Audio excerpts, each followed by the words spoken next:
Hello everybody, welcome to G1 TV. Today's episodic matchup is going to be Todd Emert versus Tony Gum. Todd comes to us from Peoria and Tony comes to us from Clinton. We got a couple sets getting ready to go down today. We've got our first matchup is going to be a race to 10 playing 8 ball. And then they're going to shoot a race to 10 playing 9 ball. So we look forward to that. Looks like they're going to rack for each other. It looks like Todd won the leg, so we're going to get going. I'm going to close the door really quick so you guys can hear me a little better. Thank you, buddy.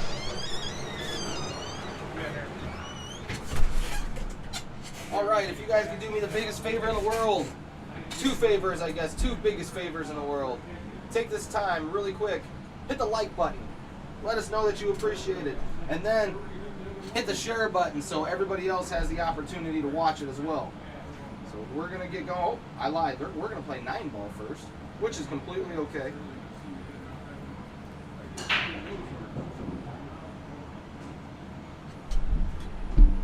Todd breaks here, so I'm going to change this really fast. So give me 1 second. I assumed they were playing 8 ball first, which assuming is never a good thing. Let's see what I can do here. So we will change this to 9 ball. She's seen it. She's like, oh, there she goes. I like both. Can you take me on both? I said it. Todd plays safe in the first game here. It looks like he hits it pretty good.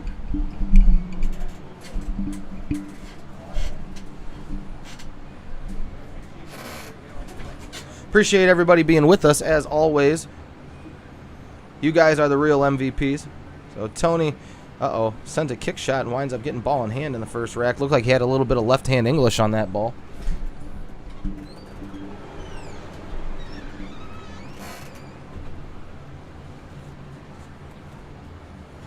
So Todd's got ball in hand. We have to start to look at, if we look at the rack, we got to start paying attention to the 5 ball. That's kind of surrounded by the 6 for the sole reason that if you don't hit the 6 well out of the breakout, could be in jail. So got to watch really carefully. Todd's probably going to come around through the 9 and the rail there. Hits it really good. So Todd might not even hit that ball, period. He might just slow roll it into the pocket and shoot the 6 ball to the left-hand portion of your screen. Just depends. I don't know how much distance there is between the 2. Yeah, there's a little bit of distance, so might be the easiest route. But angle here on the 5 tells me that Todd could be working a 3-rail leave on the 6. Well, let's see what he chooses to do. Yep, comes through 3 rails real nice.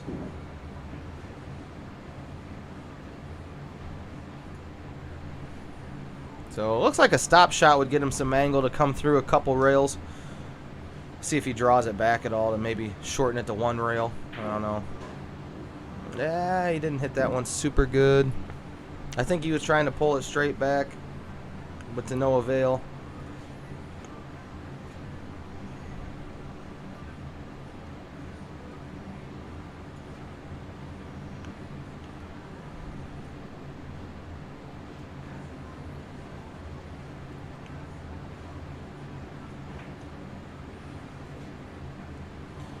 Misses the cut, but creates distance. Yesterday during Ryan and Josh's match, we were talking about safeties and how there's 2 logical ideas for safeties. The first one would be speed, and the second one would be distance. So a strong safety normally incorporates both of those. So Tony at least has some distance that he has to try to fade here.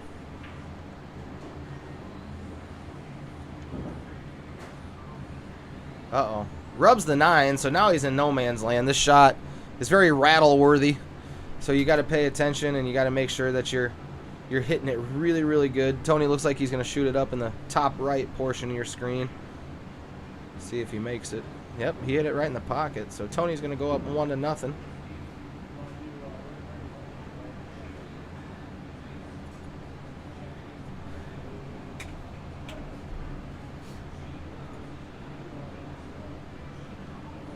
I think they're discussing alternate break or winner break. They never really told me whether it was going to be alternate or winner.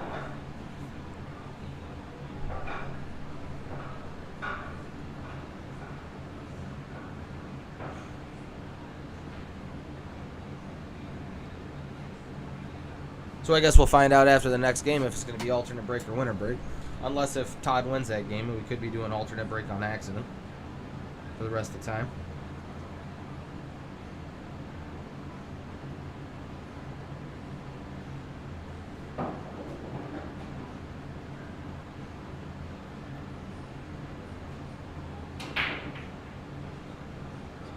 Tony breaks rack number 2. Look out, 6 ball. 6 balls popped in the way. 6 balls popped in the way of the 1 ball, so Tony, I would imagine, is looking for a push shot here. I would say just on the underside of the 6 where Todd can see the 1 would probably be the best push option that he has.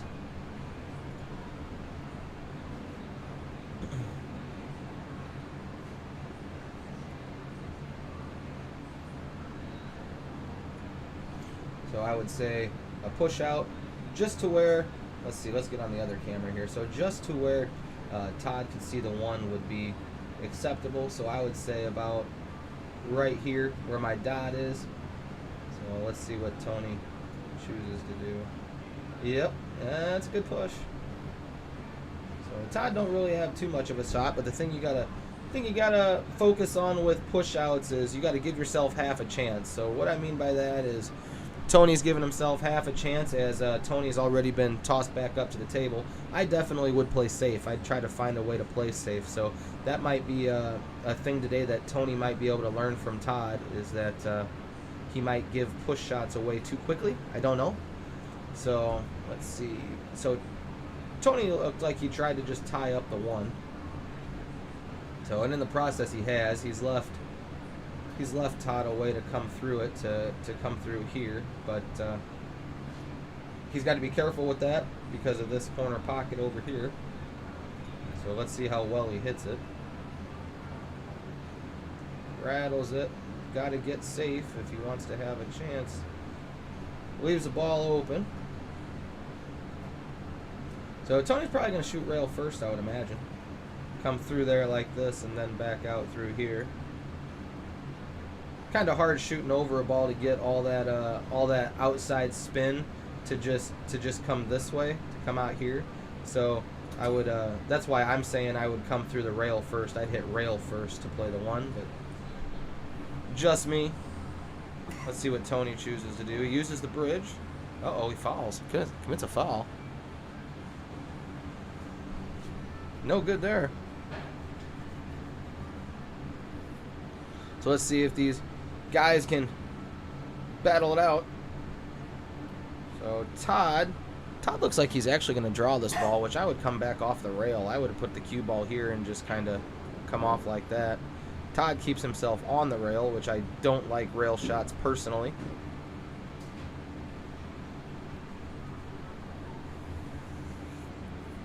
Todd is a big guy. I think Todd missed his calling with professional wrestling. He's probably about 6'8". Just a behemoth of a human being. But he's got a heart of gold. He's one of my really good friends. I've known him a long time.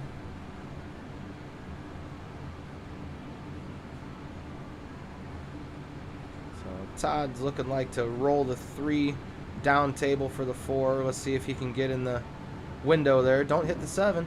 Uh-oh, hit the 7. Now he's going to be buried behind the 7 ball. That's no good.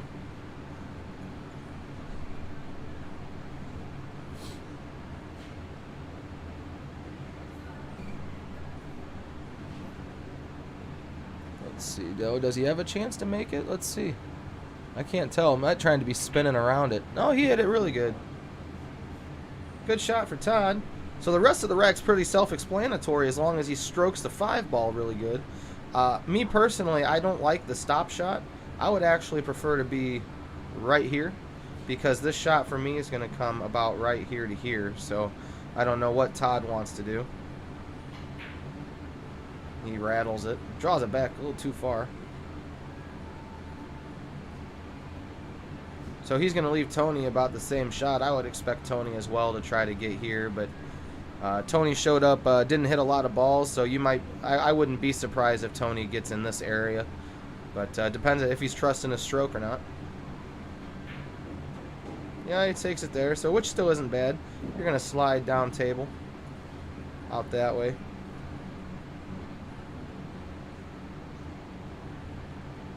See if he hits it hard, maybe he plays a couple rails. I don't know.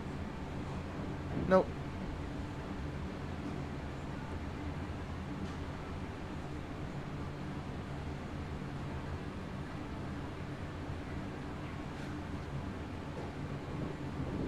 The thing about 9-ball that royally sucks, you can't have one person do all the work and miss on the final 3 balls. And both racks now, unfortunately, Todd's rattled a ball. But Tony looks like to be nice here. Misses the 9, and he's going to let Todd back in. Very un-Tony-like missing that ball. These guys are both advanced level players.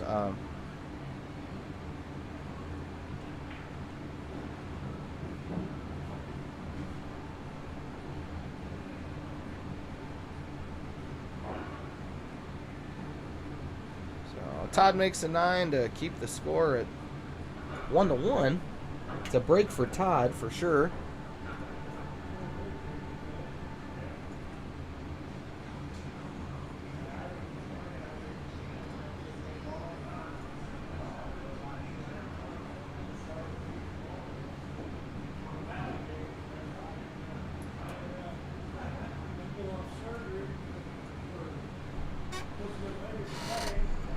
I guess I can lower this. If you want to talk, Brian, it'll pick us both up really nice. You don't have to be quiet. All right. You just gotta talk about as loud as I am, and it picks it up clear as day. Todd breaks rack 3. So far, I don't know if it's winner break or alternate break because they've exchanged games.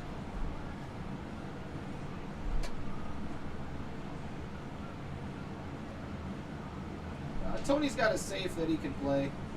I'm going to try to, I would imagine, send the 1 ball. Or send the cue ball back here behind the 3 and try to push the 1 this way. But the main goal is the cue ball here. That's the one that Tony's really got to try to focus on if he chooses to play safe. I think he will. Tony plays a lot of 9-ball.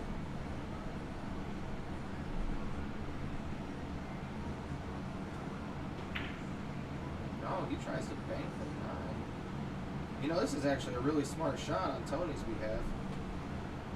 So he goes for the free shot on the 9, and the cue ball still came around some rails. So he was looking to hide the cue ball back here somewhere. It just came out unfortunate for him. But overall, it's not a bad shot. It's kind of a high percentage shot, really, to create separation from the 1 and the 9 and still hide the cue ball. Todd makes a nice shot.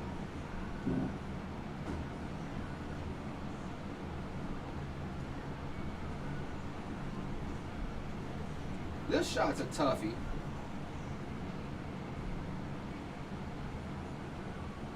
I think, unfortunately, I would be looking to shoot the 2 here and bring the cue ball through here. I think you got to put a lot of inside English if you're going to shoot the 2 ball this way, and you worry about scratching and hiding it behind the 8 ball if you hit it really bad. So I would try to shoot it in this corner pocket, bring it around.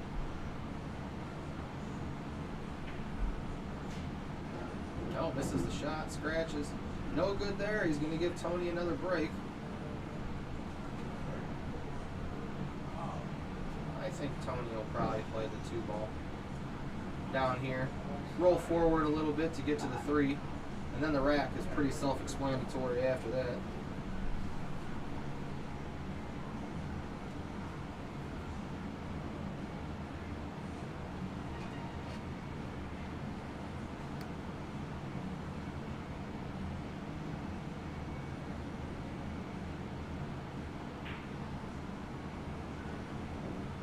Good shot. So this will probably be a stop shot right here, so he can send the cue ball through the rails. and then back out that way to shoot the 5 up here. Once he gets to the 5 ball, it's pretty gun-ho. Every other ball is pretty well committed to a pocket. The 5 ball is about the only one in the middle of the table. Ooh, Tony almost rattles it. So he moves the cue ball over just a little bit, so he's probably still going to come this way, but he just has to put a little bit of inside spin on it. So inside spin is the left side of the cue ball on this shot. So let's see what he chooses to do.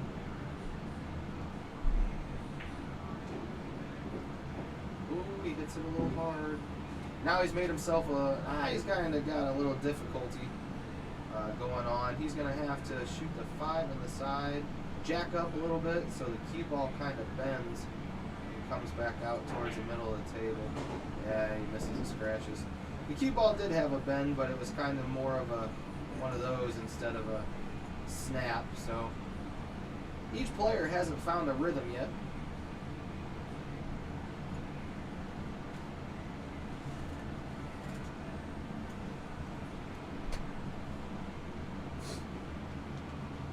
So if I'm Todd, I'm gonna shoot the 5 ball down here. I like that better. It keeps the cue ball in the middle of the table for good angle. I think it's easier to control, and it's a little shorter. Looks like Todd might just be trying to stop the cue ball. Yeah. So now you're probably gonna see here.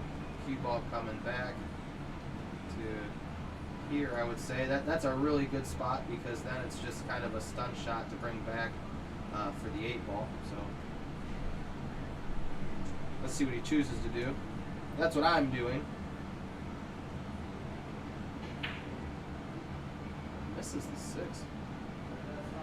First slop shot of the game.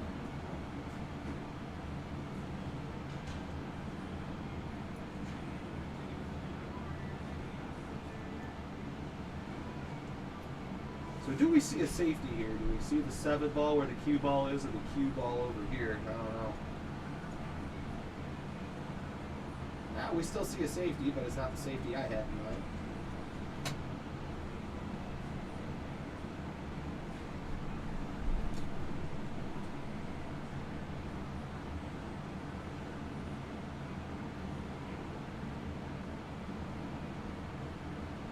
Separation and speed.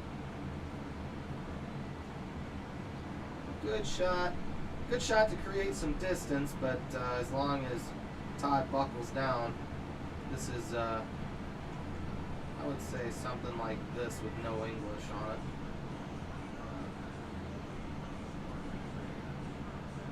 Cut's pretty severe. Yeah. So he plays it a couple rails. Good shot. Low ball.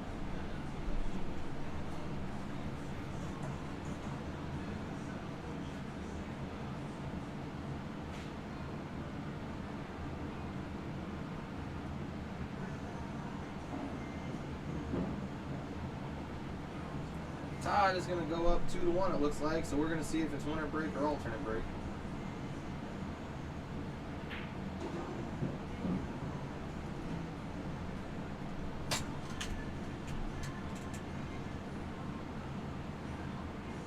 Looks like they're going alternate break.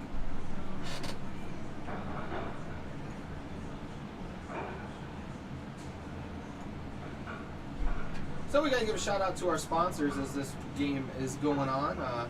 Baxter's Locksmith and Security Solutions, Jim Enninger Custom Cues, Wilder Billiard Supplies and Services, Sammy's Pet Salon, Marston's Home Improvements. They help make our stream possible. So if you need anything, we'll talk a little bit more about them during a break. But if you need anything, contact one of them or ask me about their numbers. We'll get them to you.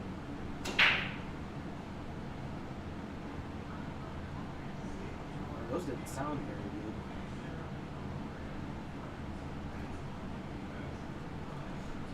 good. Dry break. Starting off this match, the first thing that I see is an immediate safety.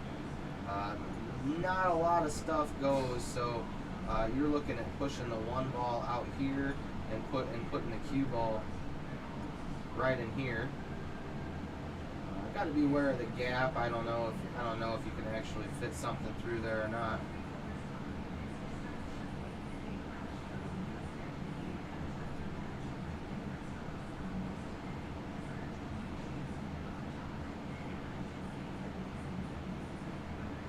Todd plays it a little different than I am. I'm actually trying to lock the cue ball, but this is okay nonetheless. It still creates distance, forces Tony to jump the ball,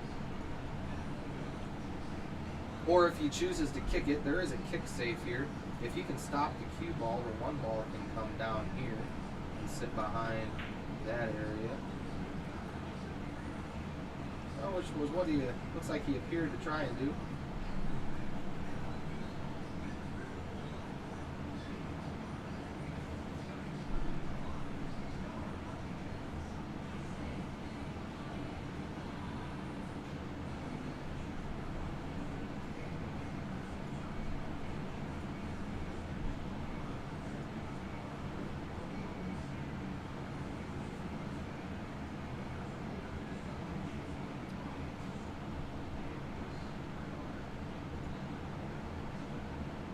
Going to see another safety, putting the cue ball through here maybe, or even putting the one ball over there, but I think the cue ball is a little easier.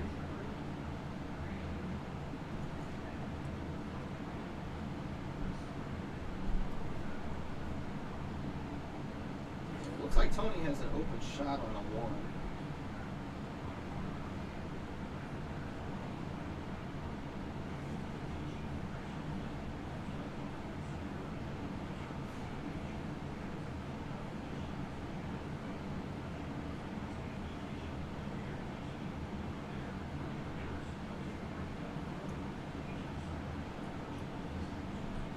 Both these guys haven't quite got going yet. They're both good players, and it looks like they're both trying to figure out the pool table. I'm sure they'll wake up eventually, though.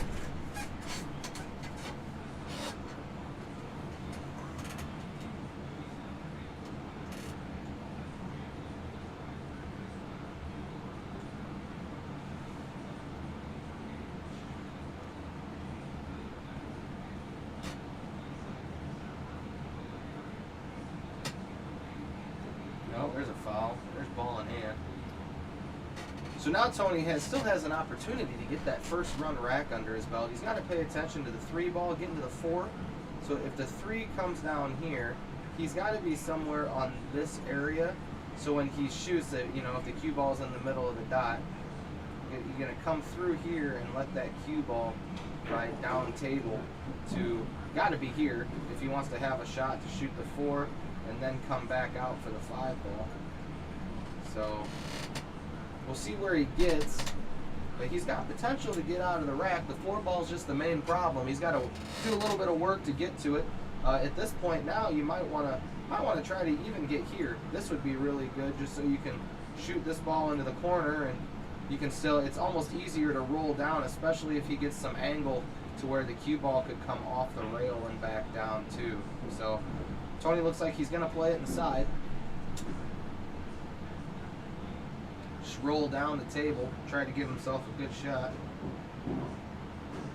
He got in there, right where he needed to be.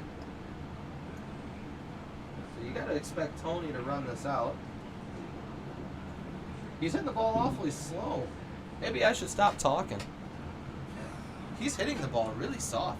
Very un-Tony-like. Tony normally strokes. Good recovery.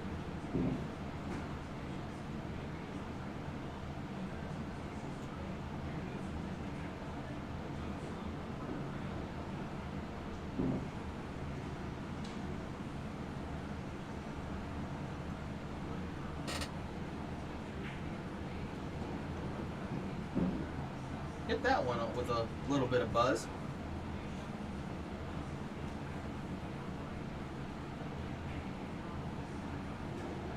Uh-oh. Outside party. Man. I thought he gassed that up with some inside too. Doesn't look like he hit it as good as he thought. So the score now is going to be 3-1. Tony's going to award the 9 ball to Todd.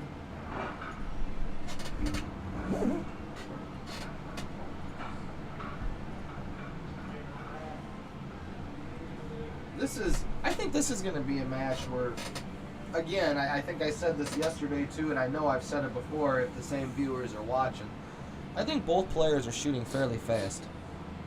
And I truly feel that the first one that actually takes their time to look into their shot and executes what's going on, I think that's the person who's going to win this matchup. Because, I mean, 3-1, that's nothing. That's, like Tony here. Tony's got a good chance to make the 9-ball right now. It's a carom shot.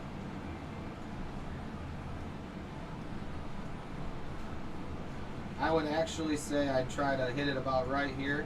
And I'd actually try to play the rail first. I would try to bring it through here. So then when it hits it, the cue ball comes away from the rail. And you also got to potentially watch the 4-ball going in the corner pocket too. So he could potentially have a shot even if he misses it. But he didn't.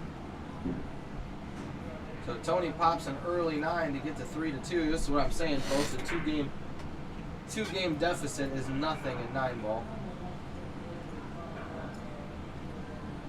8-ball, it can be a little tougher just because there's more balls to hide behind. Keep going.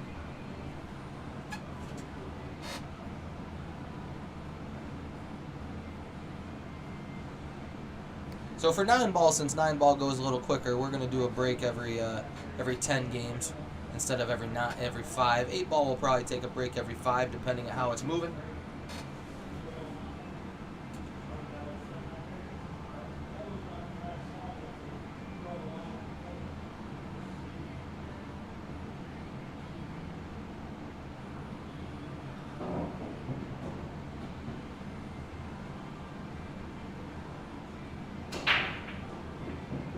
Ball on the break. 2 balls on the break. But the best question is, can Tony doesn't really have a good clear shot on a 1-ball, which is a bummer. He might be able to spin it in there. I mean, both angles are kind of telling me that it's not a shot that Tony absolutely wants to shoot. He can make it. It might not bug him, but it's a shot that he would rather not have to shoot. So pay attention for a safety here of sending the cute 1-ball over here. Yep. Good shot. Whoops, wrong button. Sorry, folks. So Todd's got a kick ahead of him here. What would be really spectacular if Todd could hit that ball flush and send that down through here. Not like that, of course. I can't draw a straight line. So yeah, he hit it really good, but unfortunately the cue ball got away from him. So just like that, Tony's got a rack that he went from hating to liking. So you gotta shoot the 1 in here, and I would think that he'd just come over here to the rail to shoot the 2-ball up here. Oh, he rattles it. Yeah, he drew that ball. I'm a little surprised that Tony drew that.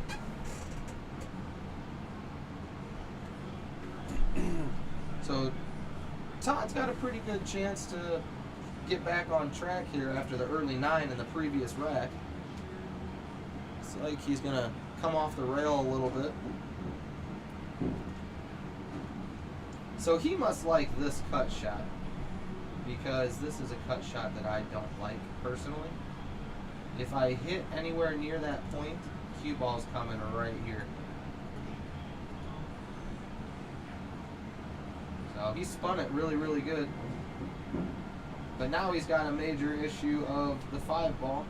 So you're going to have to expect Todd to gas it up with a bunch of low right-hand spin. Unless if he's going to play safe, he's looking at something like this to get back for the 5-ball. But it looks like he's going to play a safety. Overall, a good shot. He might have left Tony a fringe of a cut shot. No. Tony looks to be pretty well had on this one. Looking at a kick shot right now. I'm going to kick this way because the 3-ball can move over here, and that means the cue ball can move over here. Tony almost makes it.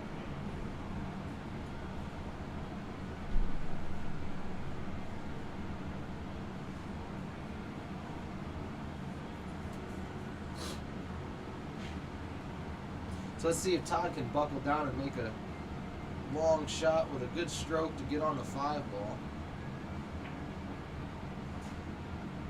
No, but he buries Tony in the process.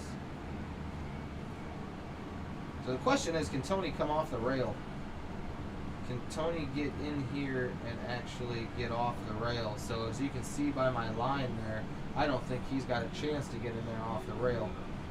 He could spin it. He could put a little bit of masse on it to try to come just around, so the ball would kind of hook a little bit and then straighten out to about here, and then it might be able to come across that ball. But Tony looks like he's looking at the kick. Problem with the kick is this ball right here. 9-ball being in a way, Tony's got a lot of work ahead of him.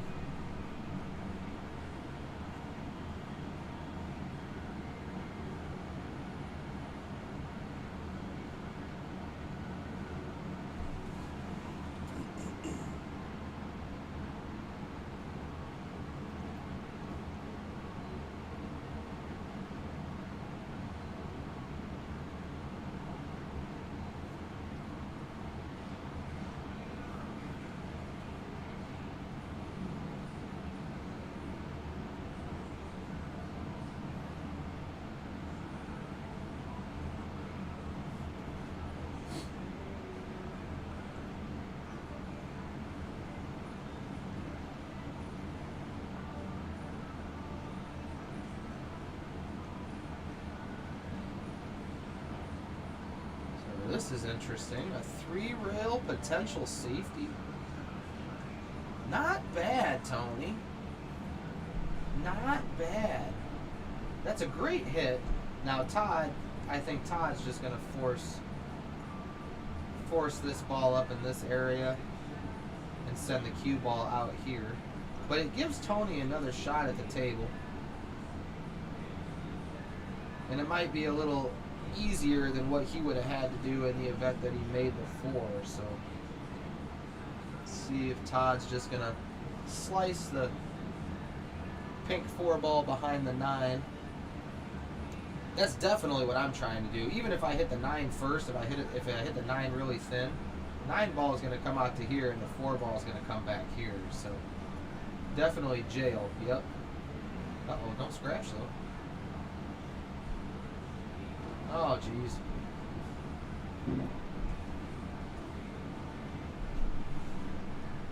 It's a great idea by Todd. I probably would have scratched too, because that's a shot that I wouldn't have shot. That I'd have shot. Yeah, Dan, you're right. It is a 3-ball.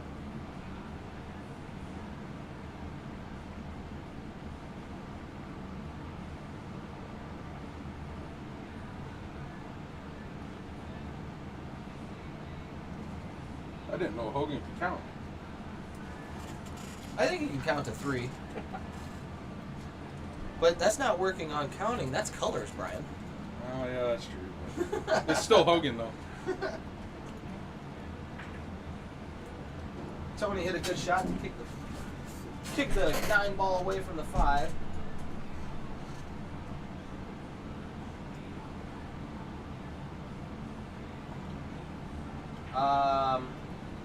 Dan, yeah, my wife's off work, dude. I'm not doing anything after this is over. I'm going to see her.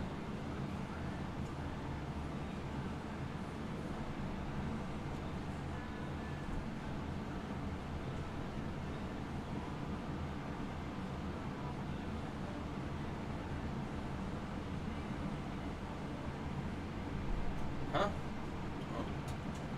You don't want to say anything tonight. You don't want to say anything tonight. What?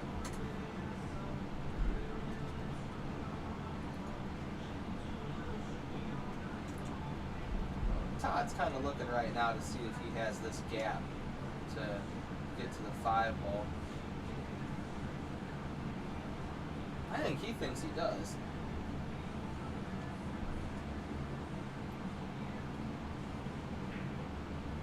He hit it good. But it come out.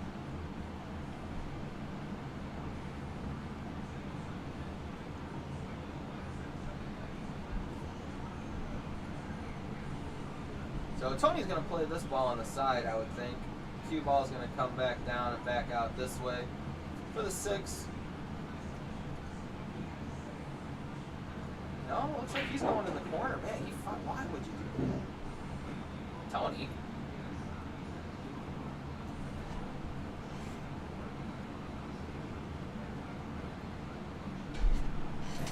Yeah, Eddie, I know, brother. I told you in July, almost a month ago. Your match will be coming up. I didn't forget about you, and Danny didn't either.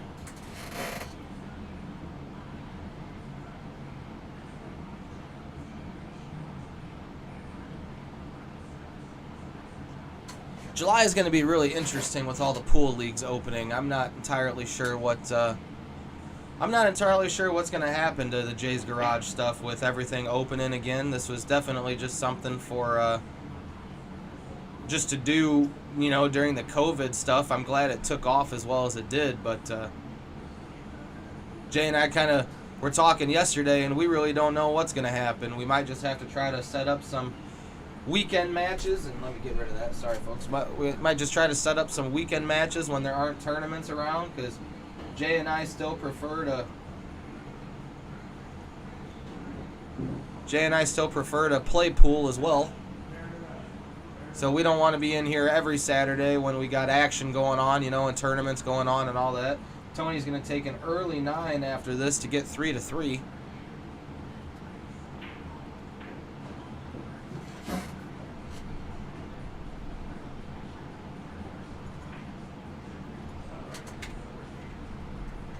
So it's been a fun ride. This has been a very interesting experience, and I do appreciate everybody who has blown up my phone, whether sometimes I say it annoys me or not. So the support has been overwhelming from everybody. We're still going to keep doing raffles.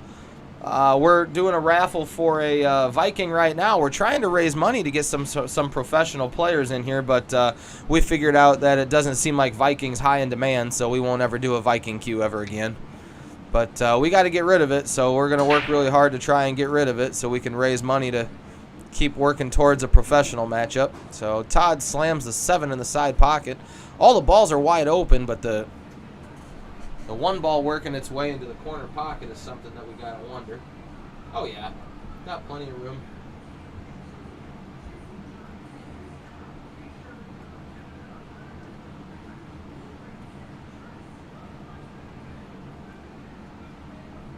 So let's see how Todd runs into shooting the 2 ball next.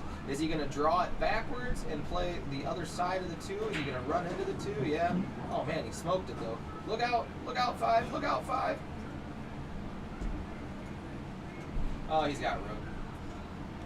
So a good shot for Todd to fire the 1 ball in there. Sometimes I think that's what some players need to do to get something going. They might just need to settle down and kind of let the stroke out a little bit, hit a ball just a little hard, just to tell themselves that they're capable of hitting the ball hard. The 7-footer, guys, it's a brutal game. Like, I don't think people understand. How many times have you heard before, bar table pool isn't real pool? And that's because you got people who've grown up on 9-footers their entire lives, and myself included, mind you. Uh-oh, I hope he didn't leave himself for the 5 ball. I don't think he did. But I don't look at bar table pool like that. Bar table pool is a complete different animal than 9-foot pool really is. And the 8-footers have kind of become a forgotten art. A lot of the players actually say that they don't like 8-footers, and I include myself in that. I don't care for them either. If you want to practice, normally you practice on a 9-footer. If you want to play tournaments nowadays, at least around the Midwest, you're hitting balls on a bar table. And so the 8-footer is just kind of a lost thing. But there is a huge difference between slow down, cue ball.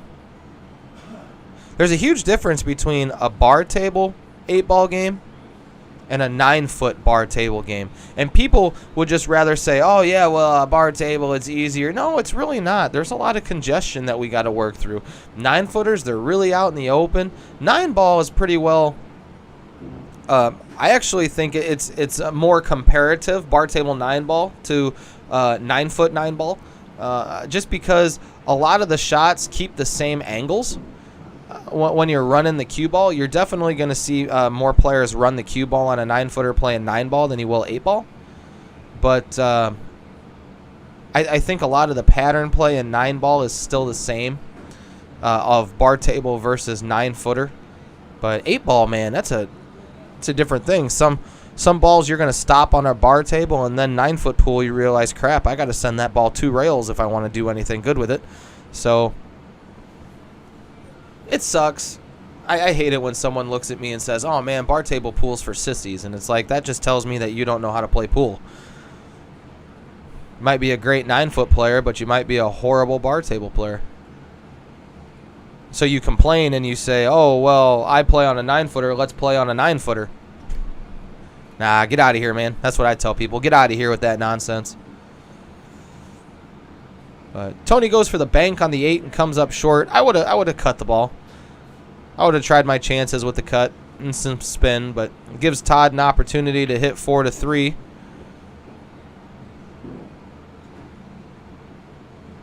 Todd put outside on that. I'd have put inside on that. So he's left himself rough.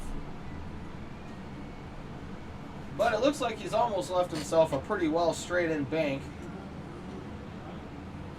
Can't hit it super hard. If he fires at it, it'll come up short, but if you hit it with a medium stroke, you're looking at a kind of an angle in, angle out idea. That's a little wide, but you can tell that would come up here.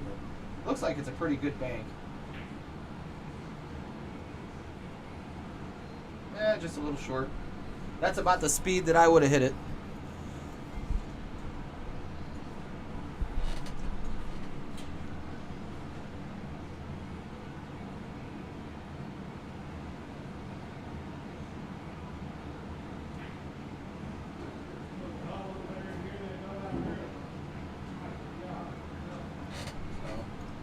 Tony gets game number 7 to go up 4-3.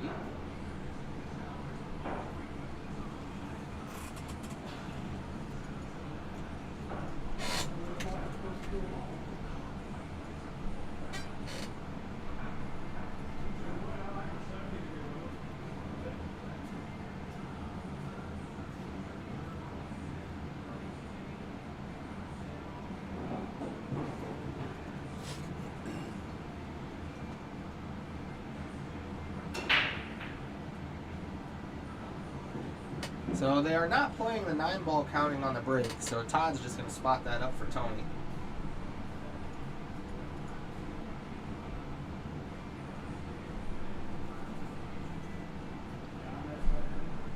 So yeah, these are kind of poopy.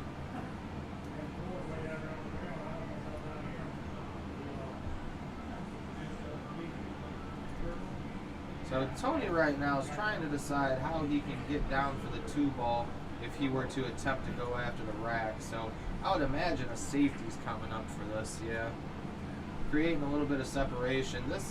This problem over here is major. So even right now, even if Todd can't potentially see the 1 does not go into the side pocket. He's got to shoot it in the corner. Oh, maybe it does. Todd, oh yeah, I lied. It does. It goes in there all day. Yeah, he could hit the other side of it. I had to look outside. Our one camera is a little distorted, but that's okay. We still like the overhead view. It makes it a lot easier to call matches. So Tony's gonna. Looks like, yep, he spun around the 1, try to hit the 1.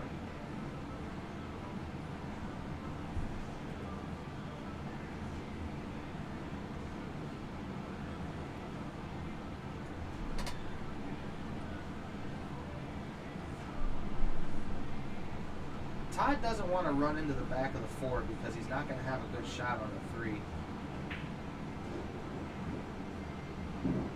Not bad. a good look will get you a long way. So I see a safety here bringing the cue ball back here. That's just me though, it looks like. Let's see. Nope. He saw it too, but he didn't hit it hard enough. I would have kept it buried.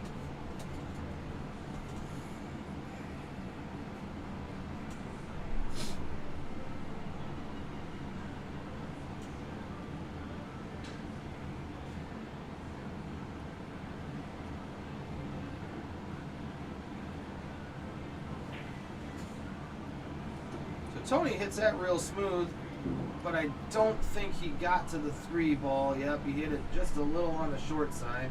So Tony's going to have to probably play a kick. Oh, he says he thinks he can. Oh, he's going to come back through here. He's going to come through here at it. Makes it in the side. Pays to hit the ball.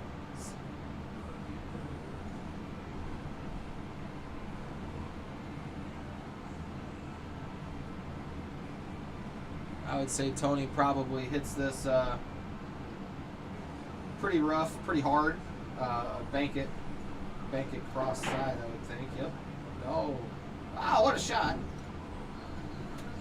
Doesn't matter if it's sloppy or not. I still like to watch that shot. That shot's always cool to watch.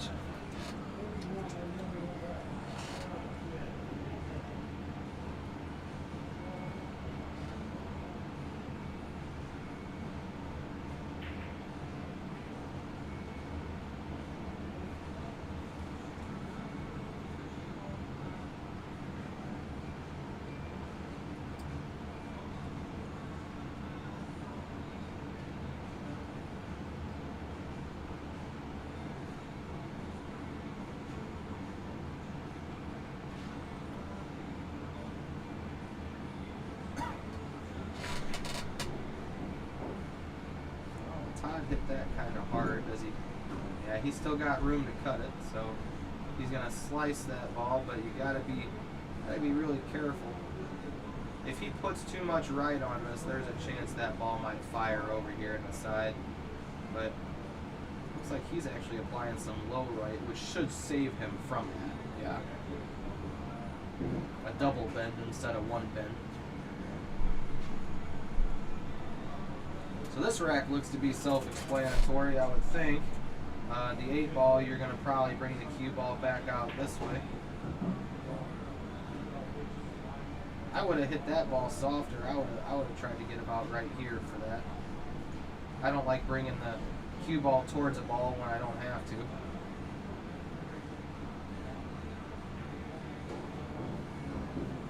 Todd hit that one a little on the hard side too.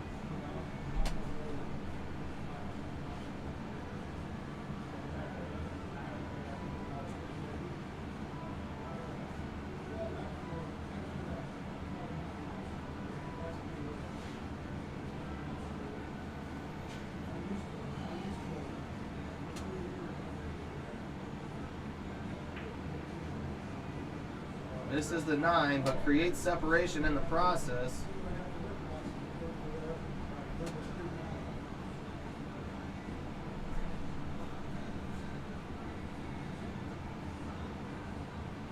So let's see, does Tony cut this or does Tony go for the bank?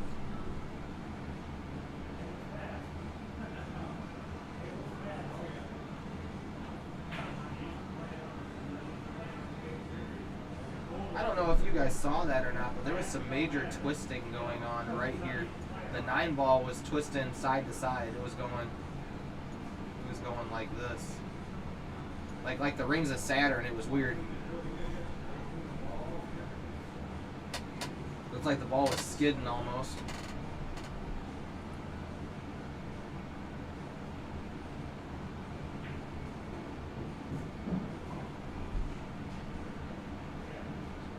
Todd gets game 8, go 4-4. And this race to 10.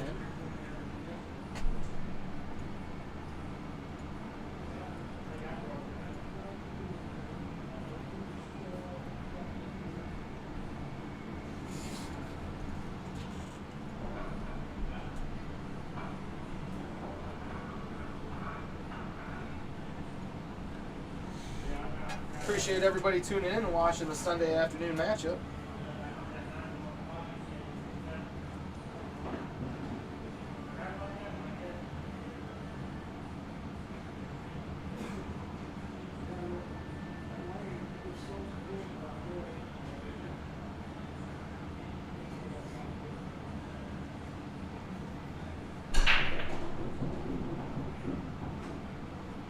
Two balls down, but an ugly break. Surfaces. That's ugly. So I would, the shot that I'm doing now is I'm sending the one ball around the table and I'm drawing the cue ball right here.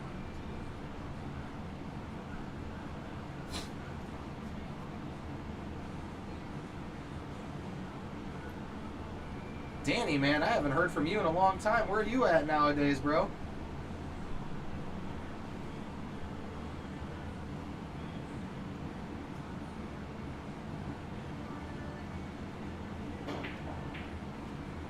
Oh, I think that's what he tried. I think he tried to get a piece of the one. I don't know. He hit that awfully hard. He might have been trying to make it. Tony's got ball in hand, but he doesn't have ball in hand to anything that's good.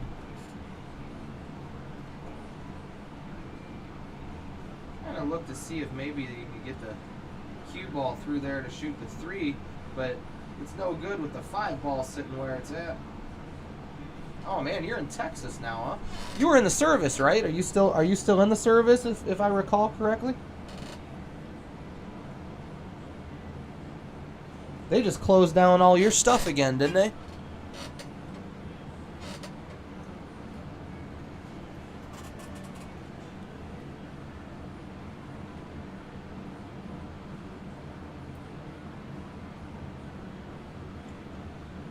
Tony's got a definite, real tough.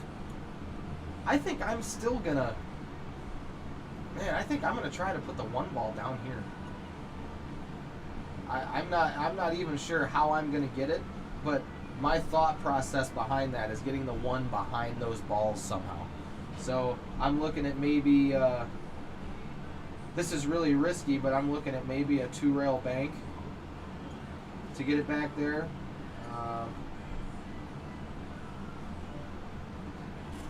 Well, I mean, you see what we're doing, Danny. For almost 2 months now, I've been running matches inside my buddy's garage, so. I mean, we haven't really been able to play either, but this is just a make-do thing to keep guys playing, I guess. I think Tony actually hit that window. I mean, it looks like Tony hit the window. If he can see through those balls.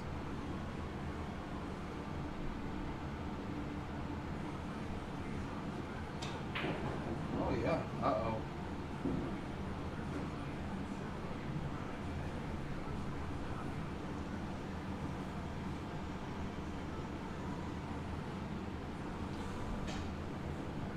Danny, man, I can't remember where a buddy of mine plays, but I'm gonna have to hook you two up. Do you know Harold Payne? He goes by Woody down there.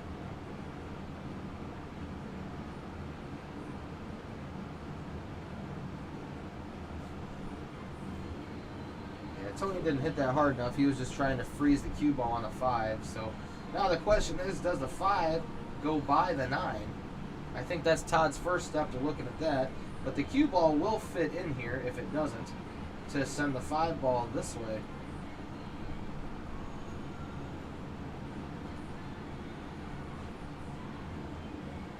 So I think he thinks it does work. But the problem with this, look at he's got to hit this always. He looks like he's playing safe.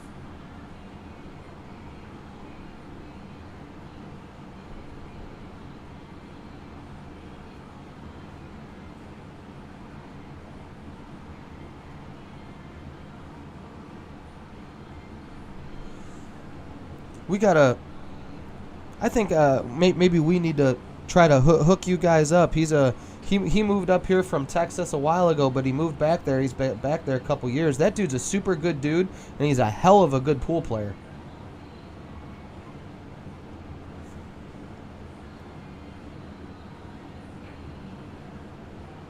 What a shot! Oh my! What a rub! Setting up the 6'9" off a cut in the 5. That's an unbelievable shot for Tony. Wow, great shot. So Tony gets game number 9.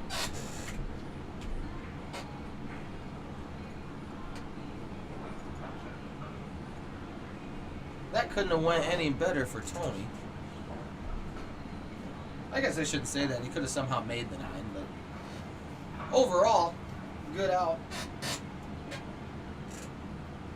Hell of a 5-ball shot. You get rewarded sometimes in this game, but then there's those other times where you shoot a hell of a shot and it doesn't pay off for you.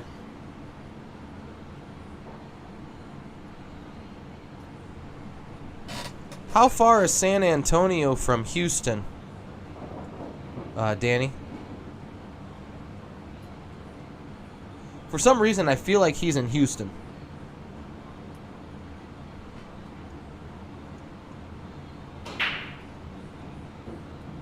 Two ball down. Cue ball's moving down table. Doesn't look like he's going to have a shot on the 1.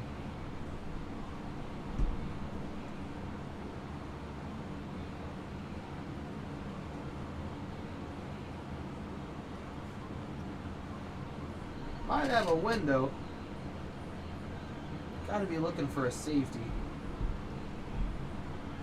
2 rails safe to send the 1 ball down table.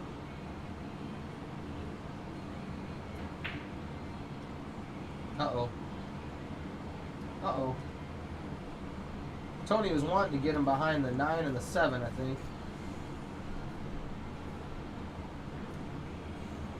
Yeah, that's a ways. Maybe there's a neutral spot you guys could meet, because you guys are both really good players. I think that would be a way to get you playing again, would be play with Woody.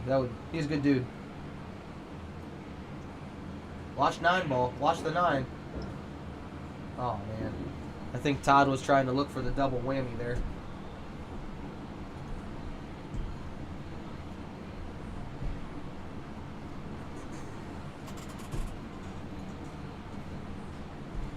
Todd's buried himself pretty good, and I would imagine to see Todd with a jump stick here. Todd being like, 6 foot 100, probably easy for him to jump a ball, I would think. He can definitely stretch for anything he needs to, but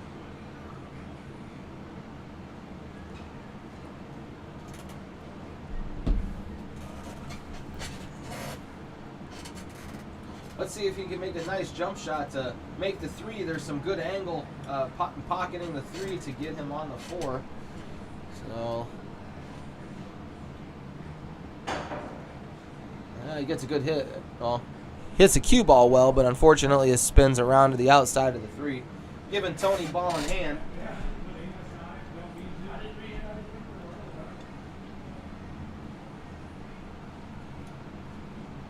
See, the difference between me and Tony, I would shoot this ball up here. That's why. It's unbelievable, but really that's why. If he shoots the 3 ball up here, he can bring the cue ball up to this rail and back out here and avoid this ball altogether. I might be a paranoid pool player, but one of my golden rules is stay away from traffic. And I consider even the 5 ball that's basically committed to a pocket traffic. What is the best way that I can just stay away from absolutely everything, especially a 9 ball, because you could only shoot 1 ball at a time. Tony's going to kick 2 rails now at the 4.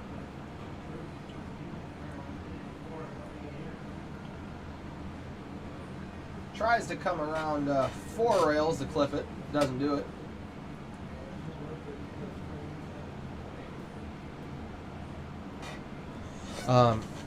Danny, the only problem with that now is Blake lives out in Seattle. I have thought about that myself, especially after seeing them play in the U.S. Amateurs. That would be a phenomenal matchup. And I do think I could get Blake down here to do it if he was still around here. I've got a lot of respect for Blake. I've known Blake since he was 10 years old. So, I mean, I played him when he was really young in leisure time billiards. And probably I've only played him once, and I'm batting 100.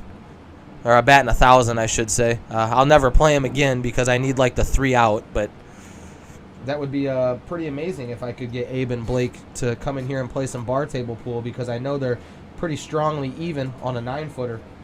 I would like to see them do like a race to 50 or something like that. That'd be pretty sweet.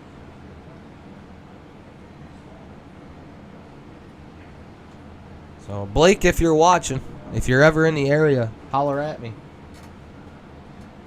I would love to get you and Abe set up in here. I think the audience would do that as well.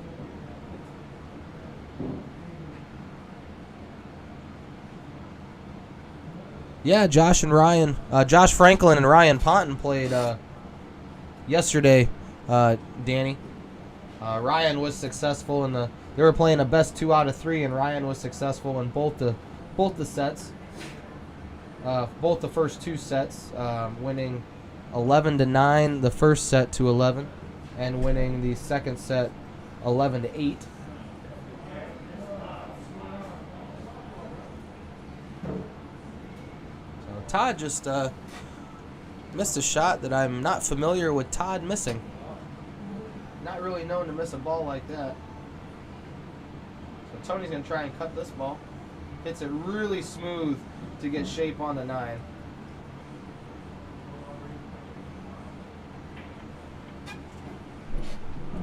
Tony goes up 6-4 in the race to 10.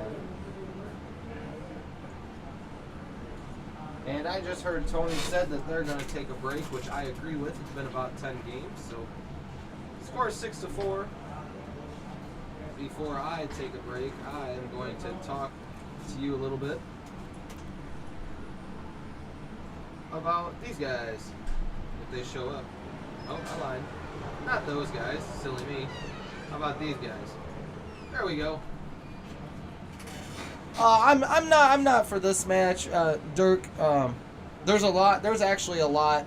I'm doing a lot right now, so the unforced errors that I did for yesterday, I just unfortunately I needed to shut off today if I was going to focus on everything that needed to get done. But I have to thank my sponsors, and I can thank them in a little more detail now. They have helped me and Jay do phenomenal things so far. I know you guys appreciate what's going on, and we appreciate them helping us.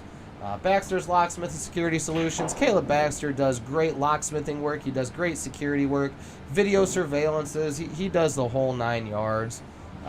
So if you need anything locksmithing or security related, and you can't remember Caleb's number, it's right here on the screen for you, but get a hold of me. I will get you a connection with Caleb. These guys are all right around the Pontiac area, so at least take the time and give them let them give you a quote to see what they would do it for. So give Caleb a call at 815-822-5653 if you need anything like that. Jim Enninger's Custom Cues. He's our cue maker right here in Pontiac. He makes really nice cues, and he does a lot of repair with the cue work. So if you need anything cue work related, or if you want to order anything, he is a dealer through Cue Sticks International, so I'm sure he can hook you up with something. Give him a call at 815-848-5838. Chris Wilder, he's my boy from Chenoa, Illinois, about 10 minutes from Pontiac. Hey Josh, what's up? He works on pool tables. He'll move them for you. He'll take them apart. He'll put them together. He'll recloth them. He'll fix them if he can. And he's also a dealer. I don't know I don't know. I think he might be a Mueller's dealer. I'm not entirely sure. But we need to give him a shout out too. He's helped us recloth the pool table a couple times. So give Chris Wilder a call if you need anything pool table related. 309-261-2256. Got to give a shout out to Sammy's Pet Salon. They donated some money for the cause. Michelle Cool runs that. She's right here in Pontiac at 1402 North Aurora Street. She does anything pet related: grooming, bathing, nail trimming, walking, pet sitting. If you ask her to do it, she'll probably do it for you. So you need anything pet related, give Michelle a call at 815-867-6658. And last but not least, we got to give Jeremy Marson of Marson's Home Improvements a shout out as well. Jeremy's done a lot of work for Jay's house and his garage. The big one here is the air conditioner that is in the garage thanks to Jeremy. So if you need anything carpentry work related done, taken care of, give Jeremy a call. He's a pool player support pool players. 815-822-7517. So here we go. They're back from their break, so they're going to get going. Todd trailing 2 games. Todd hit that one pretty strong. But it looks like it comes up dry. You're good. Doug told me I'm supposed to take your crayons away from when you're drawing. Yeah? Yeah, I told him I was coming back in here to watch you draw on the screen. Can't keep them in the lines. He said, take your crayons away. Yeah, hopefully everybody doesn't mind me doing that. You know, it's one thing to explain it, but it's another thing to see it. I'm all for education, and I really think it helps players learn. When, you know, everybody learns differently. Some people, you can just tell them, and they'll go, oh, okay. Other people, they're like, nah, I got to see it. So, I love it. yeah, I mean, some people might be like, oh, my God, there he goes drawing again. But Tony tried to play a good safe. I like the red color. Yeah, It, you know, it shows up better. I don't know It's why bright it didn't on the change TV. it. I can change it. It's bright on the TV I don't know screen. why. I don't know why it changed back to black. Maybe red decided to come back in black. See what I did there?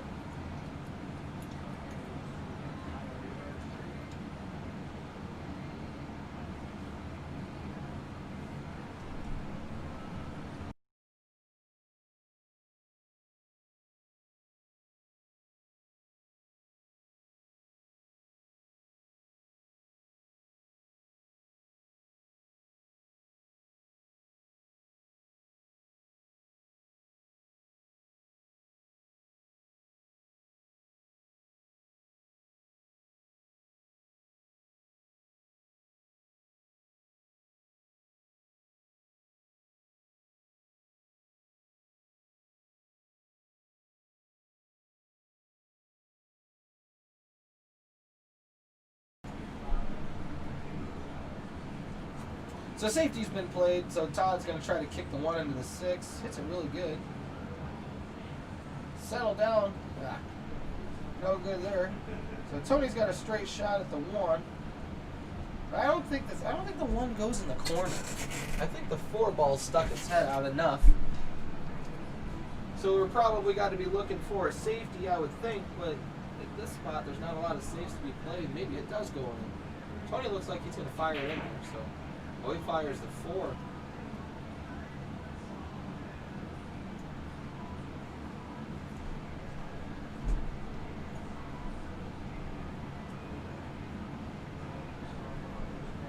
I think Todd doesn't want to try to work too hard. He wants to get that back about where it's at, I think. So he fired at that. He was trying to work a little harder than I think he needed to. If he gets the ball here, he's able to make that ball and come over here pretty easy. But now he's left himself kind of tough. I don't know if he has a window or not. Yeah, it looks like he does have a window. But it's not really a window that I think he likes. Maybe trying to shoot that ball down here. He plays a safety. Turns out pretty good in the roundabout way. So Tony's going to have to put his boots on and start kicking.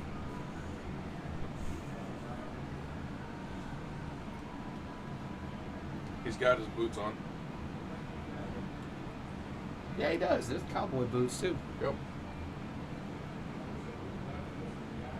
Tony's about as southern as they come for being up north. Good old farm boy. Good dude, good player. Tony owns Breakers Bar and Grill in Clinton, Illinois, and they're back to having some tournaments. He's got a really good room that he uses to his advantage for the pool players. They have Friday night tournaments there. They have 10 diamonds that are in there, and they all play really good.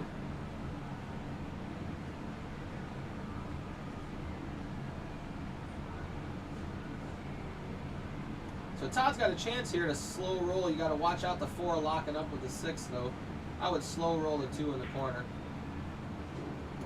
Yeah, it keeps it open enough. That's plenty of room there. So as long as Todd takes his time,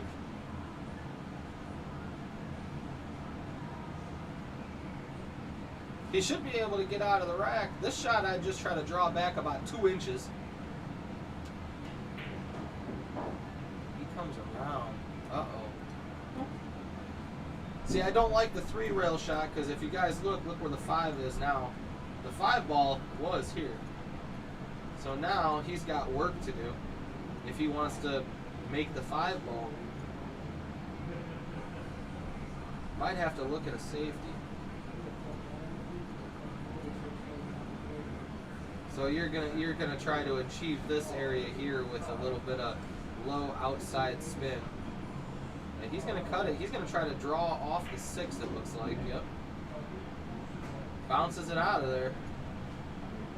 So he's not done yet. He's still got what appears to be a decent shot. Yep. You're gonna try to bring the cue ball.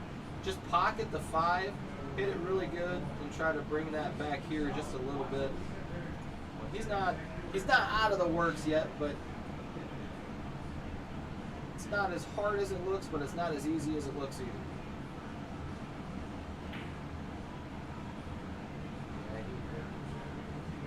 So he misses the 5, but fortunately for Todd might live to see another day here. So Tony's probably going to be looking to come across through here, send the 5 into the 8, I would think.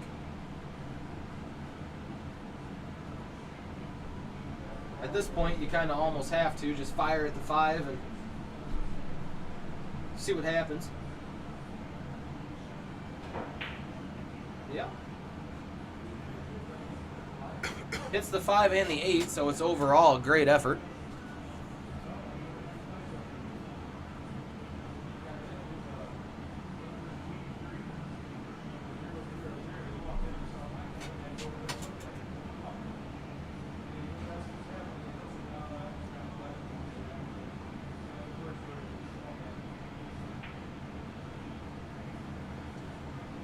I don't know what is going on with these gentlemen today, but they are both not playing to their ability.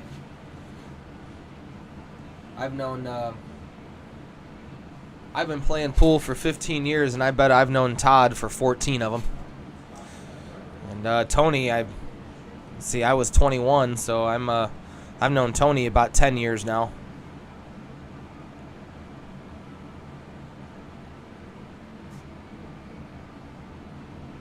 Tony looking to take the 5 in the side. Smashes into the 7, which doesn't leave Tony a super great leave.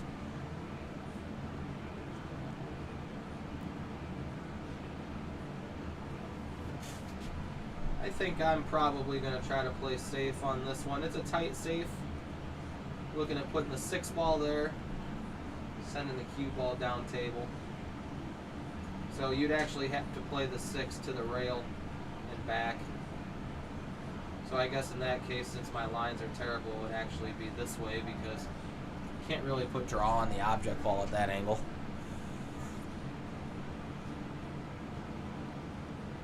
Tony looks like he's going to go fire at the 6-9.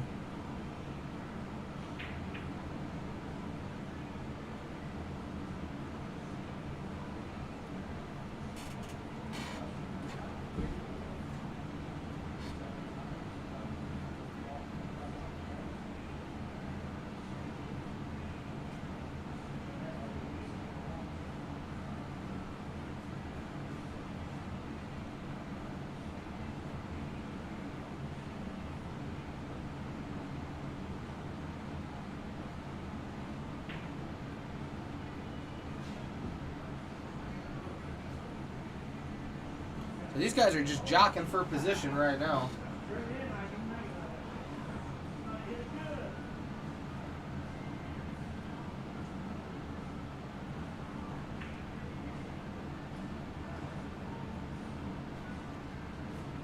All right, so looks like Todd has been awarded a really good chance here to come back.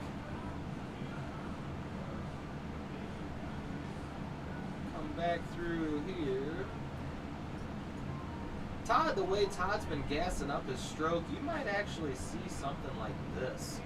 But I really think you should just kind of come this way. Yep, that's how he played it. Uh-oh, look out, 9. Oh, man.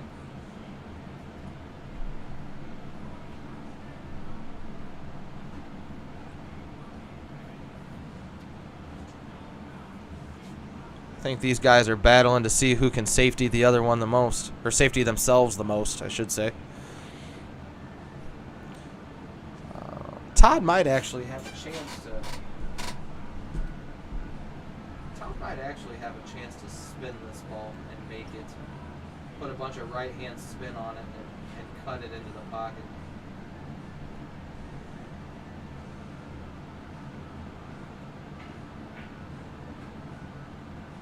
Oh well. Like I always say, pays to hit the ball. So Todd double kisses the kick shot in there, but that's okay. Question is, does the 8 go by the 9, which it looks like from here it does. So you got to watch the cue ball. Got to watch the cue ball running through here towards that pocket. So Todd's going to put high on it, so it's going to play a couple rails for shape. Misses the shot.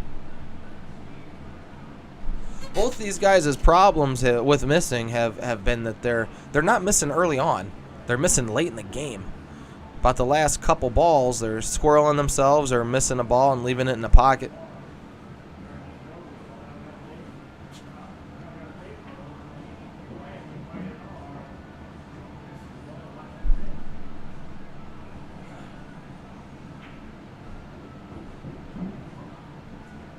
So Tony runs the score up to 7-4.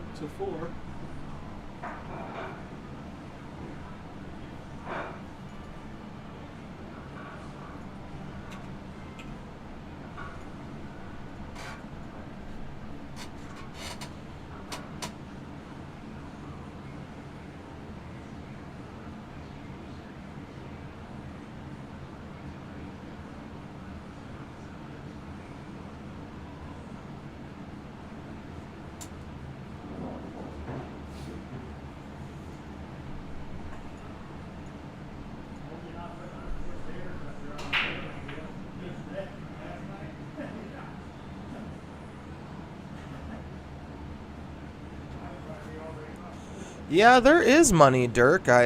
Which is kind of why I'm kind of confused as to why they're playing the way that they are. They are gambling. I don't like. I don't really like to throw what they're playing out there, but I think they're playing for 100 a set. But I don't. I mean, a race to 10. You know, most players normally run a race to 9 for 100, so one extra game is kind of whatever. But I mean, I'm sorry. Like, if someone asked me to play for 100, I'm just kind of like, yep, okay. Well, even if I'm a millionaire, I still think $100 is a lot of money. So I just look at money difference. I kind of grew up. I mean, my parents had money, but they raised me to understand what money means. So money for me, like money to me, like, doesn't matter if I make $100,000 a year. When you really think about it, you know, someone doesn't have $100. Think about, I mean, right now with milk prices, milk's right around like $4 a gallon right now. So even though that's expensive, that's 40 gallons of milk that somebody, you know, could potentially have, and that when I break it down like that, it makes me think, even though I might have a lot of money or I might be well off, you know, that's why I don't like to gamble, really. I will do it. If you push my buttons enough, I'll do it. But I don't like to do it because I have a strong value for my money that I work for.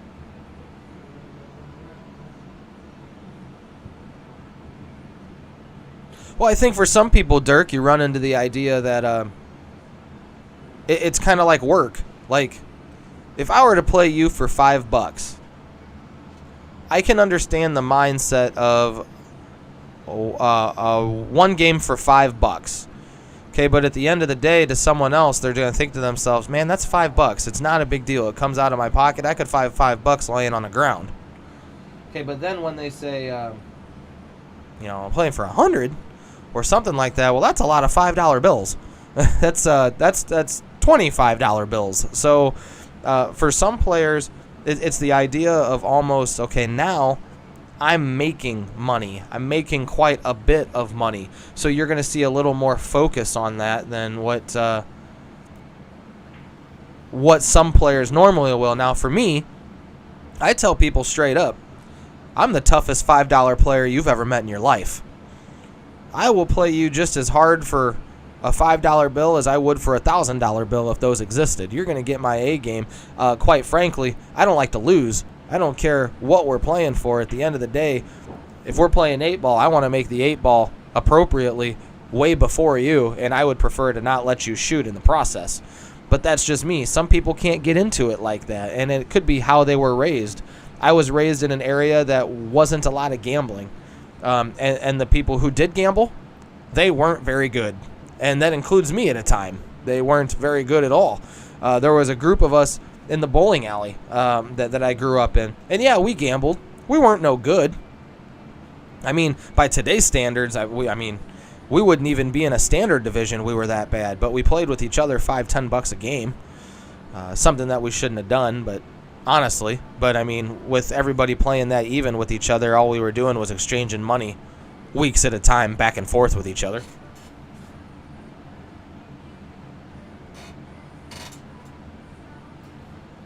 Guys are battling it out over a cluster of balls. In 9-ball can be the easiest game, and 9-ball can be a really hard game. Depends on the break.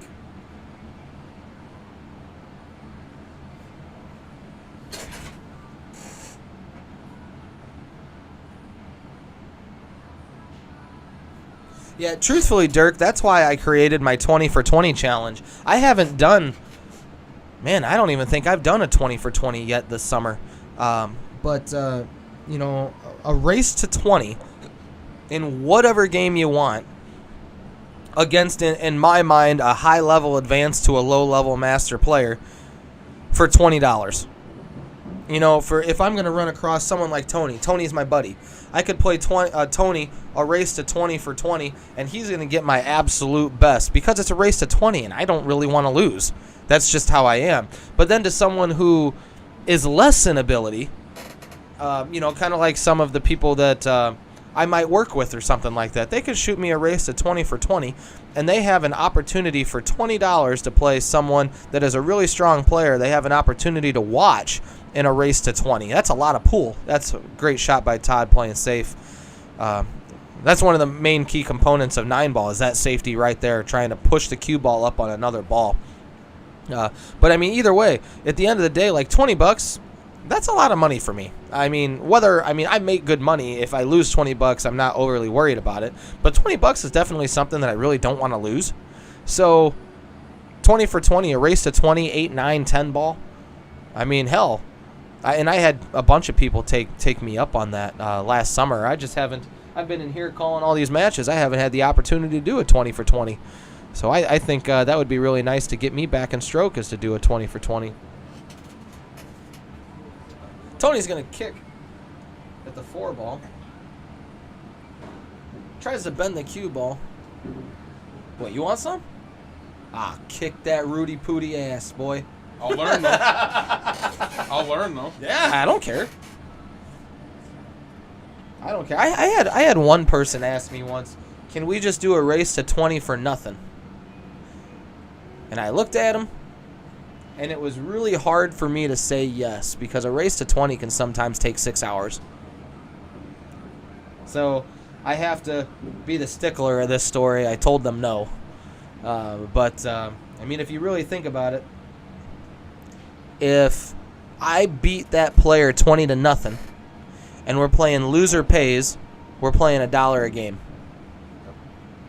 And you run into an old school bar on a Saturday night playing a bunch of people, you might spend $20 in a pool table anyway.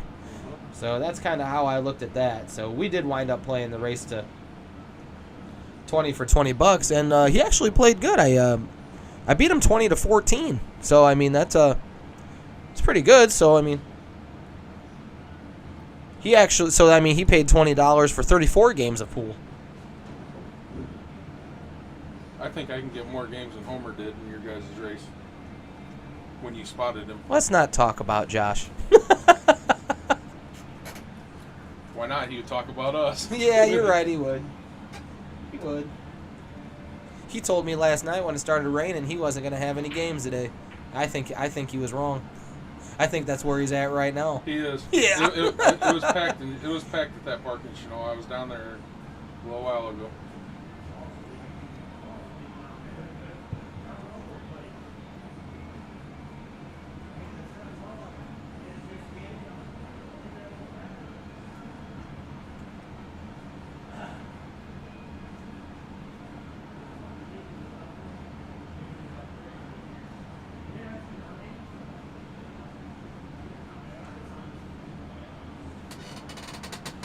So let's see if Tony decides to bank this ball or if he is going to slice that ball all the way down the table. I think this would be a shot I'd try to bank cross corner. Yep. Misses it short, which is always good.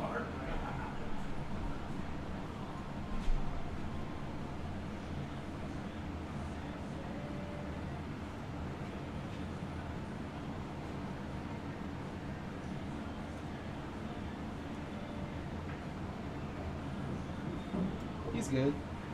I think Todd kind of guided that cue ball thinking he was going to scratch, but it looked like he was going to hit the point, which he did. Dirk, there's a tournament in Joliet that, from the sounds of what you're saying, I don't know if they do it in Peoria or not, but there's a tournament in Joliet. Jeff Sargent runs that tournament, and he splits up the bracket. It's like APA 5s and below on one side of the bracket and 6s and 7s on the other side of the bracket, and it's a race to 3 playing 8-ball. So it's an opportunity. Oh, and it's a $5 tournament. The bar, I think they match whatever the entry is or whatever they get. So just say, 50 players at $5 a piece is $250. The bar is going to add an additional $250. So that's it's a good tournament, and man, there are monsters in that tournament too. 3 balls down.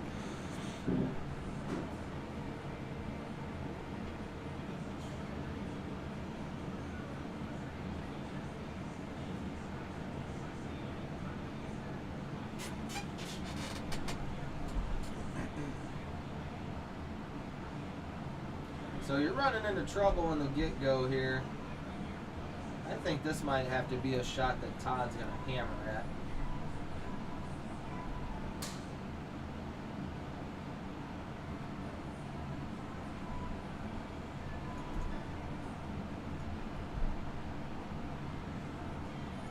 I would actually say he needs to hit this ball pretty hard. He needs to hit it about right there where the red dot is by the 1. Kicking it this way, I'm not sure if it does anybody any good. Clips to 7. This is a hard shot. The 2 ball's in a weird spot.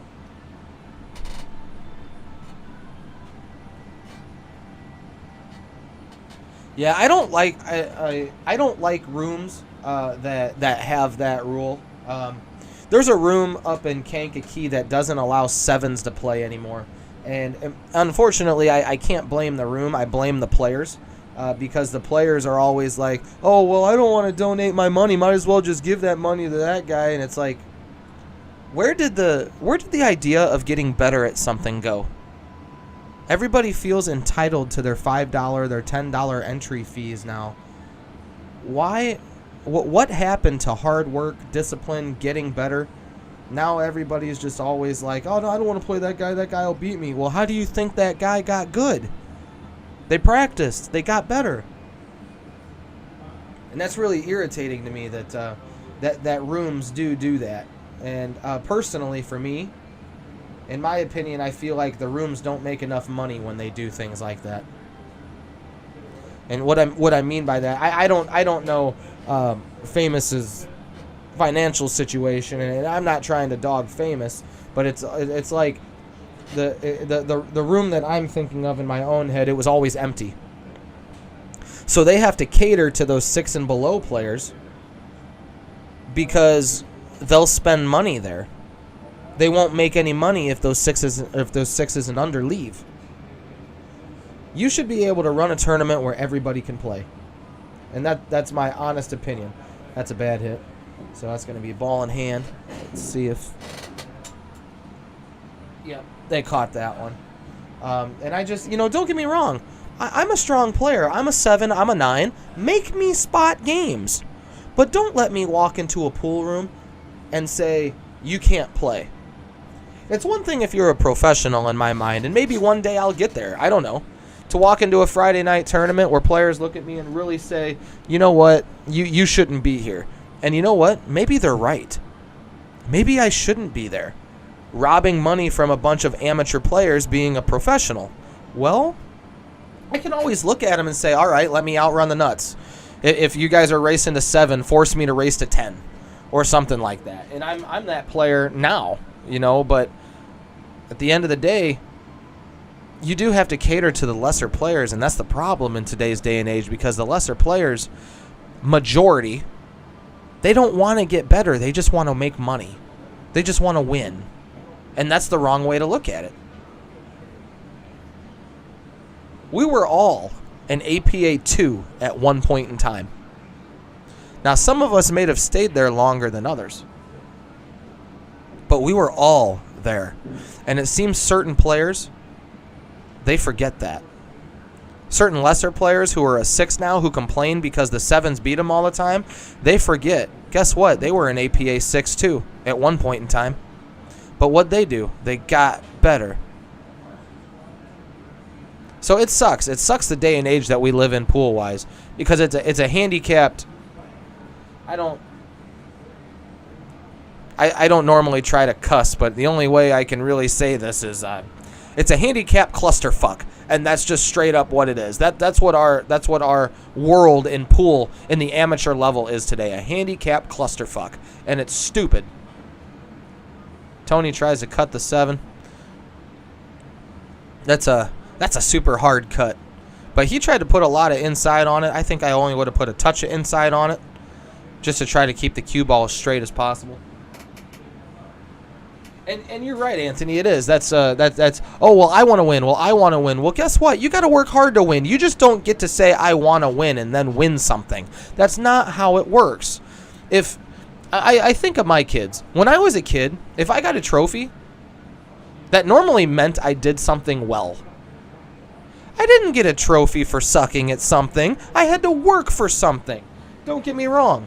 If I'm playing on a team or something like that, and say I played bad, okay, yeah, do I get a medal or something if we get second place? Yeah, sure, I was on that team. Or maybe I didn't even play at all. I think back to baseball when coaches didn't play the good players, which is how you're supposed to do it anyway. Okay, when coaches didn't play the good players, good cut by Tony, but he's not going to fully like the shot on the 8. He's going to have to put a touch of inside on it to give himself a chance to come across. I almost say come across a couple rails here to avoid a scratch. Tony hit it really well, but he hit it a little hard. But nowadays, man, like I hate to bash on the APA set but I'm gonna bash on them for a split second. So you have a max handicap, good attempt for the kick, but leaves it in the pocket. If you have, so the APA max handicap's 23, and your team is going to citywide.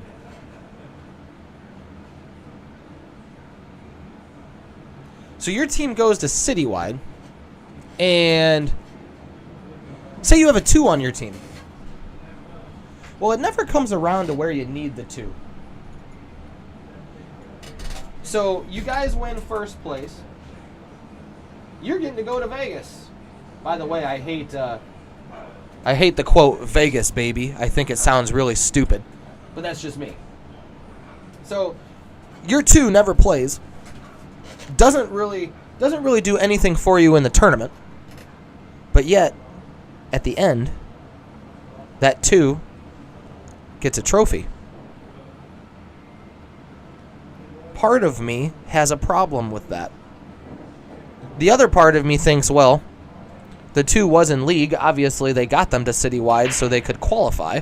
So I see why they get that trophy. But at the same time, that 2 walks up to, say, an APA 6 4 months from now and then says this, oh, yeah, but did your team get qualified to go to nationals? No, our team did. Well, guess what, 2? You didn't have a damn thing to do with that. But you got your trophy. So now you think you're entitled to say something like that. That's the problem with America today. Just in my opinion. People can bash me on it. They can say whatever they want, but guess what? It's America. I'm entitled to my own opinion. But I think definitely in pool, that's what the problem with pool is. There's too many people who get that trophy and then they think to themselves, oh man, I'm a good pool player. But they didn't want to put in the hard. They didn't want to put in the work.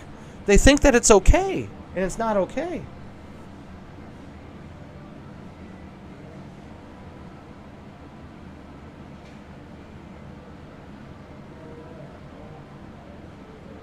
Anthony, bro, you have no idea how much I agree with that. So, I live in Pontiac, and Pontiac here, thanks, Charlie. It's just, I'm sorry. People get me on that sometimes, and I just start rambling hard, but I don't know if you agree with me or if you don't agree with me, but it is what it is. So, but Anthony, so I'm in Pontiac, right, and I'm the strongest player in the town, which is fine. Okay, and then there's one other player who's about just a couple steps under me, not really far, but honestly, the difference between me and him is I just don't think he plays enough. He doesn't play as much as I do. And then there's about 5-ish people that are about the number 3 in town. They go back and forth, in and out. You know, it just depends. And these guys here, I'm an advanced to a master player. The other guy that's just under me is an open to an advanced player. So then the rest of them are either opens or standard players. Not dogging on them. It's just their straight up ability. I'm not saying they suck or anything like that. But if I'm talking ACS state tournament, that's the categories that I'd put them into. So I had a player a couple years ago. I put him into the standard, and he won the standard. His name's Tommy Kruger. Boy, you have no idea how many people bitched at me for that. But it goes on to what you said. Tommy worked hard. Tommy should hell of a shot by Tony, cutting the 4-ball into the corner pocket for shape on the 5. That might be a sign, folks. We might actually see Tony start to hit some balls around now. Tony's speed, but so they started. You know, Tommy's not a standard player. Blah blah blah. Who are you to tell me what my players play as? And that's my ultimate problem with the state tournaments. Who are you to tell me? I am about as honest can be. Who are you to tell me that I didn't put my player at the right handicap? So here's the honest to God problem. Uh-oh. Tony's not going to like that at all. But see, so here's the honest to God problem with it. You're upset because Tommy won. Could have been somebody else. But since my guy won, since I'm the league operator, I have to listen to everybody complain that, oh, that guy's not a standard player. Standard players can't do this, and this, and blah, blah, blah, blah, blah. You know what? Maybe they can. Because let me guarantee you something right now. If I were to put Tommy in the Open tournament back then, 3 years ago, Tommy would have gone 2 and out of the Open.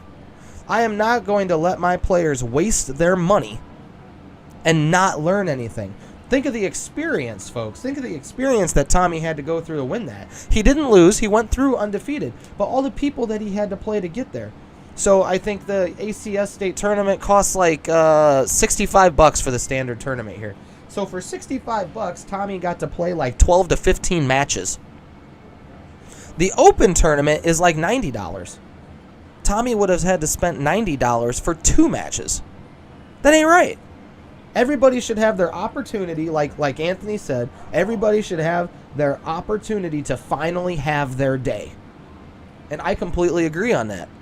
I will always agree on that. So my guys, if I think you play in the standard, you're going to go into the standard. And the only reason why I say that is because I got lucky enough to win the Open. For those of you who are watching this who have played in the Illinois State Open Tournament, you all know that at Open Tournament is absolutely no joke, and probably the top 20 players that finish in that tournament every year have no business being in it. So why would I put my players into a tournament they have no business being in? What, all because they're a top-level standard player? So, if people are listening, that's my reasoning behind that. You got to be able to put players where they can learn. What's Tommy going to learn spending $90 and playing 2 matches? Now, on the other hand, you tell me what Tommy learned for $60 playing 12 to 15 matches. A way to make yourself better. Work.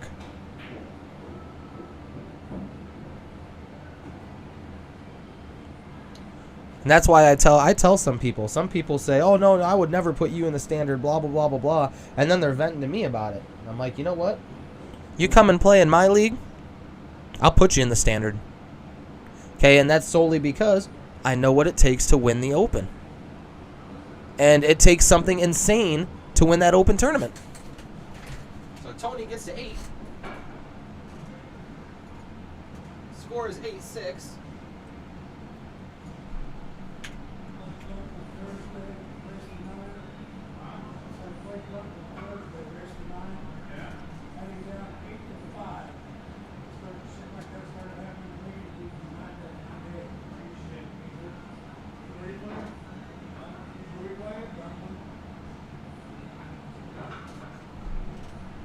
So did you learn something in my rants, Brian?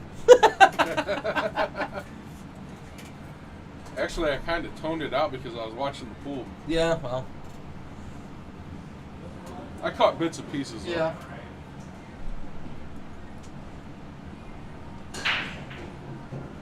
Wing ball. Uh-oh. Oh. Well, Todd finally got the 2 main balls that we're looking for in a 9-ball rack to fall. So we're normally looking for a wing ball, and then we're normally looking for the 1 ball. So in that rack, he made both. But now Tony's got ball in hand on a mediocre out. It's one of the simpler ones he's going to come across, but it's one of the... it's also kind of hard. That was about the hardest shot he was going to have, is getting on the 4 ball. He hit it pretty good.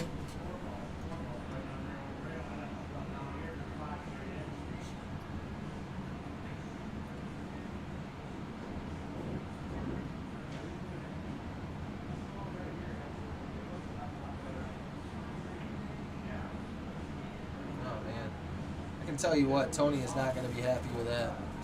Tony is probably wondering to himself, what am I doing? I played with Tony for a long time. He don't miss balls like that. I wonder that all the time when I'm shooting.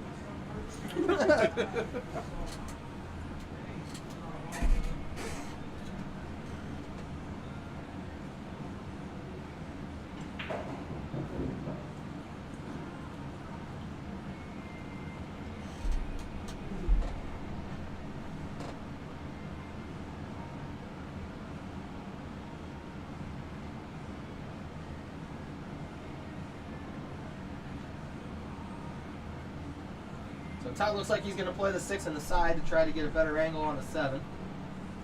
Look out, scratch shot.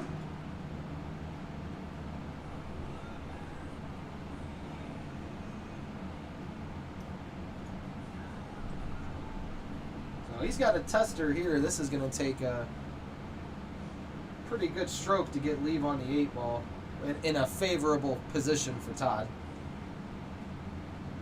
Good stroke to come back out to the middle of the table.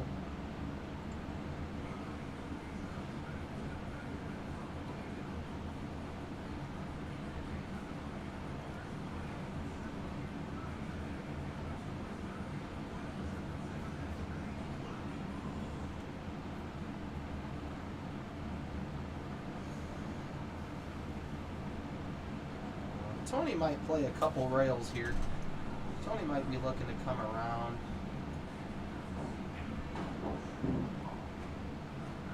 Yeah, good shot.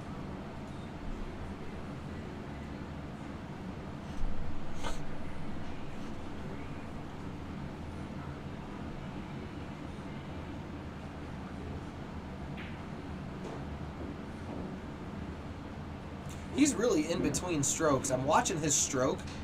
He's kind of in between. He's not quite sure what to do with the cue ball.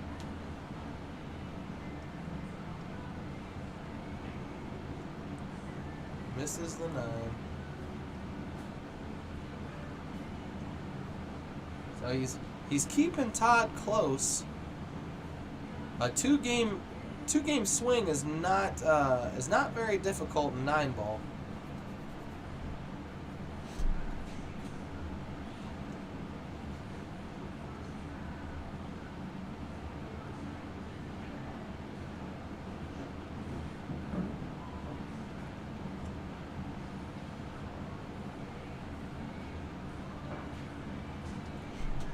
Todd gets to 7. So it's a 2-3 race in the first set.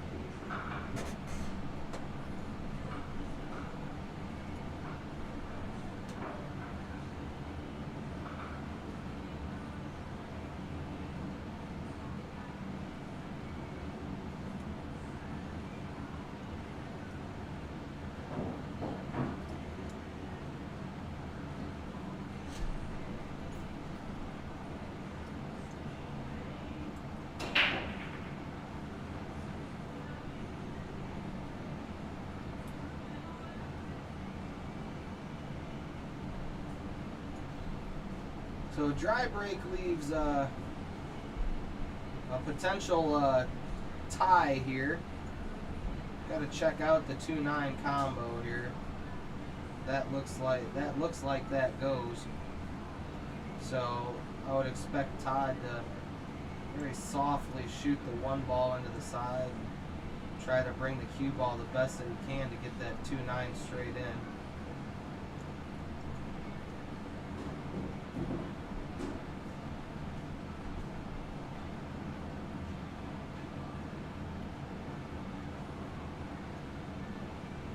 Todd really should take his time here. Let's see. In my opinion, I'm not sure if that's even enough time to shoot a combination for me. I would be taking a lot longer eyeing it up top. Yep.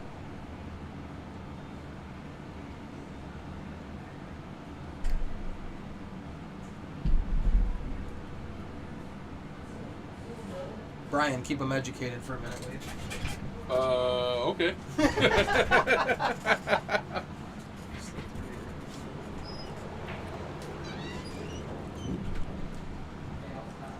All right, Tony pockets the 2 ball along with the cue ball, so that'll give Todd ball in hand.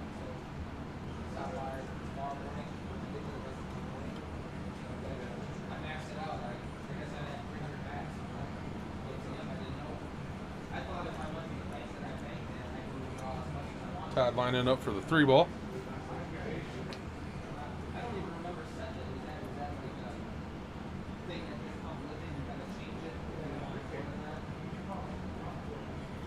Todd plays safe, locks Tony up.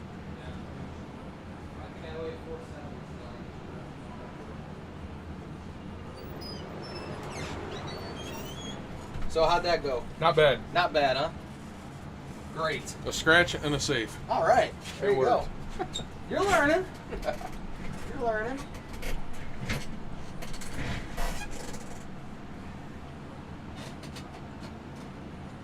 This would be a hell of a shot to make. Uh-oh. Not that way, though.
Alright, so Tony's trying to work his way through this ramp. I can see him slowly starting to wake up, but he's still shooting very quick, and it just doesn't quite seem like his thought process is fully there. I think if I'm pretty sure Tony prefers 8-ball anyway, so we might be able to see a different Tony.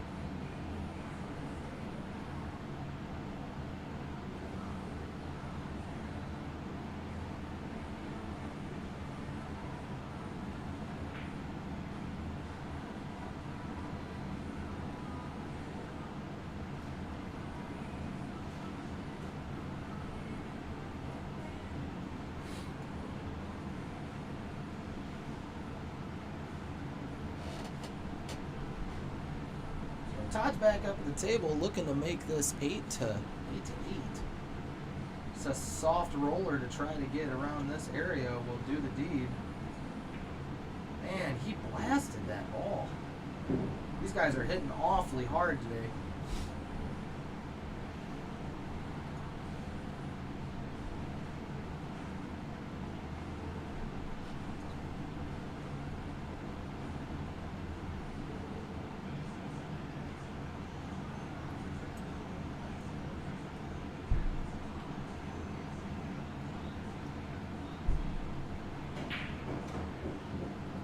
Good shot for Todd to get back down table, but he's not going to like the result.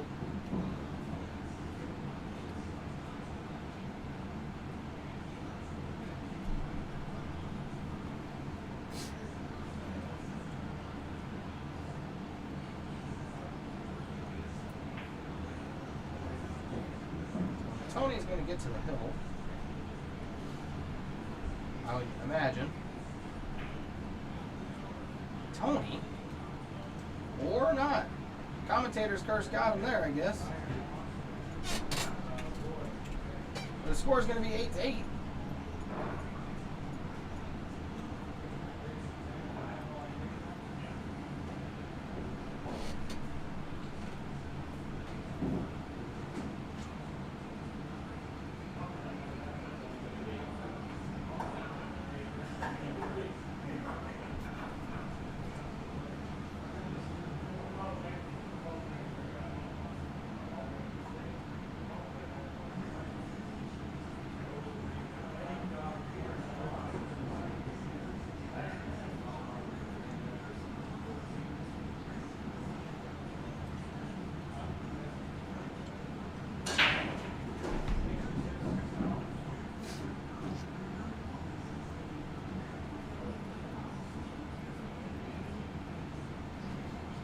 Good break, but unfortunately, tell you what, this has been happening a lot. They have not been able to see the 1-ball for a lot of their breaks. 1-ball hasn't been left in the open often. So this could actually be a pretty good safety here, and leaving the cue ball right there. They hit it a little hard. Hit a little hard, a little offset. Not enough draw.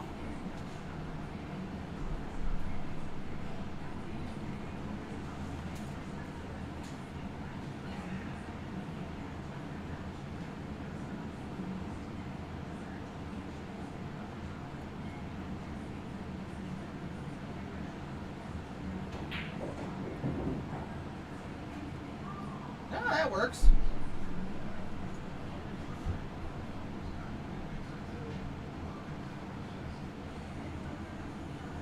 Tony's got a nice floater now to try to get, I would say, like down through here. And misses the shot.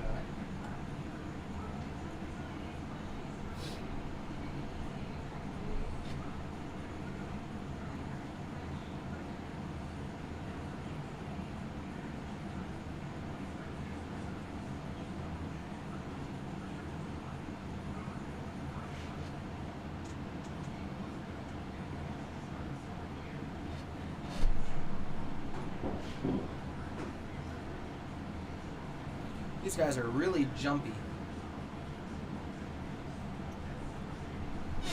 You're right, Billy. They're using the We're using the Cyclops ball for this matchup, and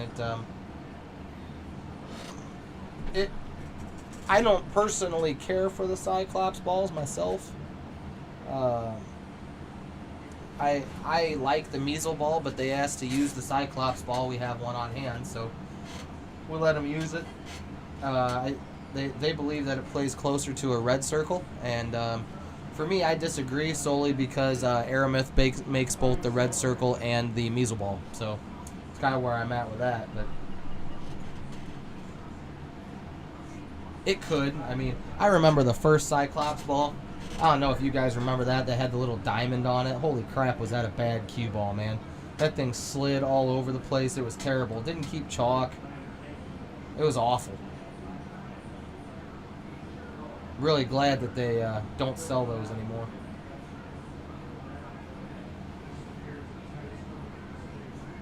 So now I think we're probably going to see Tony probably run through the rails here and go after the 4 ball. So if the spin keeps, he won't have a bad shot to come back through that area, but he's going to kick at it the other way. So I'm curious then. Oh, he drilled it. Hell of a shot. He could have come through the other way. He must not have liked the 6 ball. He must have been afraid the cue ball was going to get stuck behind the 6. So Tony drilled the kick shot to get straight in on a 5. So now he's just got to be careful. I try not to disturb anything, and I try to get right here to shoot the 8 ball up here. But Tony might try to go into him. I don't know. He might even try a combination. I'm not entirely sure. But I don't like that combo, and I don't like trying to break everything up. No, Dirk, it's like, it's probably 68 degrees in here. So there's not much humidity in here. Yeah, he went into him. I would not have gone into him. So Tony's going to let Todd get to the hill.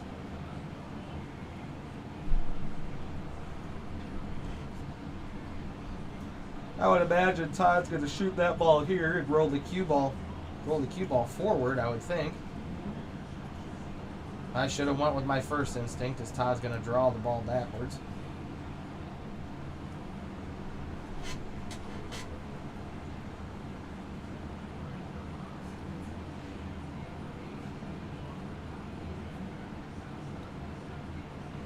There we go. That's a little better.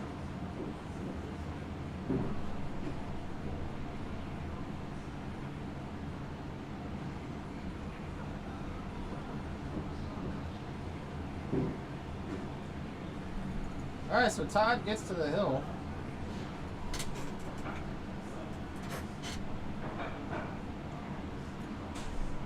We're approaching the 2-hour mark.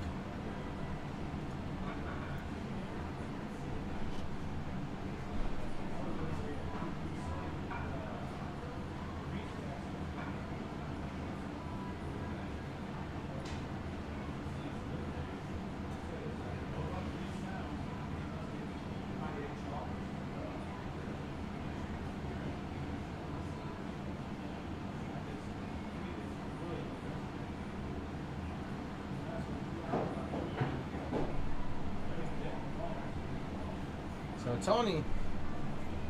Tony had a chance to get to the hill and rattle the 9 ball. And now Tony pockets the 1, but has left himself rough on the 2 to create a push-out-like situation.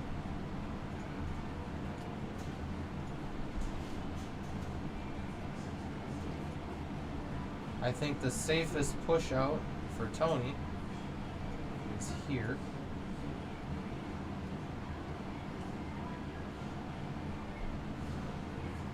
Pretty close, but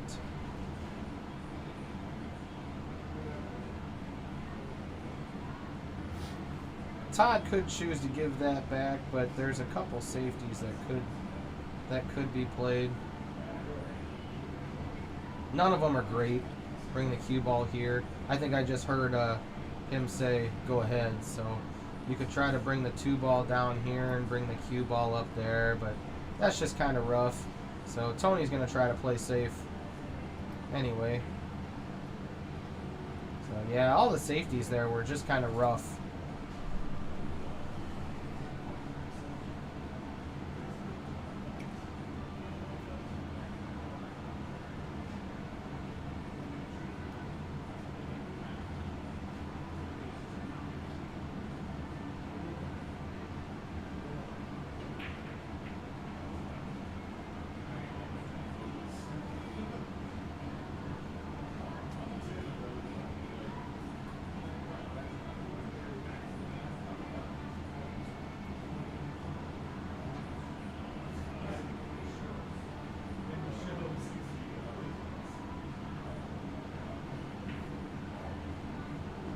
Good shot by Tony. That's a really good shot to get straight shape on the 2-ball. Now he's got a little bit of work to do. The rack's not easy by any means. You gotta play a lot of back and forth and stay in the middle of the table to have a chance of getting out of the rack.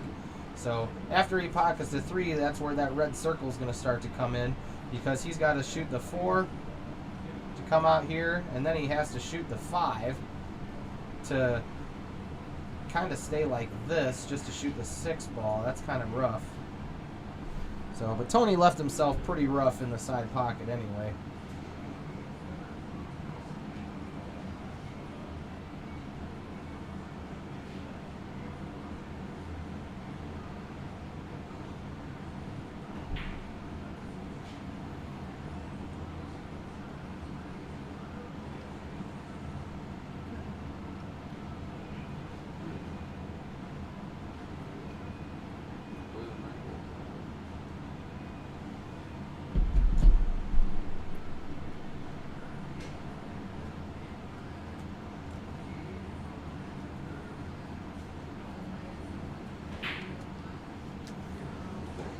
All right, so Tony fires at the 9. I think trying to cut it. Who knows? It fired straight in the center of the hole. So, folks, we got a hill matchup. And I will say, I think you guys can expect the 8-ball match to be a little better. I think they both play 8-ball better. I know Tony prefers 8-ball over 9-ball, so I'm not sure about Todd. I think they both play all the games good. They're just having a bad day. Yep, appreciate it. Sure. All right. You want some? Gotcha.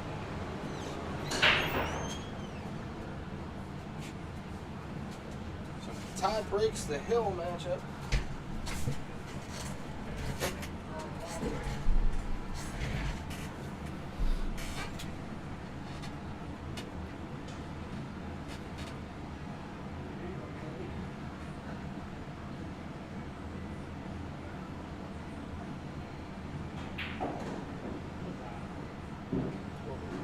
Uh-oh.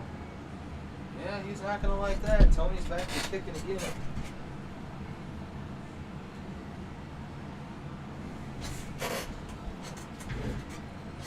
Keeps sliding all over the place back here. Need carpet in here. Uh-oh. Oh, no. He's not going to like that. Oh, well, I don't know. I don't know if he likes that or not. I'll be damned. I think he's got that window. So he definitely doesn't want to shoot it anyway.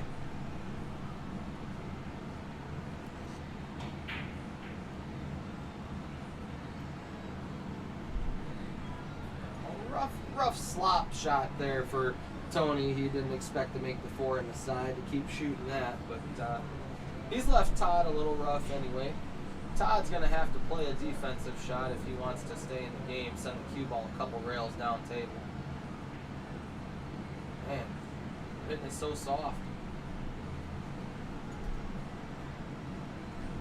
I tell you what, I got to thank Mark Wilson and Jason Flickinger, because the safeties that I see now, I'm just not sure if they're seeing. I saw that cue ball coming all the way down here. Fully creating separation. But they're working out good. See, another one here is bringing the cue ball back in behind the 5 ball. A lot of players would try to come here, but then what happens is you hit it too hard, and then it runs past, and then it comes out. So that's why you purposely try to play behind it, and try to play into it, to create a much better angle. So let's see if Todd wants to do here. This is also a pretty fair shot to bring the cue ball out this way, which is what he opts to do, but he's left a window now. He's left that window to get to the 2. If Tony buckles down, he can make the 2-5 combination.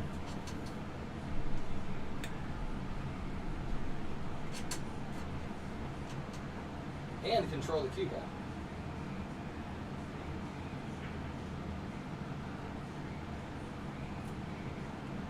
He gets defense out of it,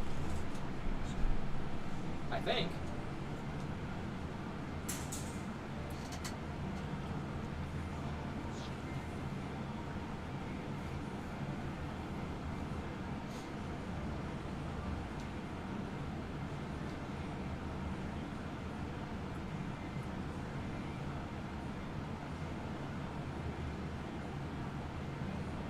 Actually looks like he can hit those pretty flush, but he's got to worry about controlling the 2. When you hit here, that 2 ball's going to freeze, so you're going to have to send like the cue ball up and down table if you hit it flush. He didn't hit it flush, which is actually a decent shot with how close they were. It pops the 2 ball out. You don't have to move the cue ball as much, but Todd, still don't think he got what he wanted out of it. He's going to still have to make a pretty smooth shot to keep the out. The side pocket's really tight, so you might look for Todd to come down to the corner.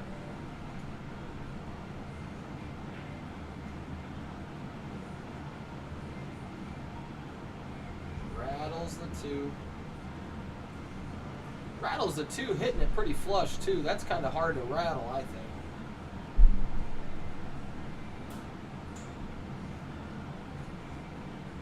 Tony's got a clear shot, an opportunity to win the match right now.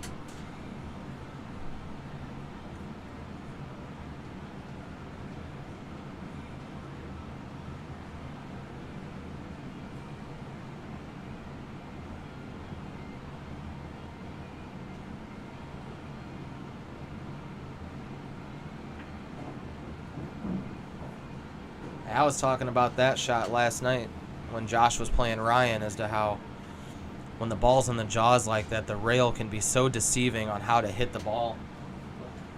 I would see Tony potentially rolling up on the 8 now, putting it there. No, he goes for the cut. Makes the cut. He says, screw it, I'm pissed, which, knowing Tony, he's not very happy with how he's playing because he does play much better than what he's showing. I can see him shaking his head a lot. He's such a good player. I respect his game a lot. Oh, whoa. Did you take a drive? Did you drive? Oh. Jacob Landstrom just joined us. Did you drive down here? Huh? Did you drive down here? Oh. That's a drive. Well, Tony's made 2 banks. Let's see if he can make the one he needs. This one isn't a bank. Let's see how bad is that. That's not awful.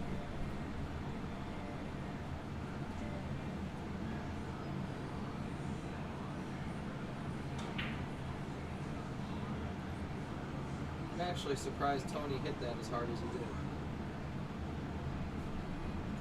So Todd has an ample opportunity here to win the first set.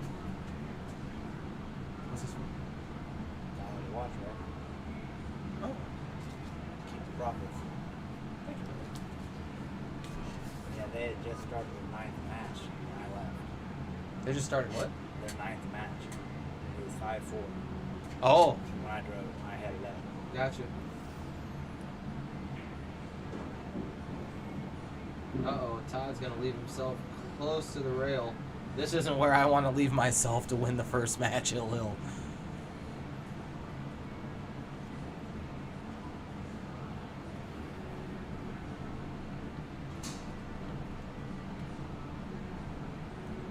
All I'm thinking about right now is Rule 1. make the ball. Make the ball, man. Buckle down. Now, this is a chance at a scratch shot. He's going to go to the top right of your screen to avoid the scratch, which is the harder shot. Oh, he goes down low. Man, I would have gone to the top right because that's definitely a scratch shot if you make it, I think. You're awfully close to that pocket.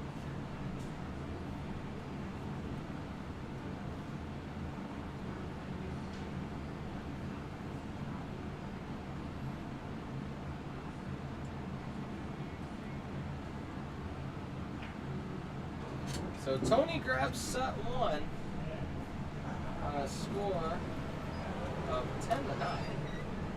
I'm sure they're going to take a break, and that's going to give me an opportunity to change what it is that I need to change. So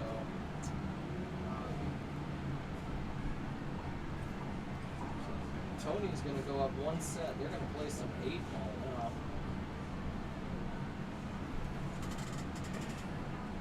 So we're going to change 8-ball to set number 2.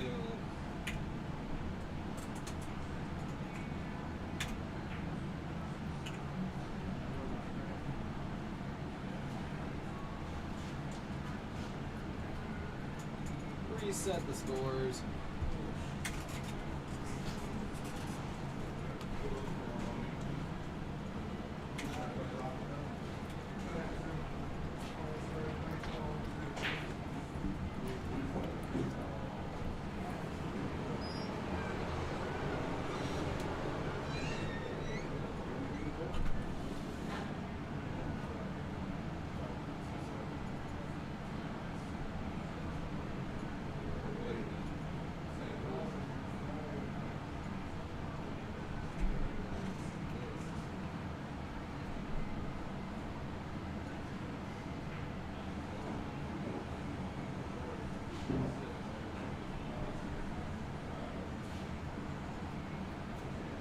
We got Tony up one set, so they're going to take a break, which means I get an opportunity to get out of here. So I'm going to pop up my sponsors up here for you guys to take a look at, and we'll be right back on G1 TV.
one set. This is a race to 10 playing 8-ball.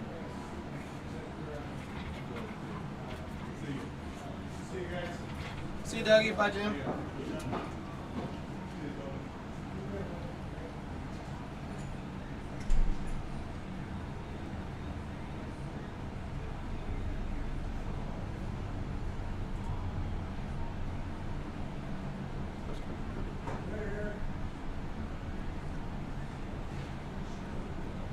Check in with me, and here we go. So the 8's not going to count on a break. I would, if I had to guess, I would see an immediate comfort change for Tony. I would think.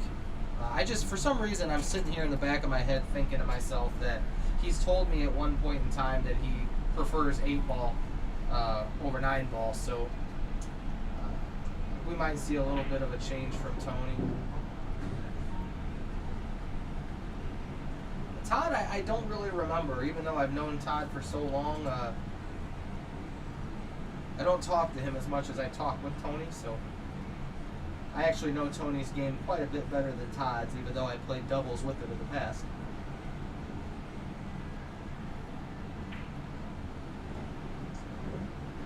Yeah. I'm noticing Tony's stroke might be just a little more on the confident side than it has been, so you might see a little bit of a different change for Tony. You can kind of tell by the way he's hitting the ball that feels like he might be in his own little zone a little better. So we'll see.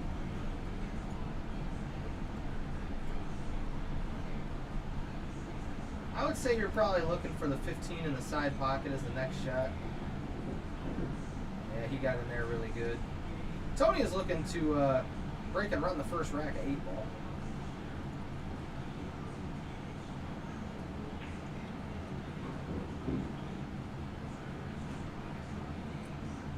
So the 8's probably going to be played at this point from the way Tony's looking. I would say you're going to play it in the corner pocket.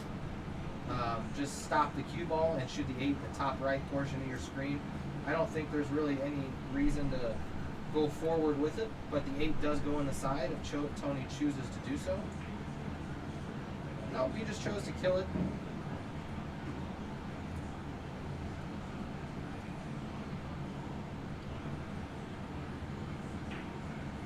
Oh, and this is the lead. Tony. Oh my. He really poked that. That's about the only shot that he didn't hit well. He hit the rest of them really fluid, really easy. I was getting ready to say he looked pretty comfortable there. Yeah, Right? yeah, for real. His stroke was not at the standards on the 8-ball as it was the other balls on the table. So Todd's probably going to start with the 1 and move to the 6, I would think. 6 in the side. That's what I'm doing. I know 8-ball a lot better than I know 9-ball. So I pick out patterns fairly well. So I would move the 6 to the side, then I'd eliminate the 4-ball. Just to kind of keep that ball, keep everything away from the 8. Oh my gosh, he missed the 6-ball. He stood up.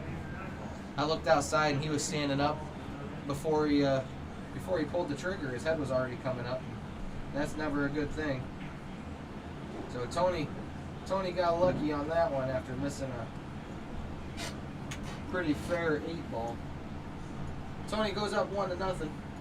But I will tell you that that game for Tony was 10 times better than about anything he did in his 9-ball set. So I'm still thinking we're going to look for a little bit more comfort coming out of Tony running into the 8-ball set.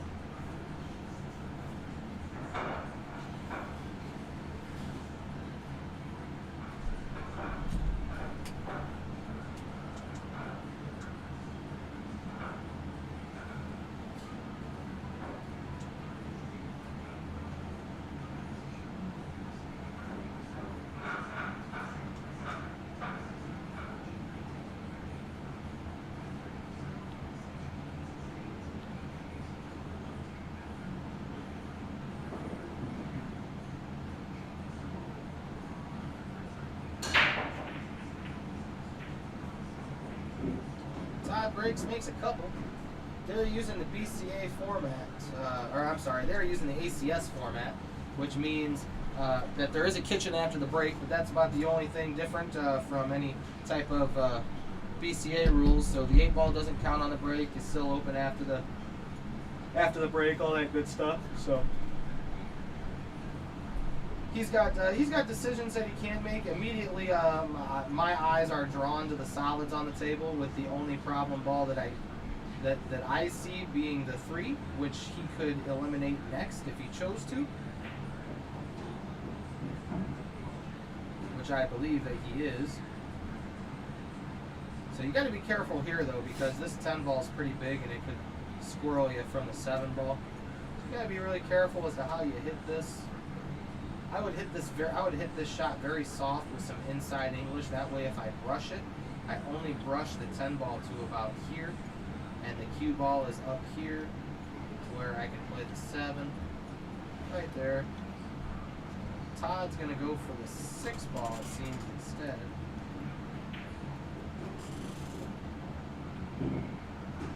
Which still isn't bad, but being that the 9 ball's right here, that's why I go for the 3, because I can't get over this way to make the 3 ball. So the 6 ball is pretty well open from a lot of different places on the table.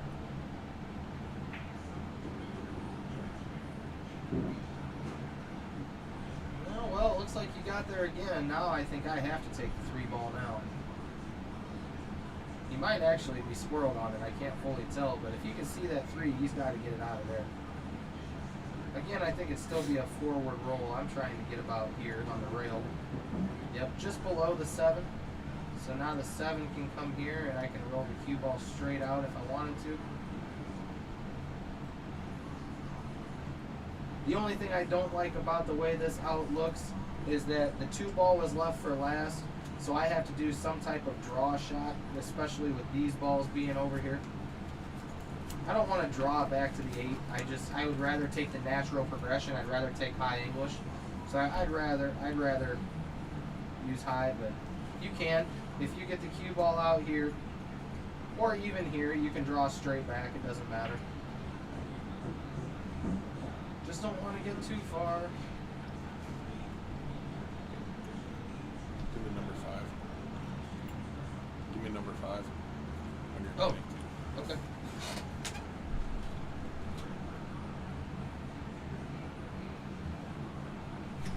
I want the Michi bet more.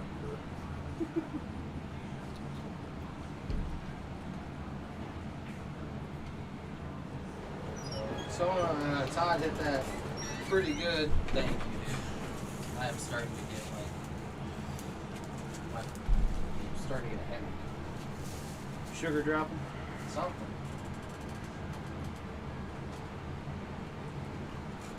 What's your trick? So Todd's looking to make a nice shot past the 10. You just got to forget the 10's there. I think the 8 ball sees 3/4, if not the entire pocket. You just got to forget that it's there.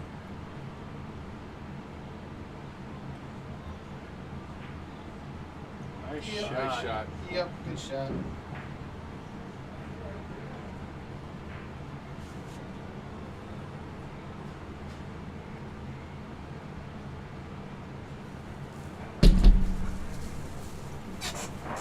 This is from Jacob Landstrom, Huh?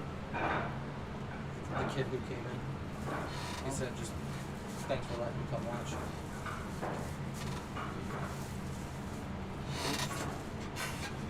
Can't argue that. Nope. We love donations. Right? So the score is 1-1. Todd made a really nice 8-ball shot there to save himself a rack. Oh, yeah.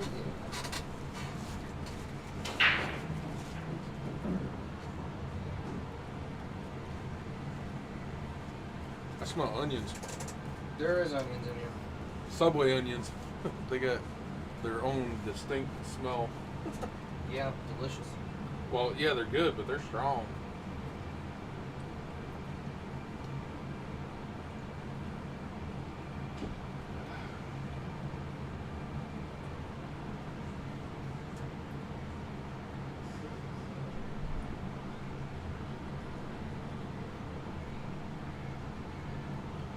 I just heard Tony call the 6 on the side.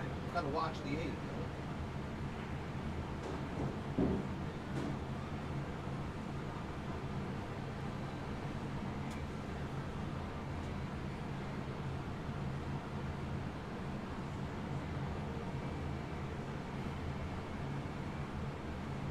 Good opportunity to go up into the 3-7-4 using the 5 ball. Create a little bit of separation with them. It's not a shot you hit really hard. Yeah, just try to come through. Really good shot.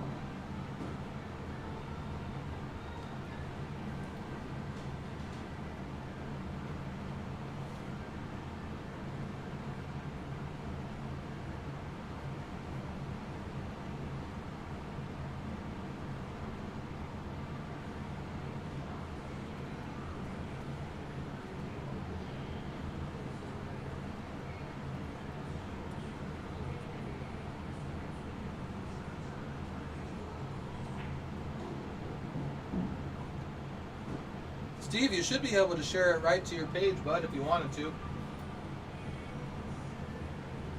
Okay, the shot that I'm looking at right now of the 3 ball that Tony's pretty well straight in right now on goes past the 8 ball. Because it's hard to get on otherwise. So if it goes past the 8, I'm going to play the 7 and probably shoot it there. I don't think I like the 3 in the side, but I don't think it goes by the 8. yeah, I don't think it does either, but it'd be nice if it did.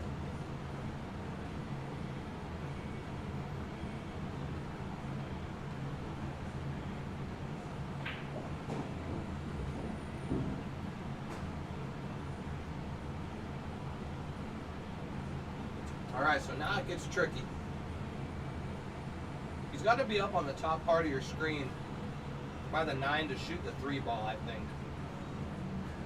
He's going to ask an awful lot to shoot the 3 up in the top left portion of your screen, I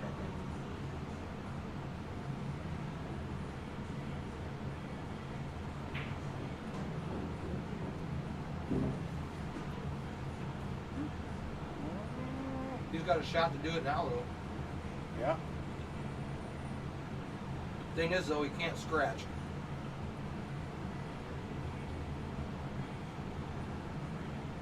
If the 12 ball, if he clips the 12 ball, I think it'll help him. But he's got to watch a scratch shot here, I think. Oh no, he hit that really good. Oh, he rattled the ball.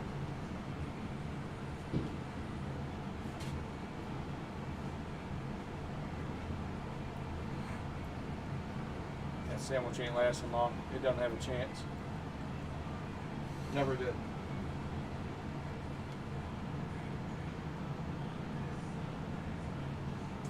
I spot a Subway sandwich, the 5 and the breaks every time, and he never wins.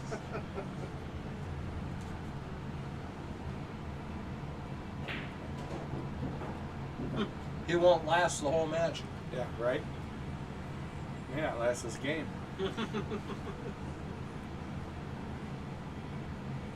So Todd again has a pretty self-explanatory out. The 10 to the side is going to move him in position for the 9 in the corner.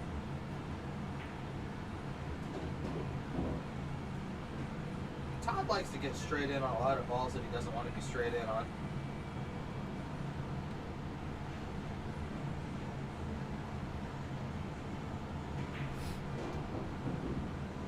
Pitch back out really good though. Yeah, he did. I'm going to shoot the purple 13 first. And then I'm probably going to go down and get the 14 and shoot the 12 last.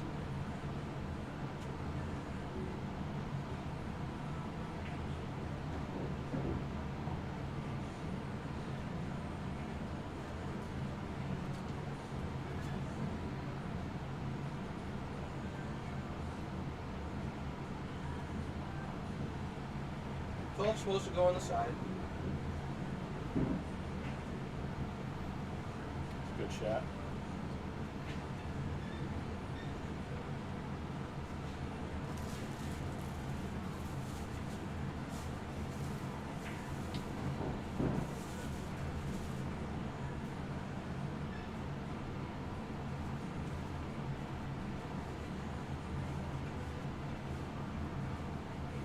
The 8 in the corner is going to put Todd up 2-0.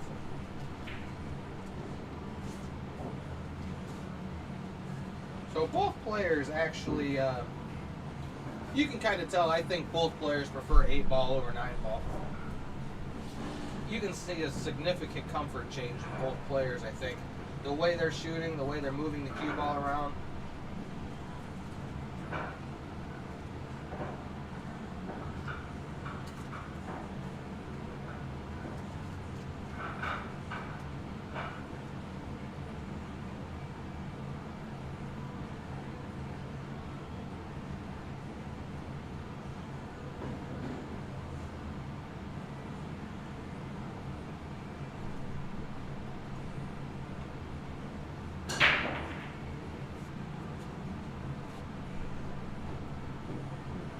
Todd makes a ball.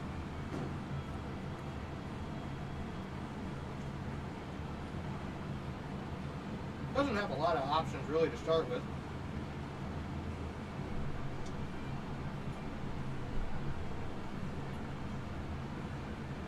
Two on the side with a 15 in the corner. So you look at the congestion, I'm thinking, man, this one will take me a while.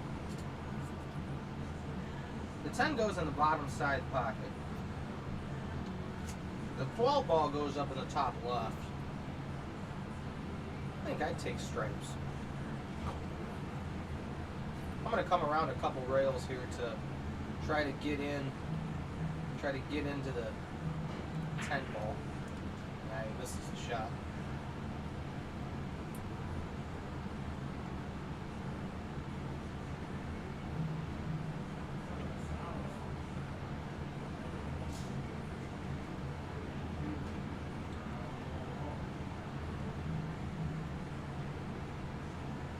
Yeah, so Tony now, I would suspect Tony's going to take stripes if he makes a 12 ball. He's got to run into, he might have to run into the 10, but he can push the 10 down table. At this point, Salas looks kind of messy.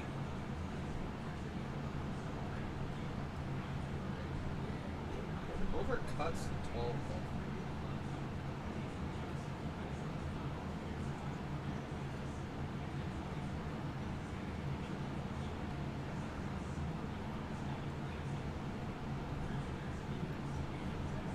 So it's still open. So Todd looks like he's going to be taking stripes now.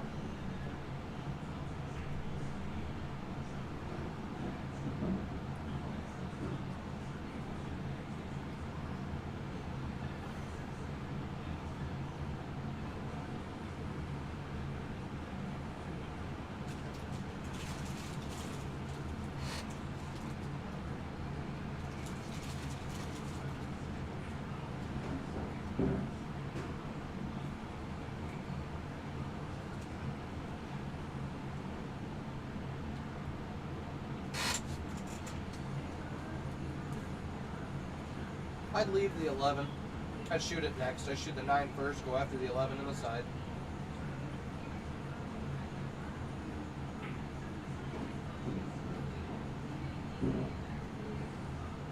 Now, the 8 ball's kind of tricky, but I see the 8 ball in the lower side pocket. So I'm going to go 11, 14, 10, 8.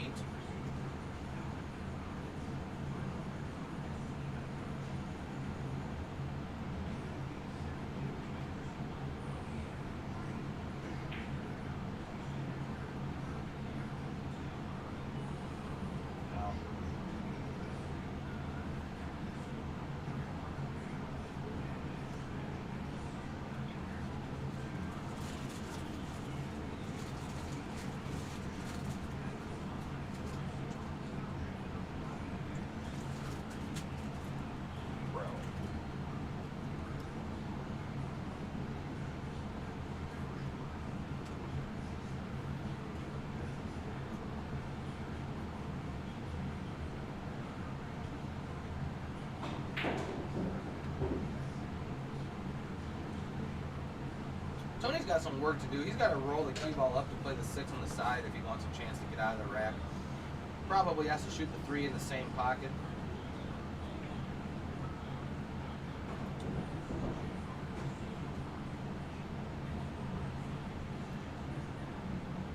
Yeah, he didn't get up there. Now he's got work to do.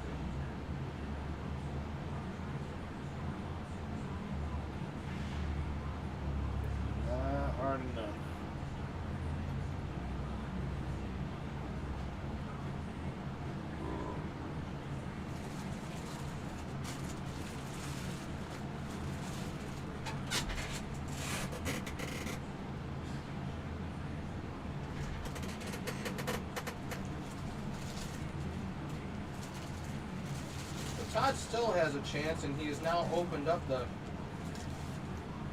corner pocket for the 8 ball past the 14.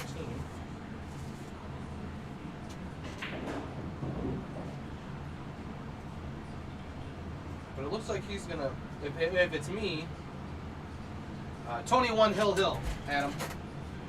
If it's me, I'm actually still gonna play the 8 in the side.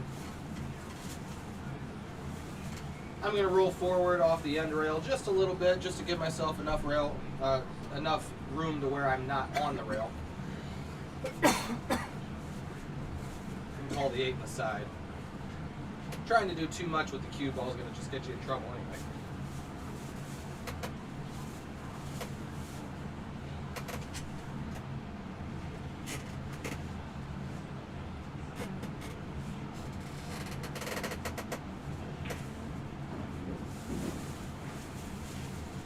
So you might actually see Todd, the way Todd's been playing, draw the cue ball back to get in between the 3 and the 4.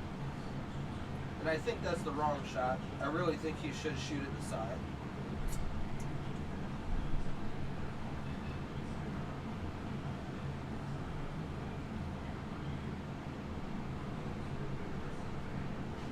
You could even use the rail to come off of it a little bit. I don't like that because it might slide away and you might have a harder cut.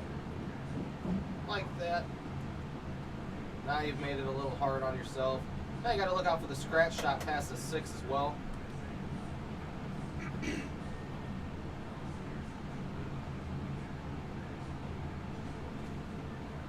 Curious to see how Todd's going to cue the cue ball. I would imagine with some draw, but not entirely sure.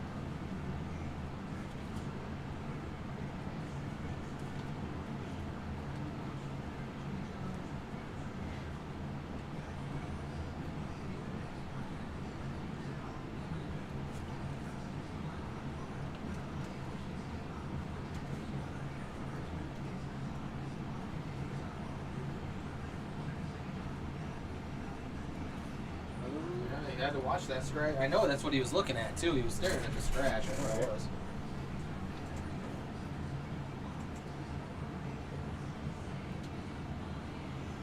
So Tony's been given a huge opportunity to tie it at 2 apiece. Pretty explanatory. 1 in the side, 6 in the side, 4 in the bottom left, 3 in the top left, 8 in the side. Man.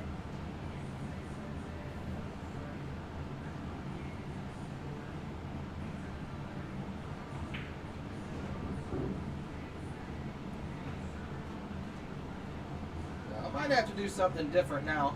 I would say now, with where I see the cue ball, I'm going to shoot the 3 in the top left. Then I'm going to come back and I'm going to get rid of the 6 in the side. And then I'm going to shoot the 4 in the bottom left to shoot the 8 in the bottom side. The cue ball just looks funky to hold the cue, or to hold the 6.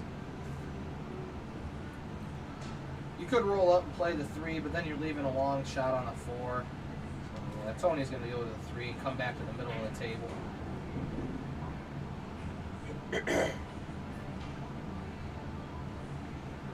So he was going to shoot the 4 in the corner, but now, yeah, he's changed his mind to shoot the 6 ball. I would too.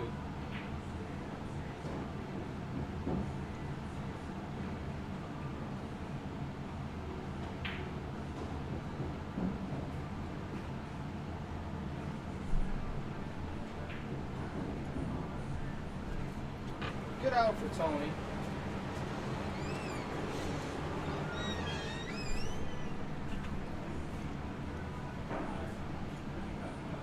Feels so much better. Huh? Feels so much better.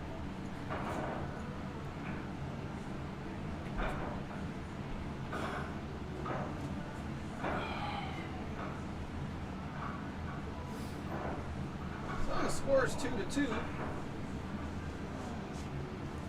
The way the players are playing, it looks like we could potentially see another Hill matchup. I'm serious about that 20 for 20 though. I really want to do that whenever you get time. Tomorrow night. What time you want to do it? Start? 7. Alright. That gives me time to go home, take a nap after dialysis tomorrow and everything. You sure you're going to be able to do it with your hand? Yeah.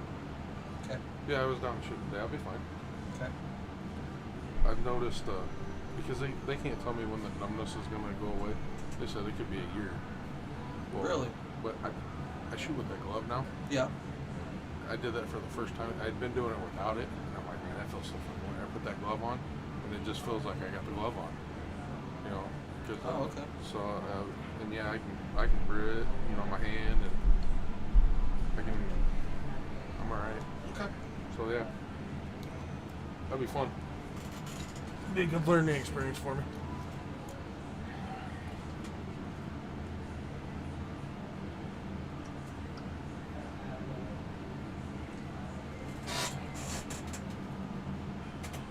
Todd's taking a look here. He doesn't quite know what he wants to do. Normally, the first ball that's going to jump out is the ball that's in the pocket. So you run into leaving it. Okay, yeah, well, the 4 ball. So now you're automatically taking your mind to the solids. Where are the solids at? So solids are probably the best chance he has to run out if he's playing offensive pool, just because the solid has taken a pocket. But now the real question that I want to bring to your guys' attention is this ball. If it goes here.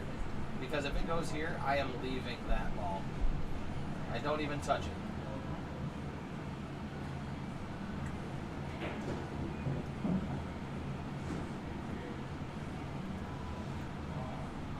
So he scoops the 9 out, which is good. Now, I'm actually going to leave the 2 ball for last. I'm going to go after the 1 ball next. And that way I'm going to start to work to try to get in here to these balls here. As long as you don't overly mess with them, if Todd can get a good shot, he can even bump the 8 ball this way and shoot the 7 after he shoots the 6.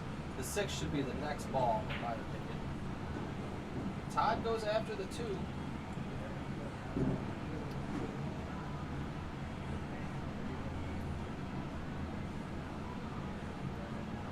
I definitely would have left the 2 for the 8 ball. Just because there's so much room to stay in the middle of the table after you shoot it.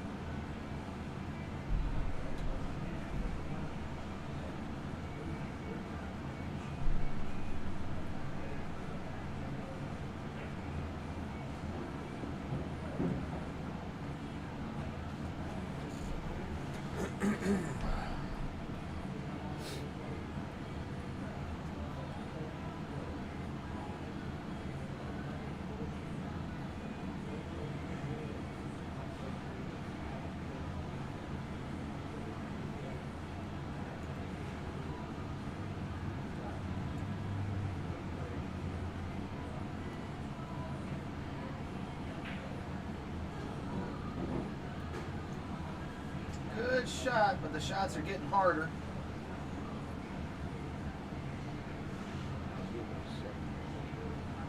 When you play a lot of up and down pool back and forth, it can potentially get you in trouble in bar table 8 ball. Now 9-foot 8 ball, that's a completely different game. You actually see a lot of players who play 9-foot 8 ball go back and forth throughout the table, but bar table, man, just the congestion and just the angles being so shorter.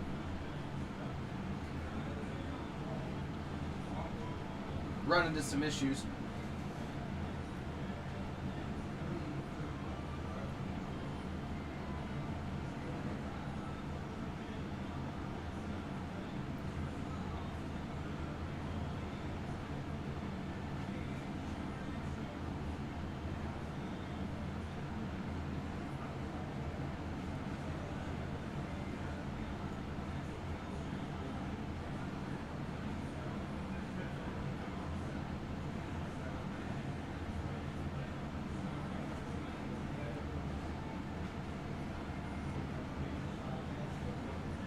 See what Todd decides to do. I'm kind of at a loss here too. I'm not sure. Is he going to try to spin the 1 on the side? Tries to bank it. So Tony's going to come up to the table now with a different look at the rack. So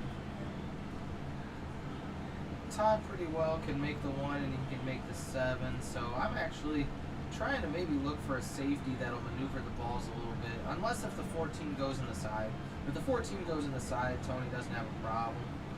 I don't like shooting the 11 here, personally, just because if I miss it, I might leave him something I really don't want to leave him because the cue ball's going to be out here.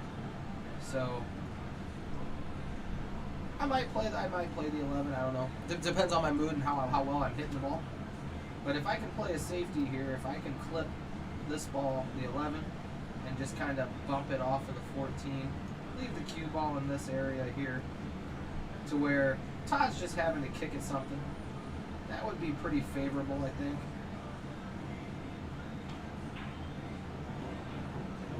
These guys are using a lot of draw, which is hard for me to call because I don't use a lot of draw.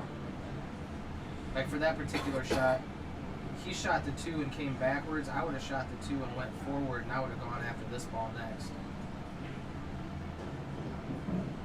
So it's tough. It's tough for me to call because I guess maybe I play 8-ball different than a lot of other players. Maybe I don't know if I'm right or wrong, but it's tough to call sometimes when you got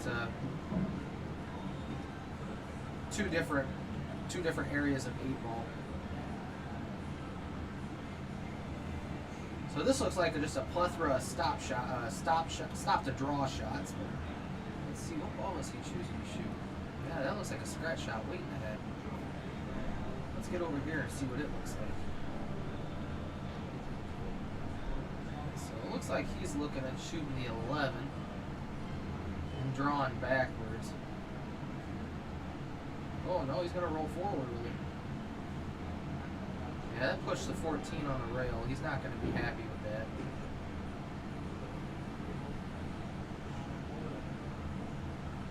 He's looking to see if it goes in the side. That's a super hard shot to get in the side, but you got to watch the cue ball. The cue ball has no room to travel, so Tony's going to leave himself about where the 14 is and not have a super good shot that he's going to want to shoot. He's going to be able to shoot that there if he makes the 14 ball.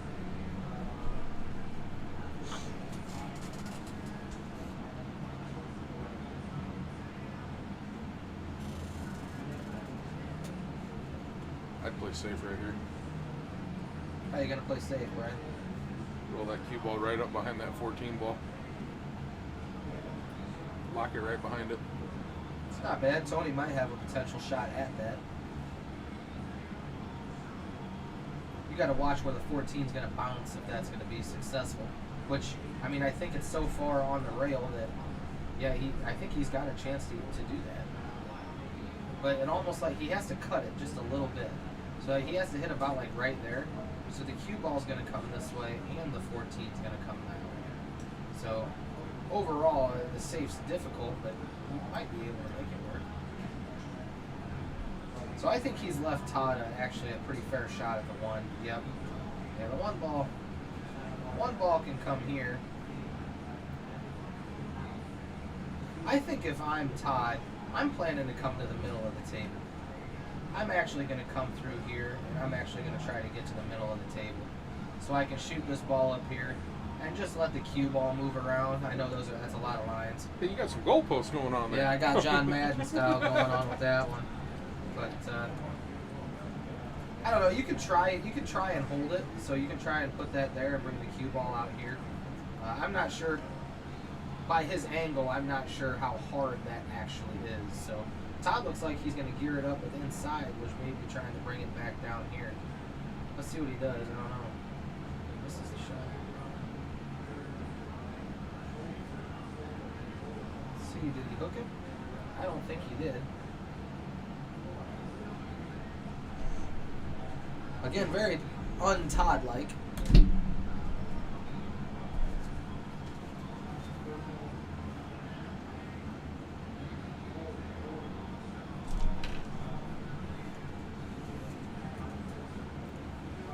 Tony's actually staring pretty hard at it, so that camera might be messing with us a little bit.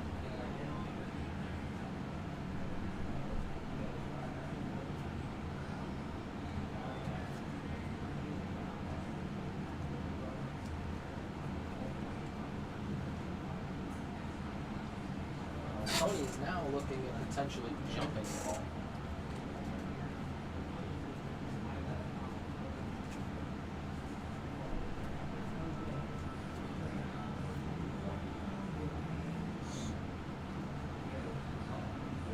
So it looks like he's trying to jump over just a quarter of the ball to an eighth of the ball.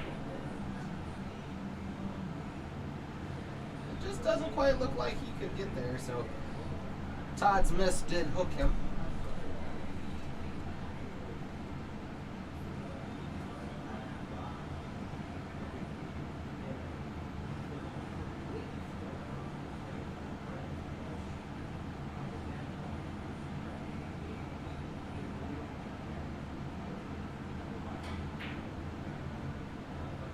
Rattles another ball out of there.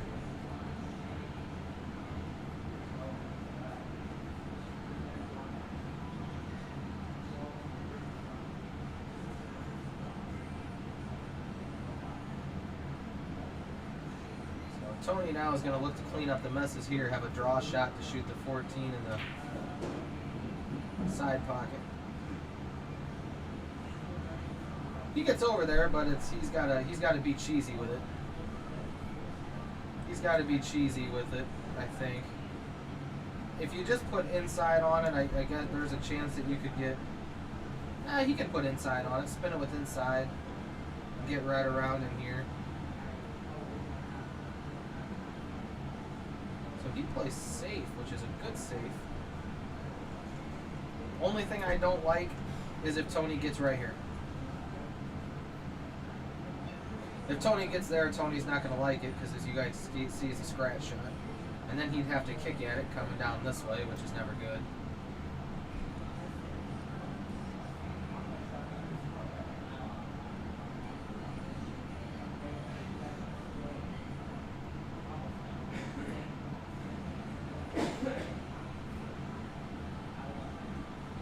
Safety works. Todd gets a good hit, but doesn't leave the cue ball where he wants to, for sure.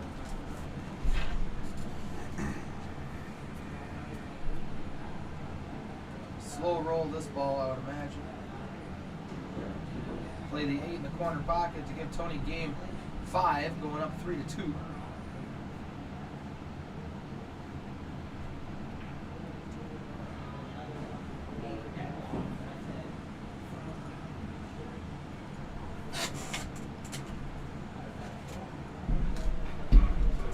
See if they decide to take a break. I don't know if they're going to take a break or not.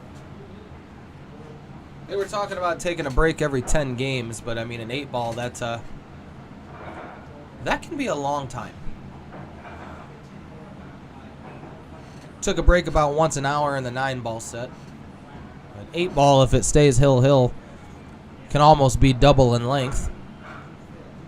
So now you're looking at a break every 2 hours, which is kind of brutal.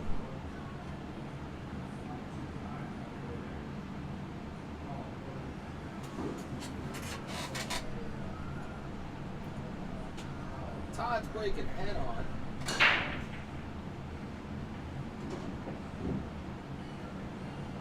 Spreads them out really nice and parks the cue ball in the middle of the table. No problem balls really here for either one. Let's see which one he chooses, because I still take my time and I take a look around. But the balls I notice right away are the 3-ball and the 14-ball. I think those are the ones that lead to their respective outs. A lot of people might think it's the 7, but I don't know. You could use the 7 to get in here, but I actually kind of like using the 3-ball to get up here and get rid of the 6 as fast as possible, because that one's goofy. If I do get up here into this spot, I can pocket the 6-ball over here and come back off of this rail and this rail, very controlled, and get to here where I can play the 7. I don't like the 10-ball, so that's why I'm choosing solids, and it looks like Todd's at least kind of following with me. Todd goes through the gap, which is a huge base hit. Good shot. You know, ESPN is going to call me and say, you'd make an awesome baseball commentator. And I just look at him and say, I know, sign me up. Little duck snort. What? That's old Hawk Harrelson from the White Sox. Oh, well. Commentator a long time ago. That's why I don't. That's What? why I don't know it, because I don't watch garbage. No, that's from when the White Sox were good. Nah, White Sox are always bad. Guess that's what you get from being a Chicago team. Yeah, well, it's one or the other for me, and one's garbage and one's not, in my opinion. No, I know who that is. And I just never. Tell you what, even when the Cubs weren't on, I was born and raised a Cubs fan. But even when the Cubs weren't on, I watched everything but the White Sox. Yep. If the White Sox was the only game on, I shut it off. I didn't want to watch it. Rooting for the other team wasn't enough. I just didn't want to watch it.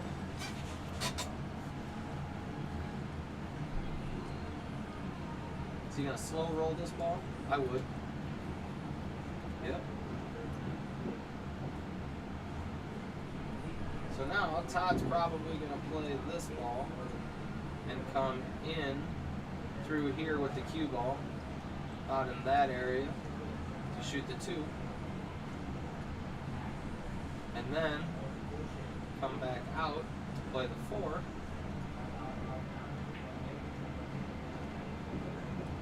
Hits it pretty stiff, doesn't want to be over the 8.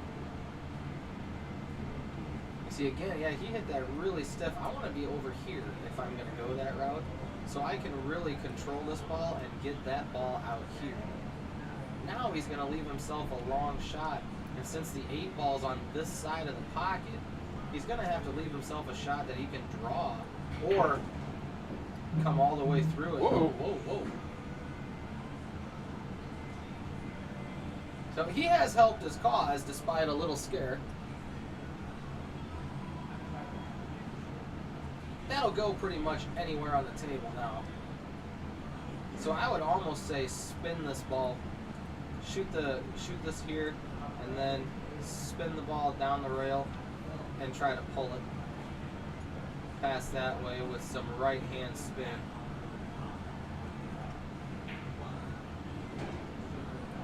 He hits it smooth in the corner. Good shot for Todd. He hasn't really hit anything with some enthusiasm yet today, so Todd gets out of that rack to tie at 3 apiece. Good break and run for Todd. That is the first break and run of the day.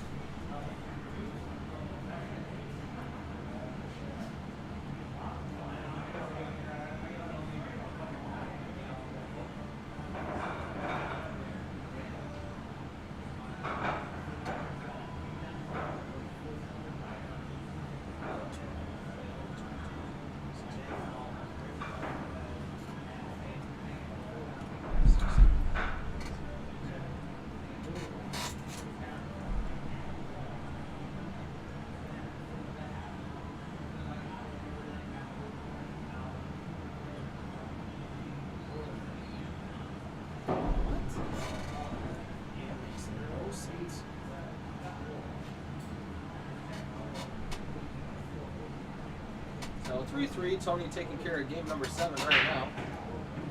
The first break and run might open up some opportunity for both guys to loosen up a little bit. Tony might realize, all right, so we've seen it, he can do it. Now it's time that we try to replicate it and have ourselves a good match. So we'll see.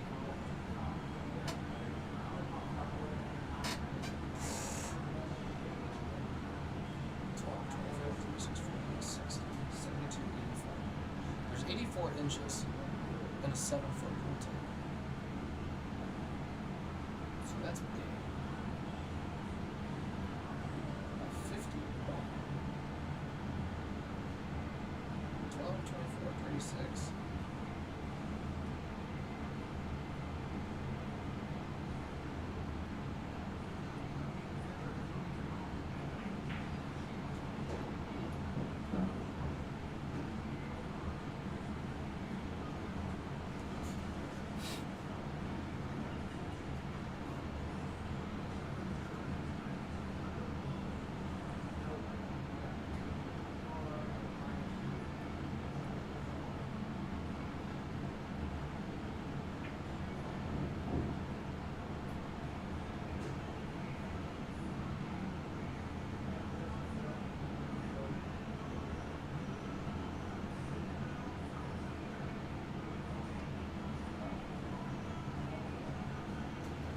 Tony's going to try to work the magic here to run out his own rag.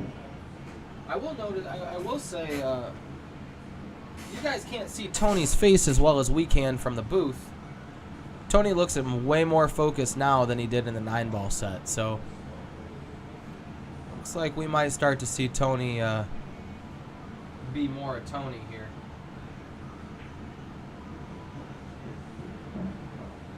Hey, he got a separation.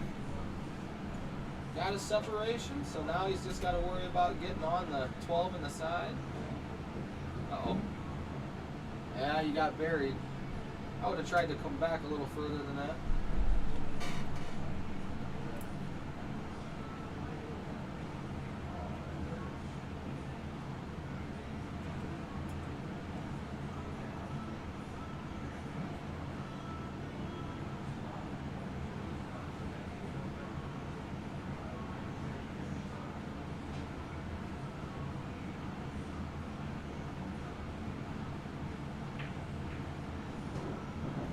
Good combination. Oh, I think Tony put himself on the point. He's not going to be happy with that.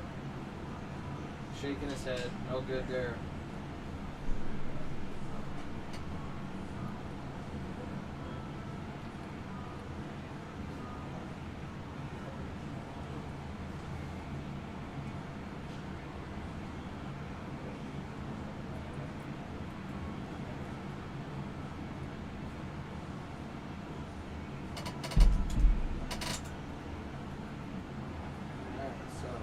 Can we see the Efren Reyes shot where he hits it off the point and goes all the way in the corner? That would be awesome. I think he's just going to try and cut it. And, oh, I think he shot it right off the point. Oh, we didn't see that one. He called it up here. I know he did. That's one of Efren Reyes' famous shots, to shoot it off the point and let it ride up the table.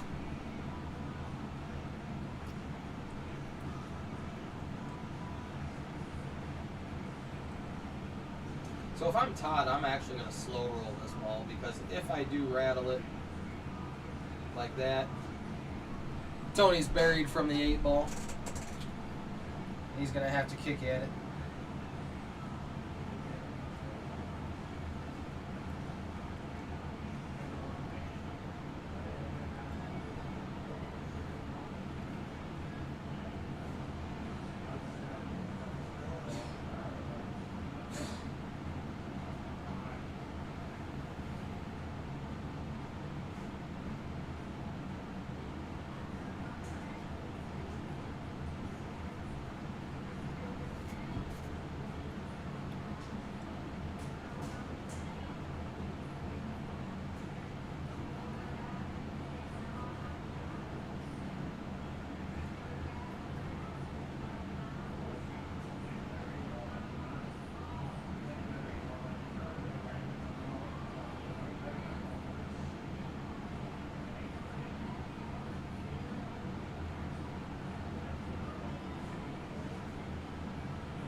Good hit for Tony.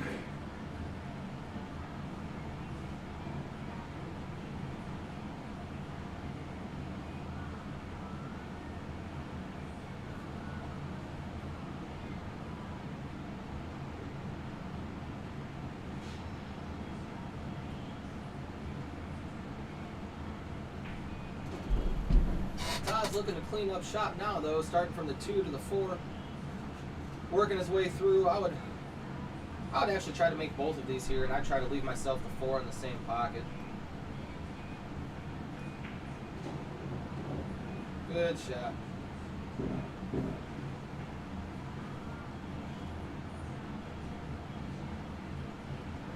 Again, folks, hey, if you like what you see, do us a favor, hit the like button and share it for us so everybody has the opportunity to see what we got going on in Jay's garage. Really would appreciate it.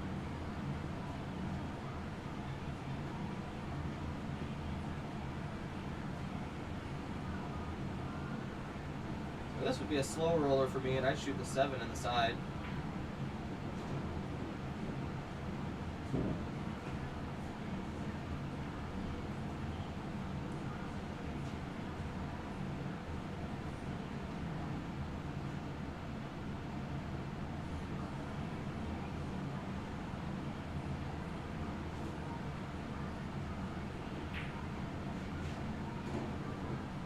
Todd fires that ball in the corner pocket like a boss. Leaves himself a kind of a little rough shot. It's a little tester. Just to roll it in the hole is what I do. So Todd gets to 4 after 7 games. Todd leads Tony 4-3.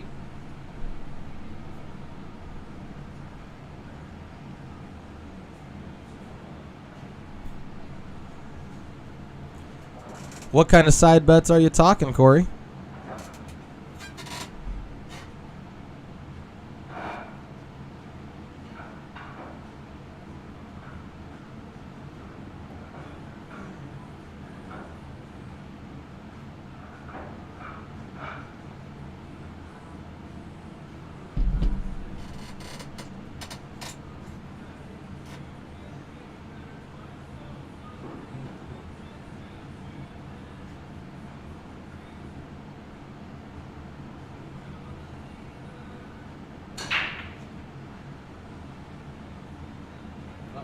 Looks dry.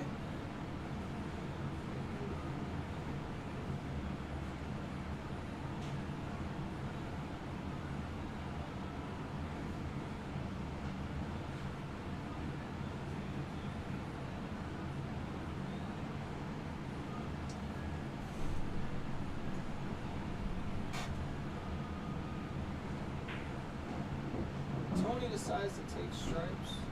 Not a bad decision to go with.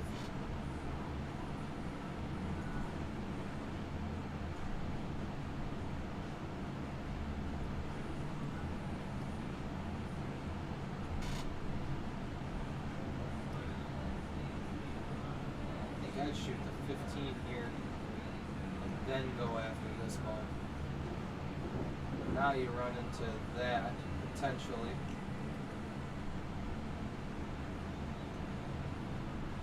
Try to leave for the 13 next, I think. Gets on the other side of it. Tell you what, Tony's just hitting the wrong part of balls, and he's just leaving himself kind of rough.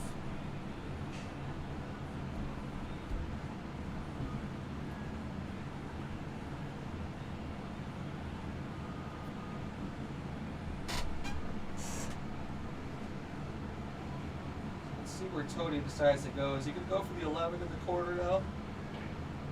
No. Shoots a beautiful shot. Cuts the 13 up top. He might not like where he's left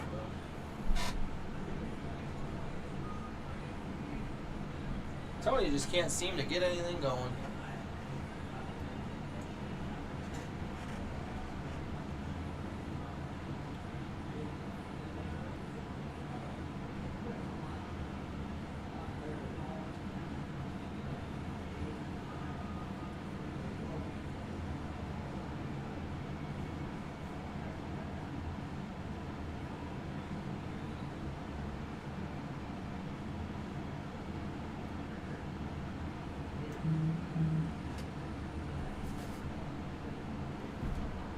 At this point, I think Tony just called the 15 in the side. You don't want to touch this because Todd's 4 ball is tied up, so you don't want to go for it. And at this point, I'm not even sure if I'm trying to make the 15 because the out here is so tough. You have to hit this so good to where the cue ball comes right here to where you can play the 11 off of the 5.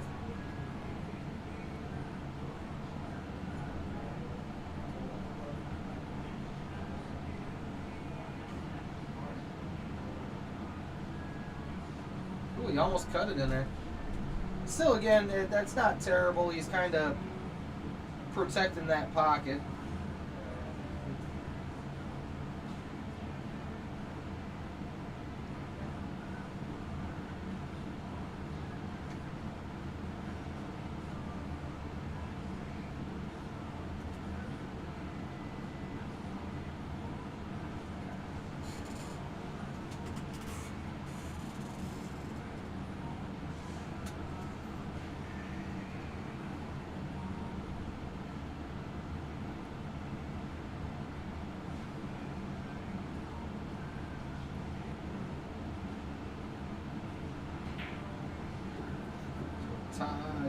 Todd makes the smart move, I think. He's trying to go after those balls right away.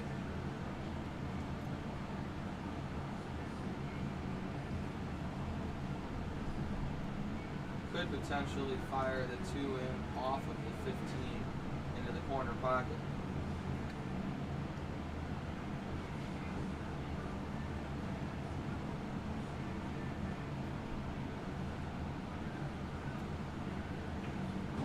But I will say as well, if you can shoot the 2 off the 15, you can shoot the 2 off the 14 too. So that would push the 4 ball this way.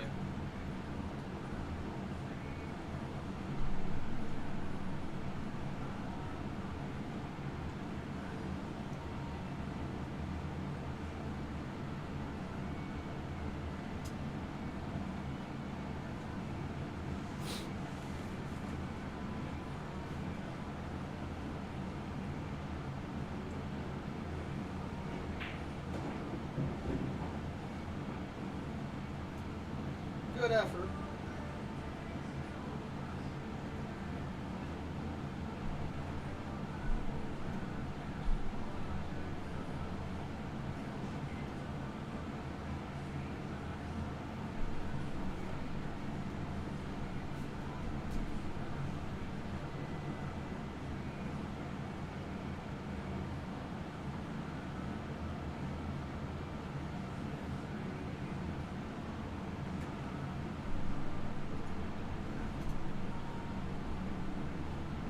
So 4 ball's a definite problem. I myself don't really know what to do with that.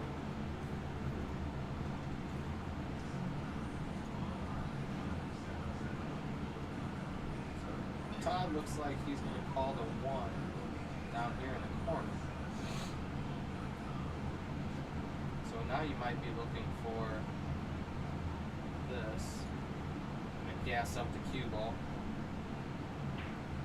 No, he did that really good though. So here's a shot now that he could actually do. He can shoot the 6 on the side. He can bring the cue ball back down this way and try to get it.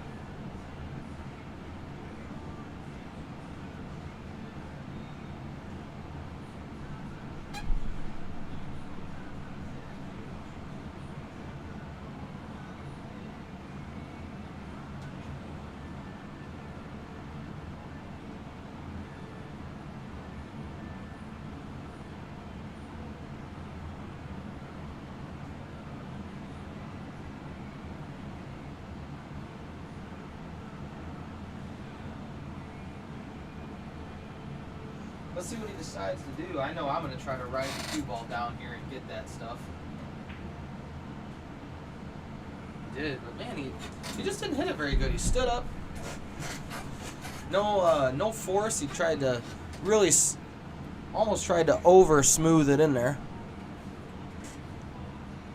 So he leaves Tony fairly goofy.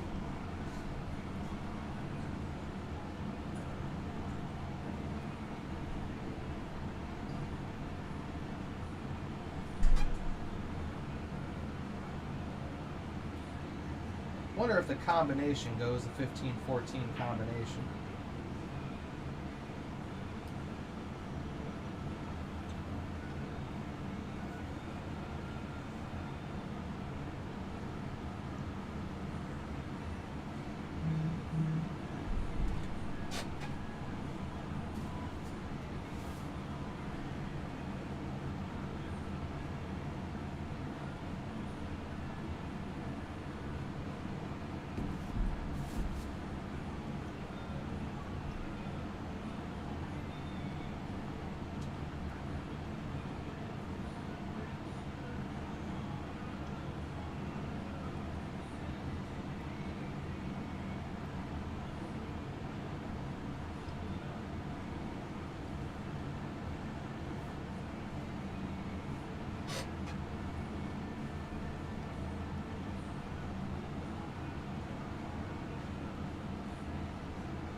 See, what I'm looking for right now is a way to get the 4 ball out of there.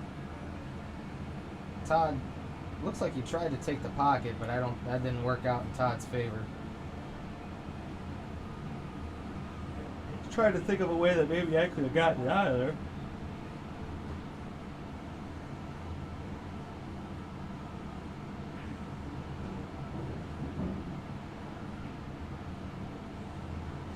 Tony wanted to hit that a little better, but he can still get out of the rack as long as he buckles down.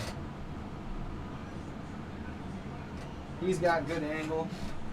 He's got good angle to come through here and then come back down table.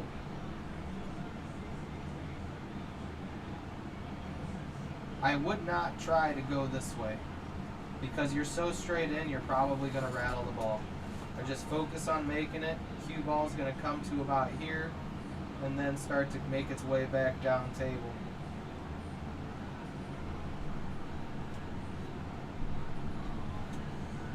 Just take your time and make the shot.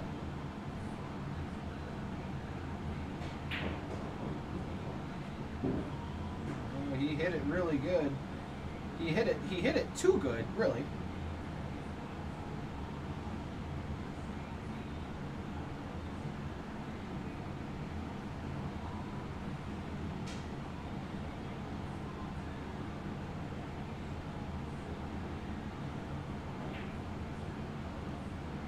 Smooths it out to the 8 in the corner pocket. Overall, it's a good couple ball run for Tony.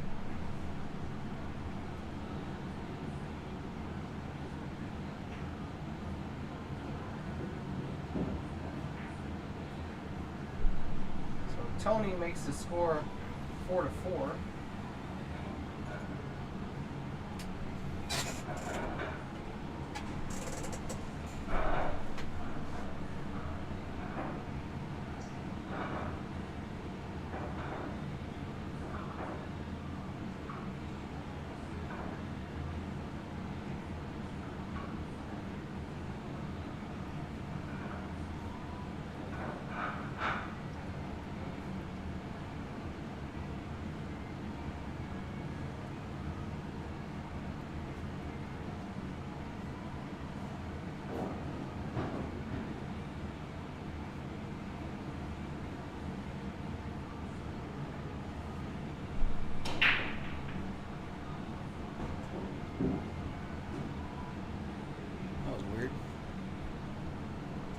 So a ball down.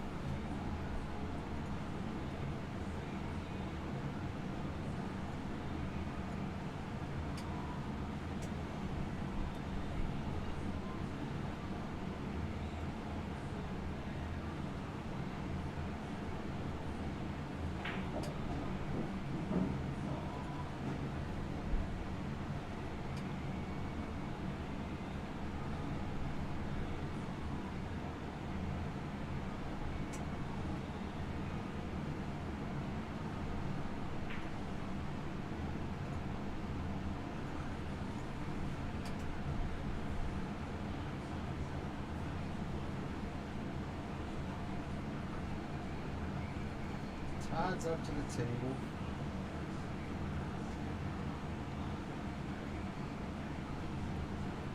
Let's see what Todd decides to do here.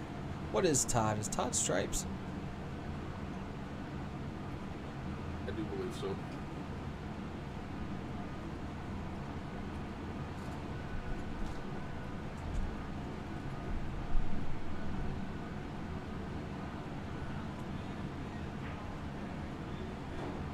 Good shot to open the rack up.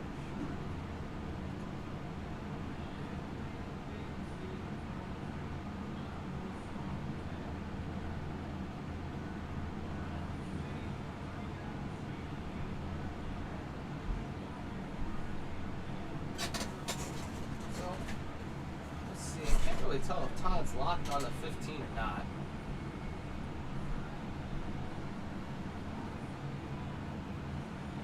If he's not, I'm definitely shooting the 15 ball. Gotta pay attention to this ball that's down here. This is the problem ball. Even though it sees both pockets. Oh, that was awful. Wow. Let's try that one, yeah. Even though let's try that again. Even That table's though it got a sees heck of a roll. Both pockets. Sorry. Yeah, that was bad. I really would have played that 15 ball. I don't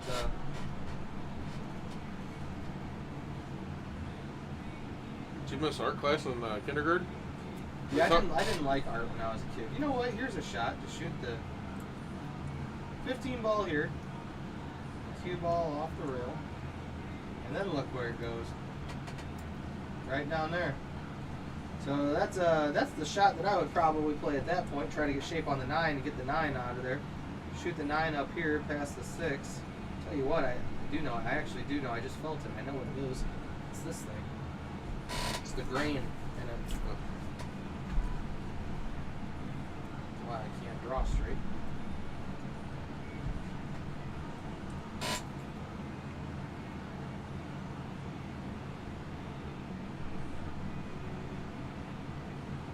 So Todd just doesn't seem like he sees that shot.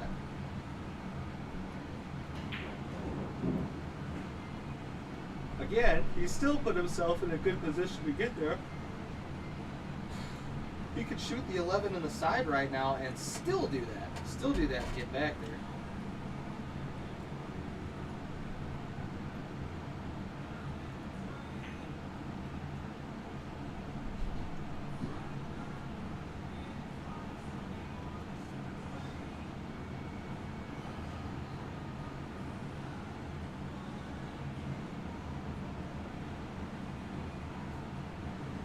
Tony has solids now. Tony's looking to clean up shop now, I think.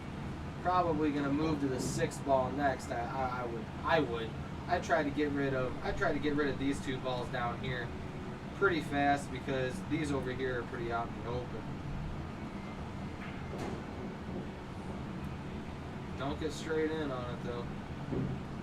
When you get straight in on it, you might want to consider going somewhere else.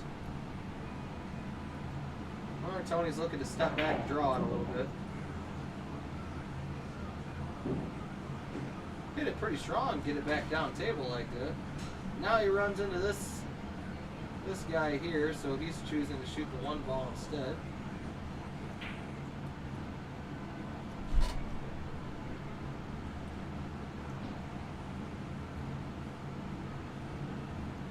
And if Josh was here, he would have said, if there was a pocket there, it would have went.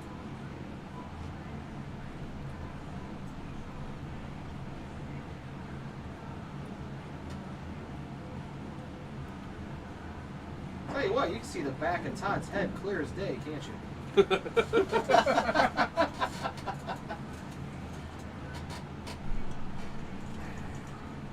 So Todd looks like he might have to go ring around the rosy now. He might have to come through here and then back around to try to get a chance to shoot the 9 ball. Because if he plays it the other way, the 9 ball is gonna, the cue ball is gonna be moving away from the 9. If he tries to shoot it here, the cue ball is gonna kind of do one of these and move away from it.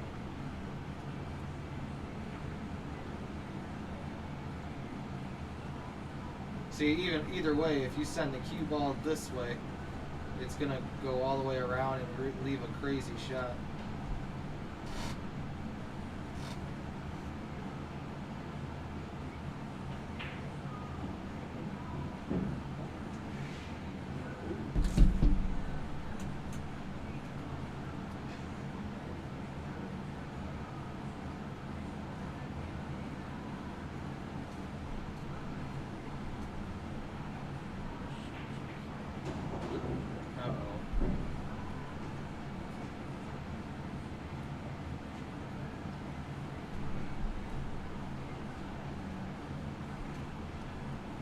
Tell you what, guys, you can't see it from there, but you've got 2 very frustrated pool players. These are strong players, and I feel like there's a piece of both of them thinking, oh man, there are people watching this, or they're watching us play this bad. But you can't do that. Who cares if there's a camera on you? Play pool for the hell of it. I don't care if 1 million people are watching. I'm going to dog the same balls. I always dog. I'm going to make the same balls I'm always going to make.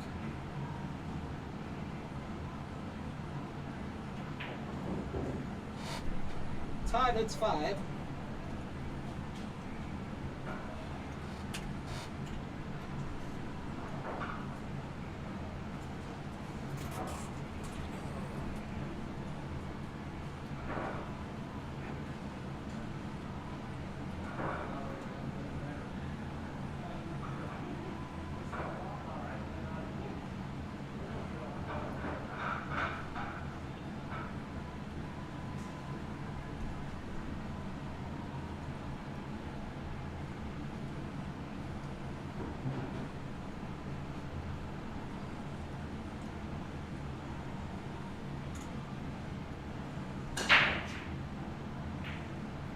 Todd controls the cue ball pretty good, but doesn't make anything on the break. Oh.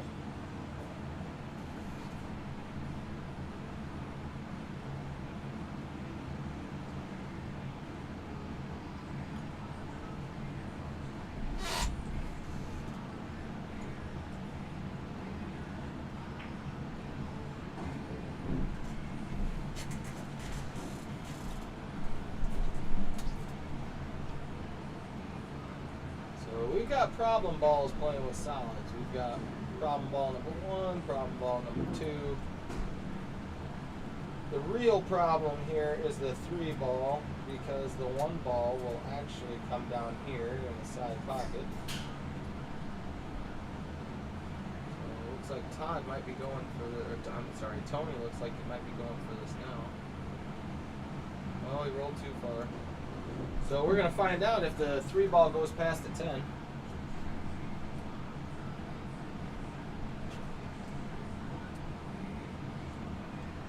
Obviously doesn't.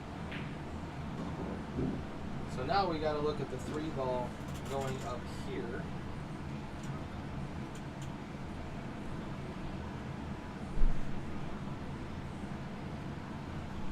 So how he would, I'd imagine how he'd get there, shoot the 2 in the corner. I would say get about right here. Shoot the 6 in the side. And then stun the cue ball this way to try to get the 3 in the side. I would think, I don't know, that one's tough. 3 ball's really tough.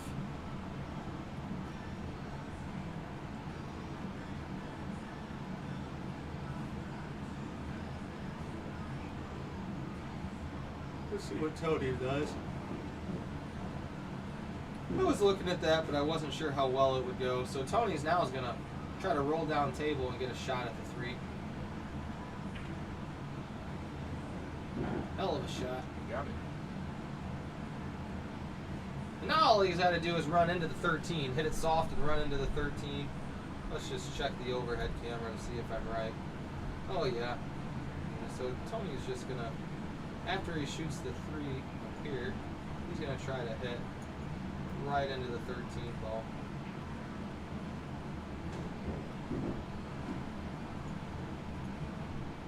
And then the 8 in the side.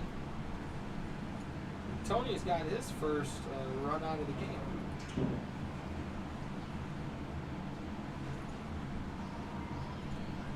So the score is 5-5.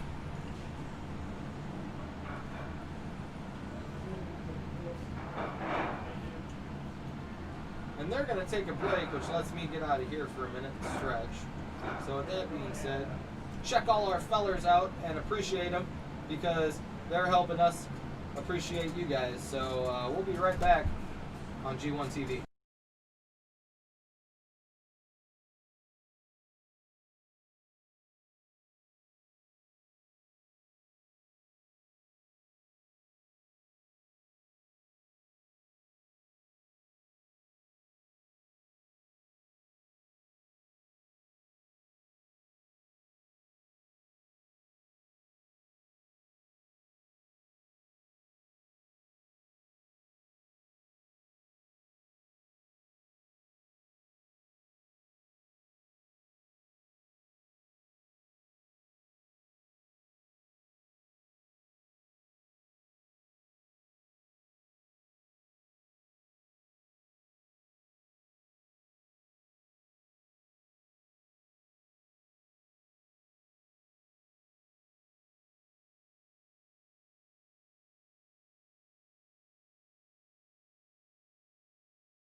All right. So we're back for the second half. Tony won the first set by a score of 10-9. Second set against Todd's currently tied at 5 apiece. Tony getting ready to break game number 11.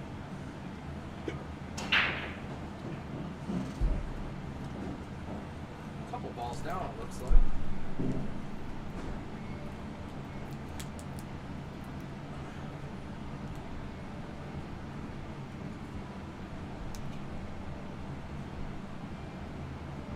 Oh, so Tony's broken and has clusters out the wazoo. Whole bunch of issues that, as an 8-ball player, you got to examine. So when you got to talk about control, and control's really split up among the table. First thing when you talk about control, who controls the 8-ball? Right now it's stripes. And then you got to look at what balls are locked up. 7 and the 2. And then you've got the 4-ball locked in. So you've got 1, 2, 3 stripes tied up. And you've got 3 solids tied up. But notice that the stripes are kind of protecting the solids a little more. So with the fact that this is still here, Tony decided to take solids. I would have taken stripes for this sole purpose.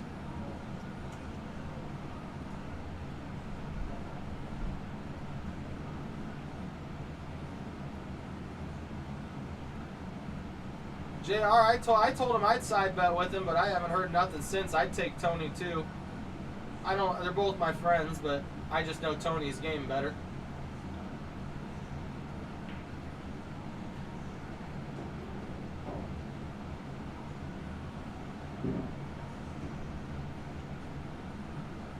Interesting.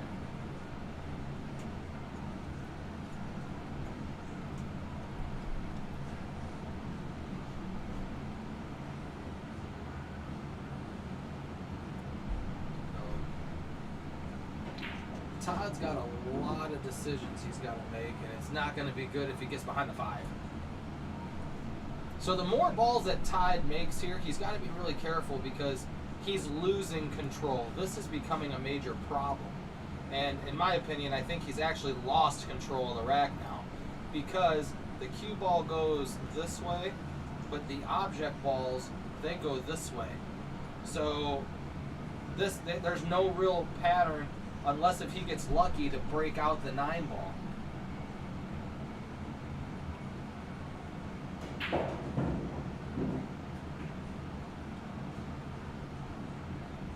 Yeah, so now Tony's got all of his balls broken out.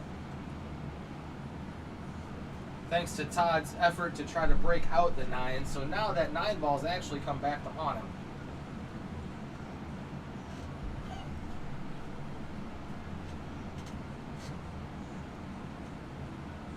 Sometimes, well, most of the time, you got to decide from the get-go as to whether or not you're going to get out. If you think you can get out, but don't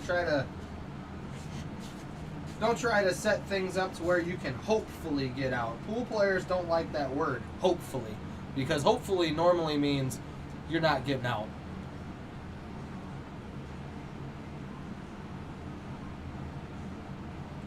Todd's kind of stuck here. You don't want to mess with this. You don't want to mess with it. You want to force Tony to break it out. So Todd's doing the right thing by leaving it there. But what I would do is I would put the 11-ball by the side pocket up here. I wouldn't have even tried to make it. I'd have tried to put it up here. That way, if Tony missed, let's just say he did miss, so now that 11-ball would be here. So I would have a chance if I got down here to come into it and break the 9-ball out. But he didn't. So Tony's now left with the 4 to the 6. You've got to shoot the 6-ball, I would say, up here in the corner pocket. So you're going to float the 4, shoot the 4-ball here, and get the cue ball about right there.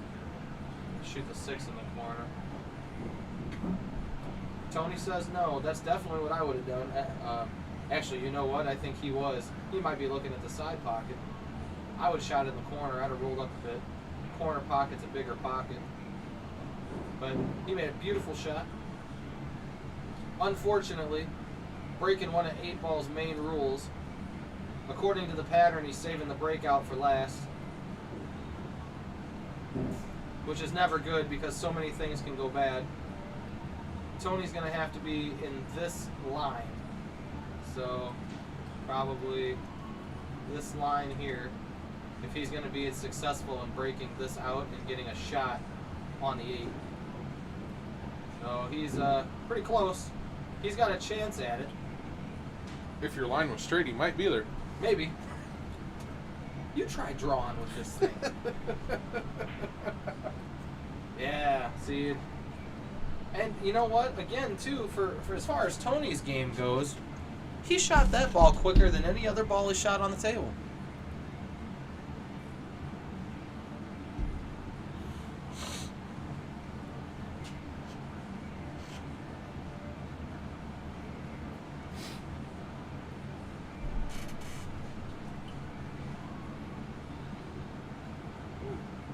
Oh, what is Todd doing?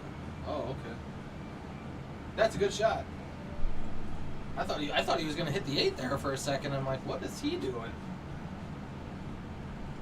So let's see what that really looks like. Okay, so the 8-Ball goes up in a corner, which is actually bad for Todd because this shot isn't as hard as it looks. A tip a right-hand spin will bend that cue ball and send it this way. He's just got to dig into the cue ball just a little bit. Tony is very capable of making this shot. Now, don't get me wrong. You want to leave him a kick shot, but Tony is a capable player that he could make this shot. Comes up short. So I would say not enough right-hand spin. If the 9 doesn't go by the 3, Todd's got to shoot it in the other corner right now. I'm looking at shooting the 9 up here. Rolling up. And then I would actually go after the 11 next. But if it goes by, it goes by. That's the best route if it goes by. Just kind of doesn't look like it goes by from here.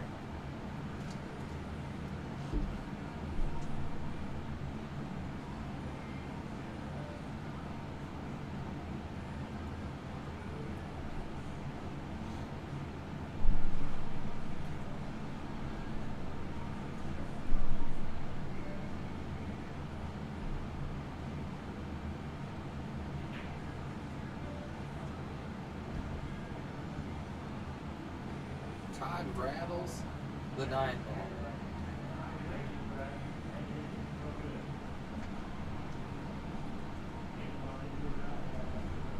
I think I just heard Todd say, I wish I could make a ball. So Tony is going to try to look to tuck the cue ball.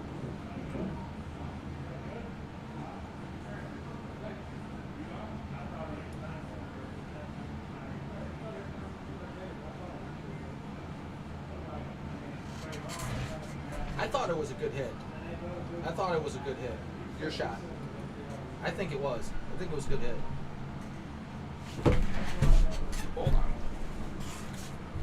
Hold on, guys. According to that looked like it was good. But I got a weird camera angle.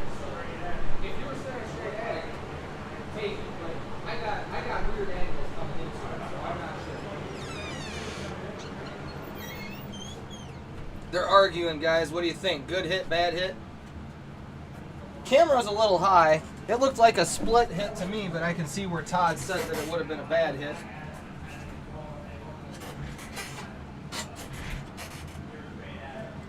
Flip a coin.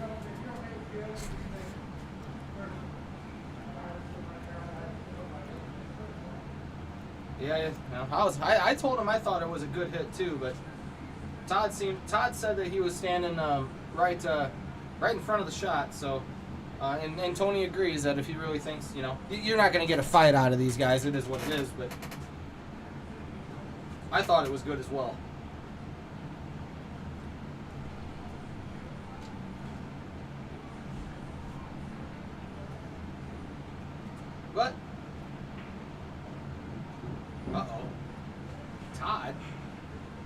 Careful, man.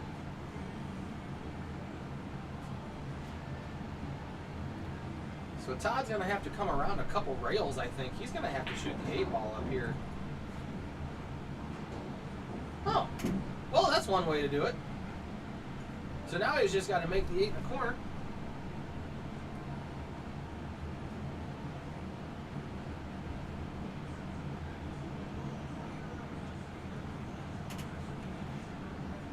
Truthfully, Dirk, I haven't figured out how to do that yet.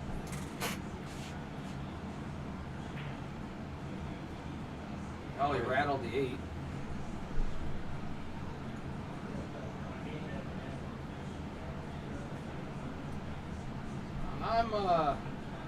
I'm thinking Tony's gonna bank that ball back here.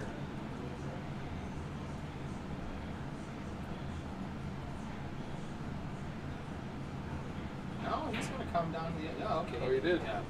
This, I don't know. This camera, man. I do. I just haven't figured out how to do it yet.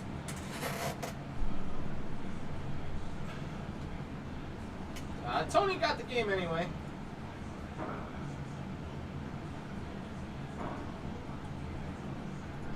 So good hit, bad hit, doesn't matter.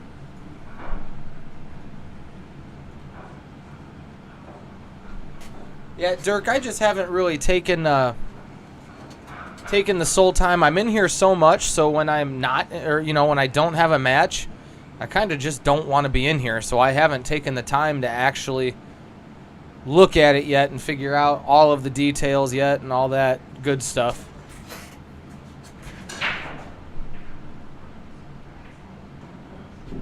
Like, I don't even know how to answer that. I mean, yeah, Facebook's stream is on about a 17-second lag.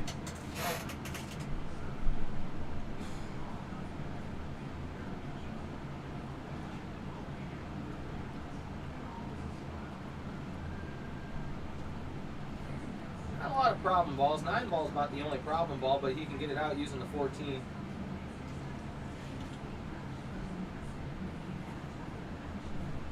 Come into it right now. Yep. There you go. Todd, that was a good shot, brother. So Todd's looking to get out of this rack, I think. I would not touch that 12 ball that's up in the top. Now towards the side pocket there, I would leave it alone. I'd go after the 15 to the 13. Todd's going to shoot that 12 ball.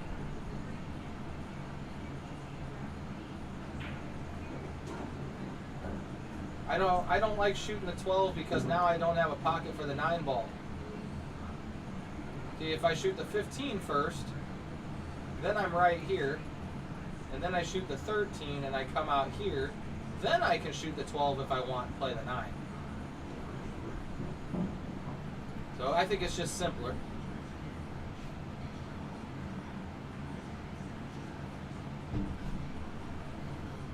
Todd can still do it. Todd can still just come out through here. I mean, as long as he's about from here to straight in, which is about here, he's going to be okay. Uh-oh. Oh, too far. Yep, too far. So let's see what the other side looks like. Yeah, he's left himself a toughie here.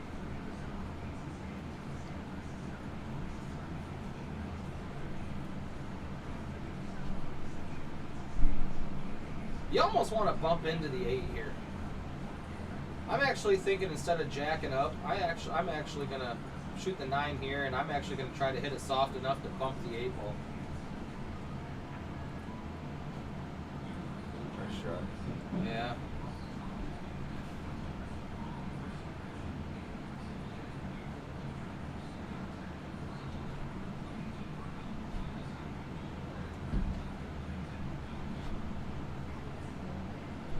So now he's left with a bank, calls it cross side.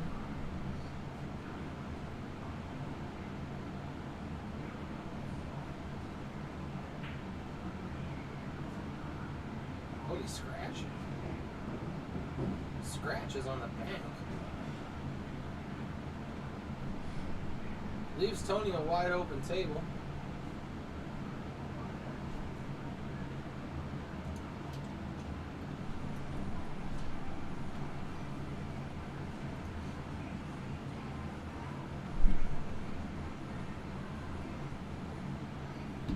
Tony's looking like he's going to start with the 1, and I would move to the 4 next. Uh-oh, he missed that shot. Ooh, wow. Wow. Tony's dumbfounded with himself.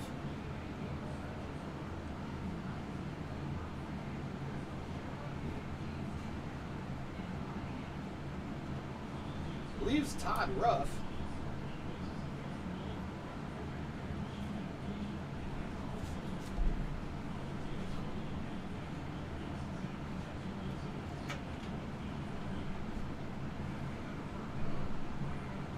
Todd's a lefty, so that works out for Tony in that, right? So Todd scratches on the 8 ball. Unfortunately for Todd. To give Tony a 2-game lead.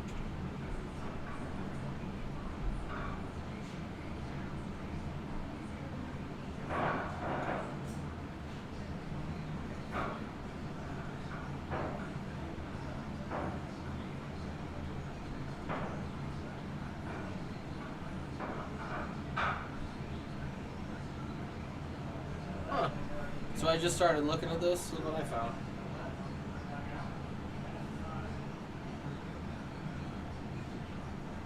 I don't know Instant how replay. I don't know how that looks, but I might have to mess with that after we're done. I just found an instant replay button. Now's not the time to mess with stuff though. Tony's still breaking second ball. I don't know. I guess I've played on this table enough.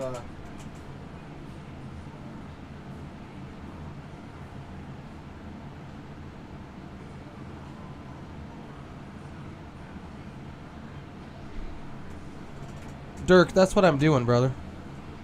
I'm using Streamlab OBS to capture the windows. I know how to do that. I just haven't messed with it in terms of instant replay yet. I'll mess with it later.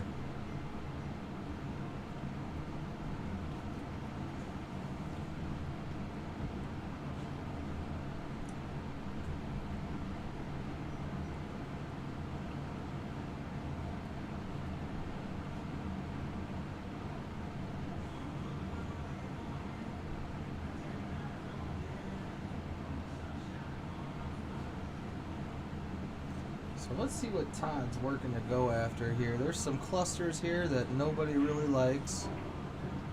So Todd declares solids using a striped solid combination.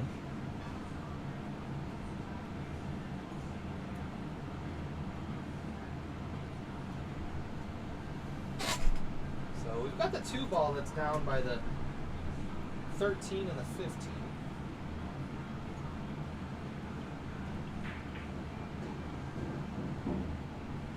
Some love. Yeah, he gets a little bit of love. So now I would use the 6 right now and try to go into the 12 ball to bump the 3 out, because I still have pretty good shot on a 4.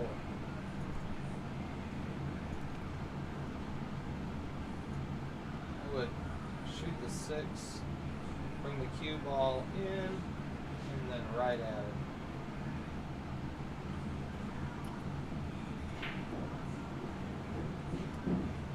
He's going to scratch again. Ooh. I don't know if Todd's left himself a shot at the 3 or not. Kind of looks like from here he did.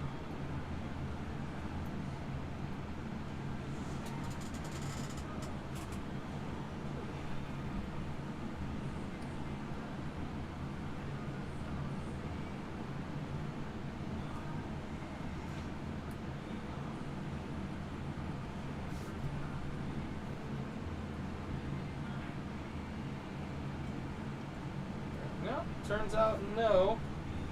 So Tony's got a chance here again. When we look at stripes, stripes are just a little difficult solely because of the 12 ball. That one's rough. You almost got to come back and try to kick the 12 out of there. I think that's exactly what he tried to do.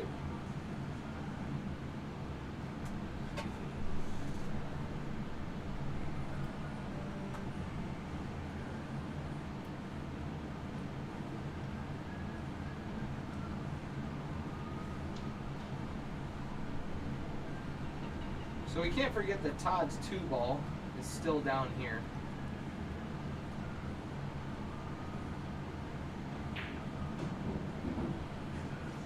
So now I think if I'm Tony, I'm looking at coming this way. Or maybe this way.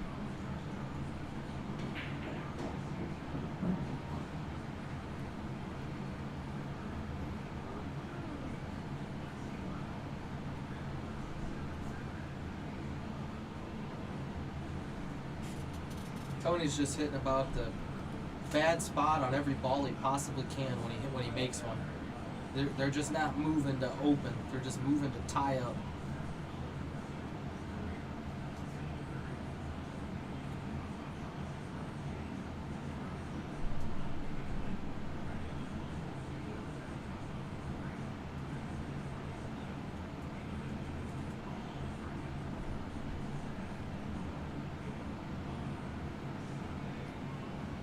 So now he still has to try to find a way to get to that 12 ball. That 12 ball is going to be a pain in the butt.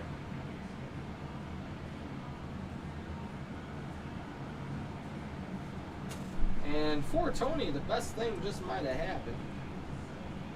Yeah, he's pretty well hooked Todd from pretty much anything likable on the pool table. So Todd's going to have to take a look around. I see the 3 ball back at him. Tony made an 8 ball.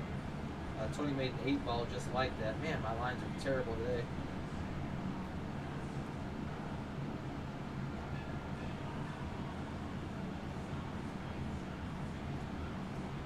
If he does decide to shoot the bank shot, there is a chance that the cue ball could slide this way.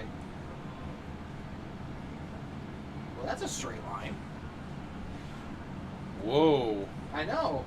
Somebody's closer. Now this is really smart because now all Todd's balls, even though they're down here, this ball is heavily blocked. So Tony's going to have to come up with something really creative. He's either going to go at it now or he's going to put that ball down there and play safe. He went for it. I'm playing safe now. I'm putting the cue ball right here.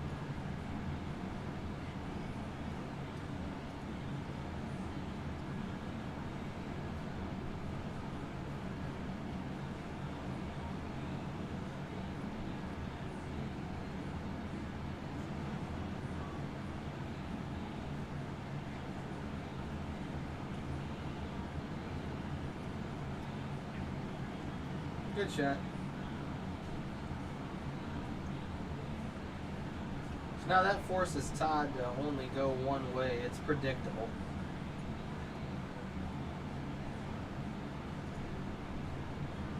So predictability in pool is sometimes good when you're playing chess with somebody.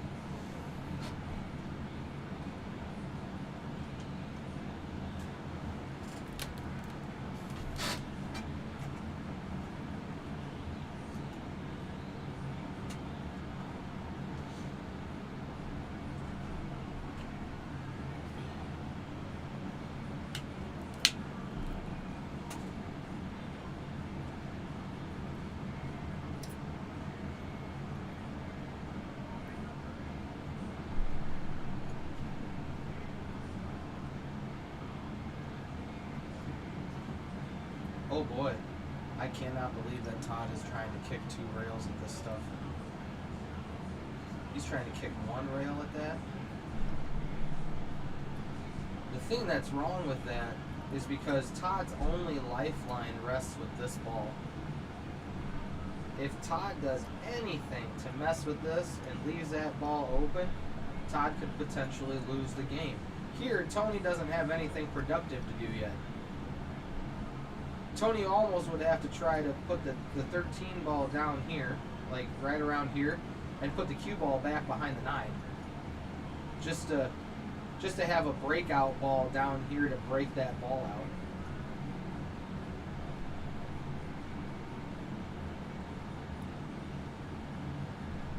So if I'm gonna read Tony's mind here, I think Tony's trying to just create a window with the 12. Try to put the 12 here so it can go into a pocket, but then move the cue ball down here to where Todd has to kick at everything.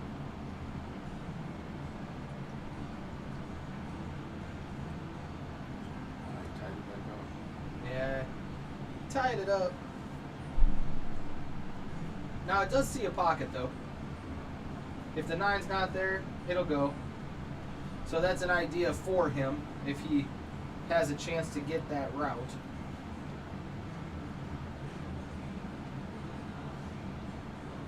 So let's see if Todd goes for the 3 or bumps the 3 a little bit down table and leaves the cue ball there. Yeah, he tried to go for the 3. It's a pretty safe shot though. Tony's still pretty well buried.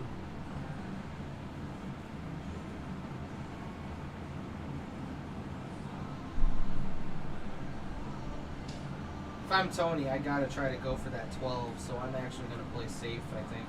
I think I'm gonna push the 9 this way, which opens up the 12 in this corner pocket, and I'm looking to put the cue ball right there.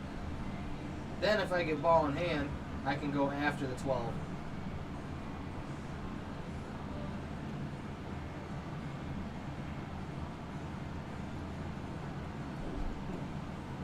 This will be interesting.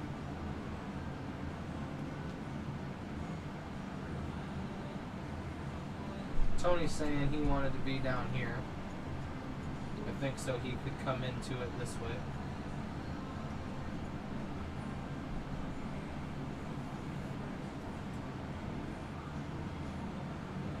He's pretty straight in. I can see him through the window, so that's a little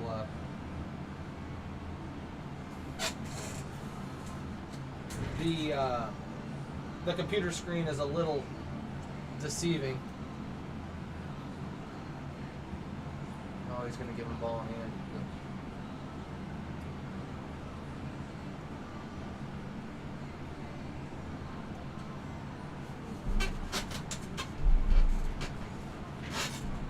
Alright, so how Todd can get out of the rack. Step 1. 2-3 combination pushes the 12 ball this way. Step 1. Step number 2. Cue ball right here. 7 in the corner.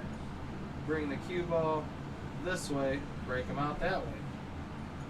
Todd, I hadn't gotten to step 3 yet. Step 3. Shooting the 4 all the way down in the corner. And not having to break anything out at all. Combination still goes. Again, he went too far though. So you got to watch the 12 ball here. The 12 ball can be pretty screwy if he chooses this combination. Look out for potentially the 12 ball to come forward and out. I think he's just going to go after the 3. Yep.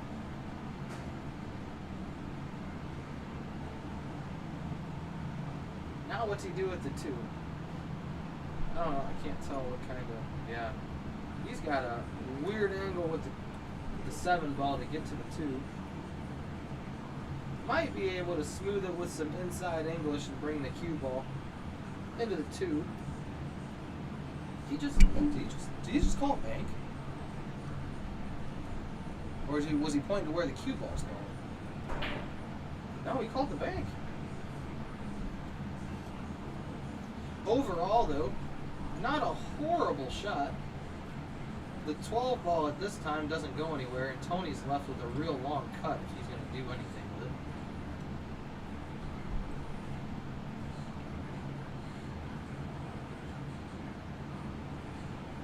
it. If it's possible, I would try to put that 13 ball right here and let the cue ball follow it.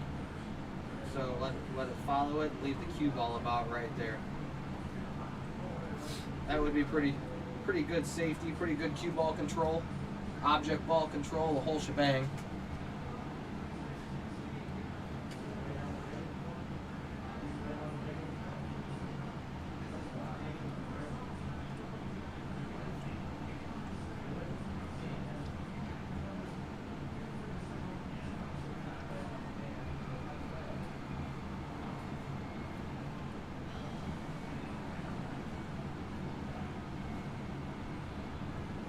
Worst case scenario, too, folks. I hate giving ball in hand, but only good players are just going to make that ball and give it back to you. So depending on where it is, you could shoot the 8 ball, tie the 8 up. Good players will tie it up, but you're giving away a lot doing something like that.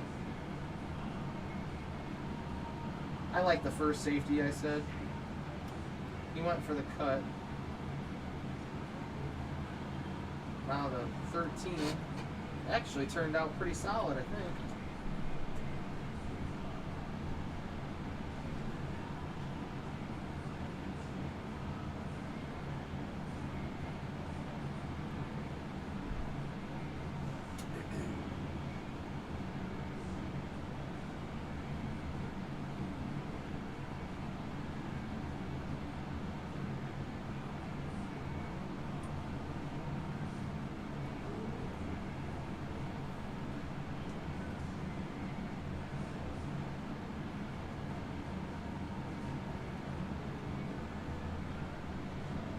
Todd's kind of deciding what to do, as am I. I'm kind of sitting here thinking, what should happen?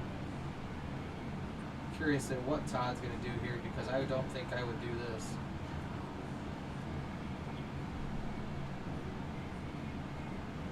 Well, he showed me. That's a hell of a shot.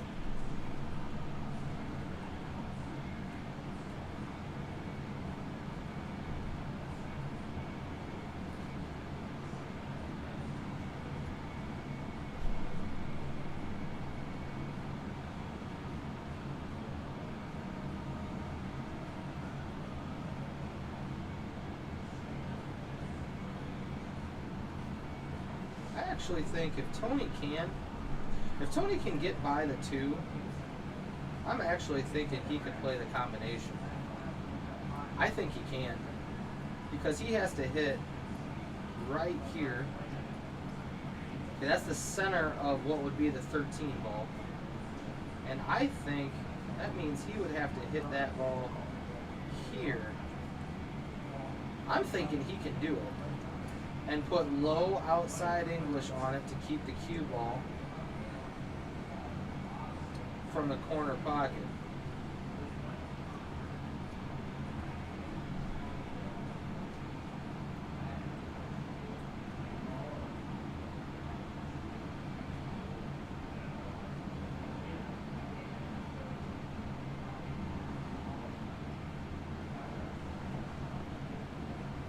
Tony's looking at kicking a couple rails, it looks like.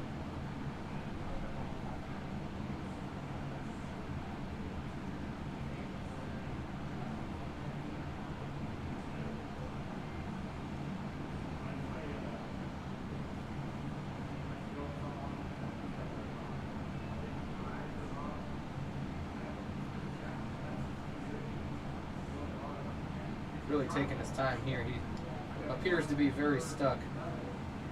I just can't tell from the camera angles as to what's going on. So he has called the 13 in the side pocket.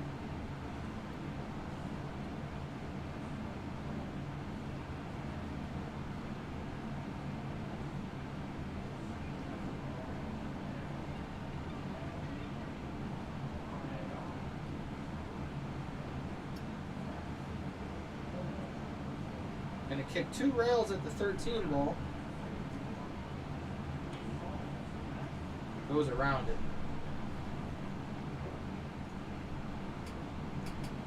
Todd's got to shoot the 7 first, and if I'm Todd, I'm shooting it up here, and I'm bringing the cue ball out through here. Some players are going to stun this ball, and I don't like that, because if I hit that bad, I am stuck behind those stripes, and I am one unhappy pool player. So I make sure I get away from him. That's why I use the rail.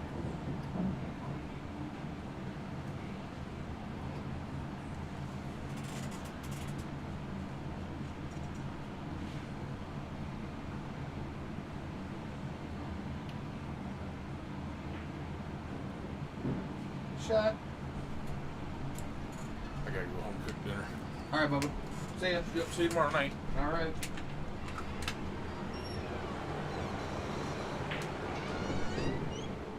Todd gets his 6th game.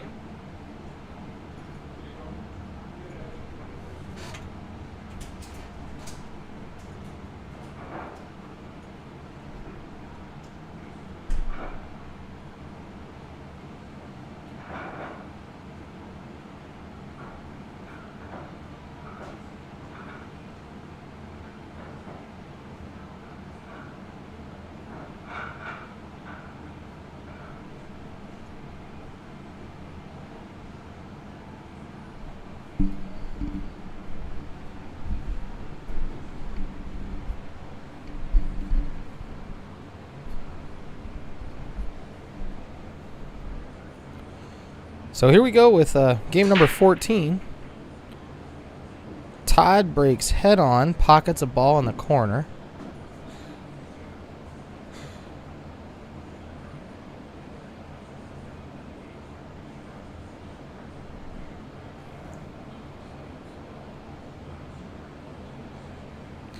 So we're looking at a couple things. As always, we're going to look where the 8 ball is. So there's a solid next to the 8. And now we have to ask ourselves, where are all the other solids? So there's a 6 ball by the 14 ball. So based on the 6 ball, we have to check out stripes really quick. And Todd decides he wants stripes, and I don't disagree with him. Until that shot, I would have tried to shoot the 13 next.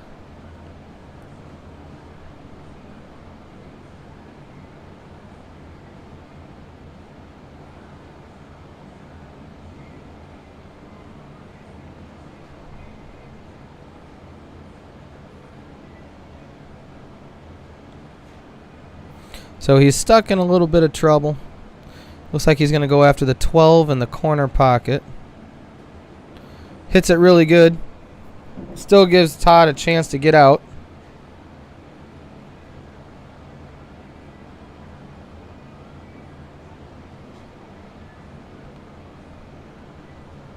So he's going to have to hit this ball really good for the 15. Oh. Might have a chance on the 14.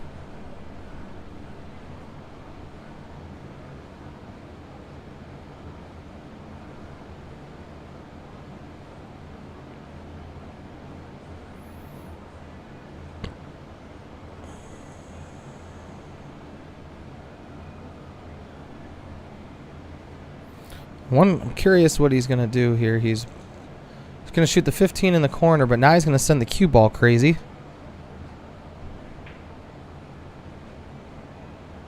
Doesn't hit it hard enough. Looks like he had to really fire at that. So Tony's going to have a chance to potentially run these out. He's still got a problem with the 6.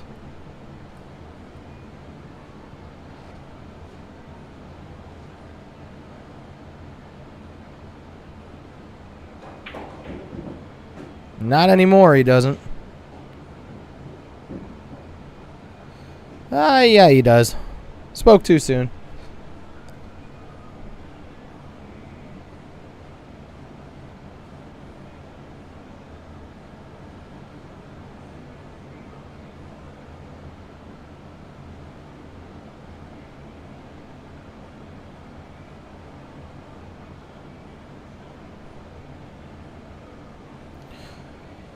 So I think Tony's, still really safe. He's just going to go after the 7 in the corner. I would just float it up there and take what I get. I wouldn't try to really do anything with it. You don't have to. But now where I'm at, I'm playing safe now because I don't like any of these shots whatsoever. I am ducking the cue ball in between the 2 and the 6. Which creates a little separation.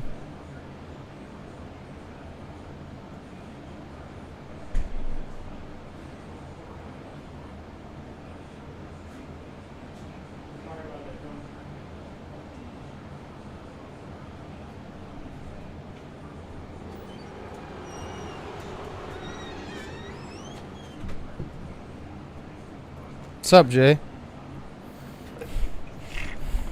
gotta have something to do or what?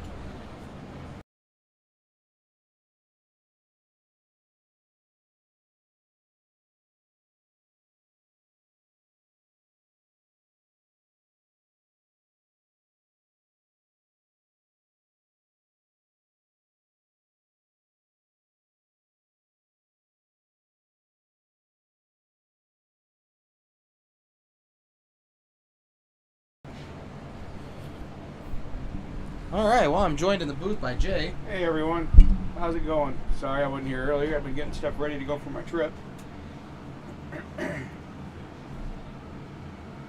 Todd kicks out. Good hit and everything, but he's left Tony potential out. If he can get on the 2-ball, he seems pretty safe. Man, Tony. Holy moly.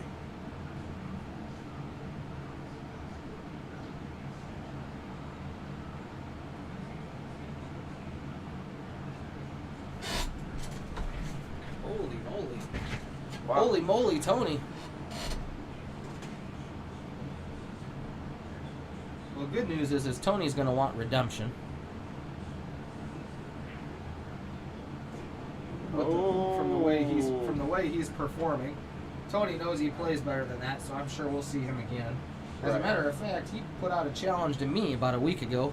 Oh, I think I saw that. Yeah, no, it was in text. You didn't see it. I was told it? you. I told you about I it. thought I saw somebody. Well, maybe you told me. I don't know. Yeah, Tony said he wanted to take me on, and I told him we'd do it. So I would, depending on when he can do it, I'll do it whenever. Right. I think I got called out by Don, didn't I? Don. Catherall. Yes. So we'll have to make that happen sometime too.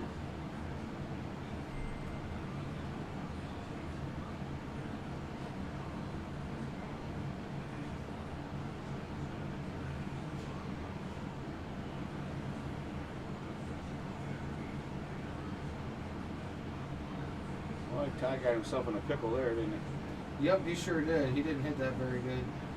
I know both these guys play better than this.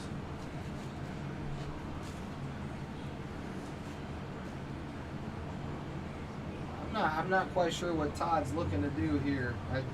Only thing I see is a kick to try to make it in the. I think he was trying to reverse cut that. Yeah, I think that Oh. is what he was doing. But Wow. I was looking at kicking off the 4-ball Right, and send it into the inside. into the Right in corner.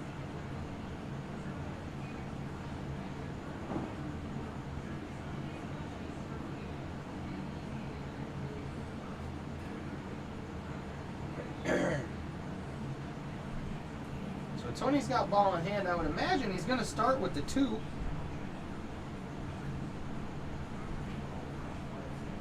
Or at least shoot the 1 to the 2. The 2's got to be in one of the first shots, I would think.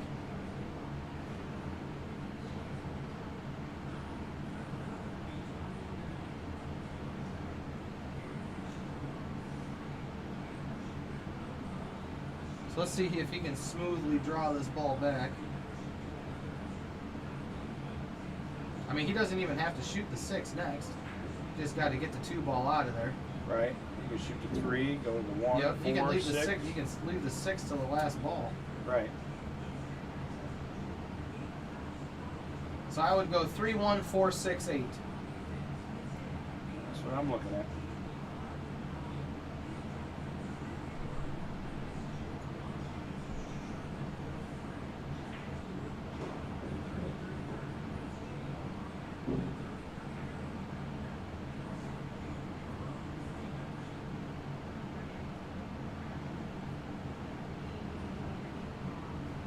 So Tony now looks like he's going to go 6, 1, 4, 8. He hit that one pretty hard.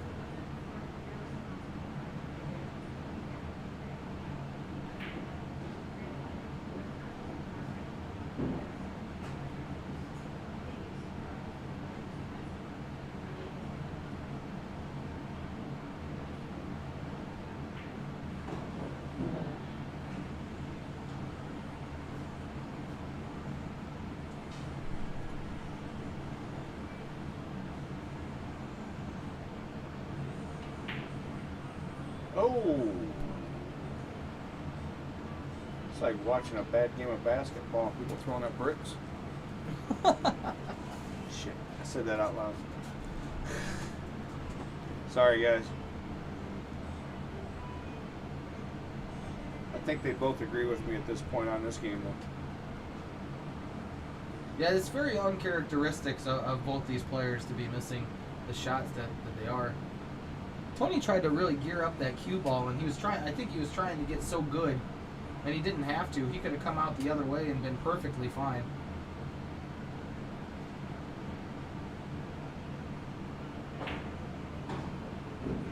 Oh, Todd made a hell of a shot.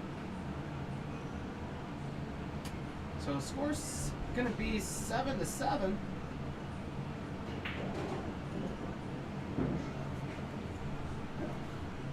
Going back and forth almost like yesterday's. Well, I mean, it was hill the first set. Right.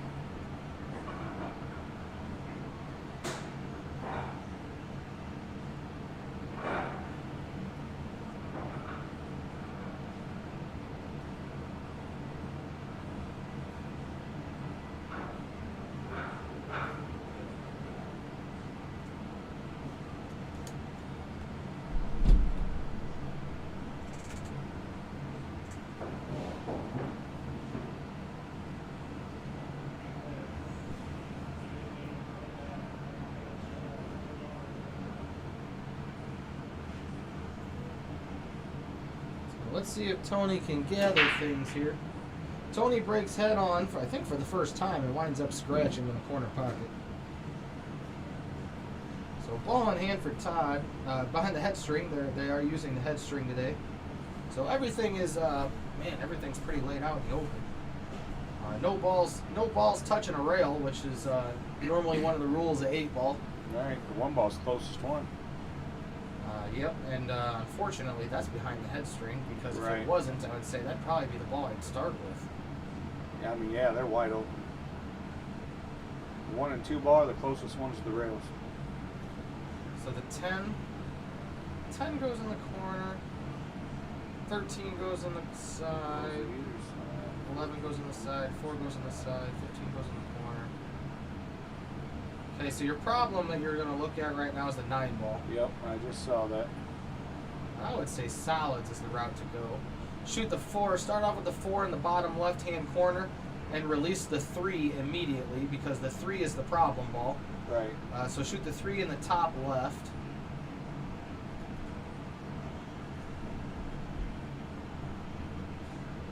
So I'm putting the cue ball right here, well behind the head string, of course. Right. Shooting the 4 ball, That's what he's looking at. leaving the cue ball here, and then I'm going to shoot the 3, and I'm going to come up off the rail, and I'm going to go get the 7. Whoa. But he leaves it for the 6 though. You going for the 6 or the 1? I think he was going for the 6, but now I think I might go for the 1. Well, yeah, No. That's Shoot the 6 and bring the cue ball over here. Bump the Right. 11 out here. You still Let got the your cue shot. ball roll over to the 1. You still got your shot, but now, yeah, really pay attention to see how this ball affects the rack. Wow, he didn't bump nothing. He just Oh, threw it out he back. drew it back. Yep.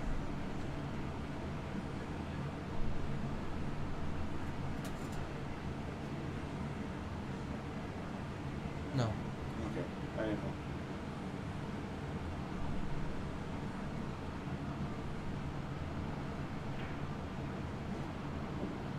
Todd makes a good stroke to come across the table. So again, this is where this ball comes into play.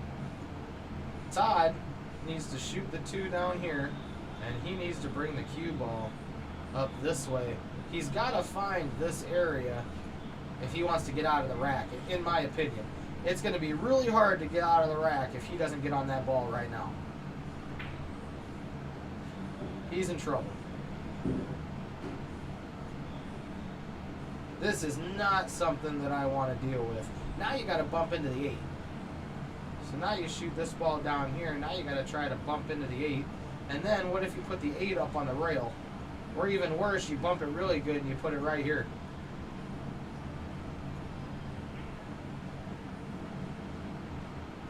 Oh, Yeah, rattles one out.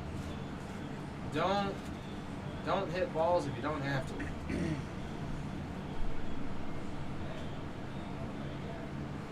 So Tony's problem lies in the 9. So he has a good chance to get that out right now. To play this ball here and to come back out and around to get here. Then you can eliminate the 9 in the same pocket and be okay.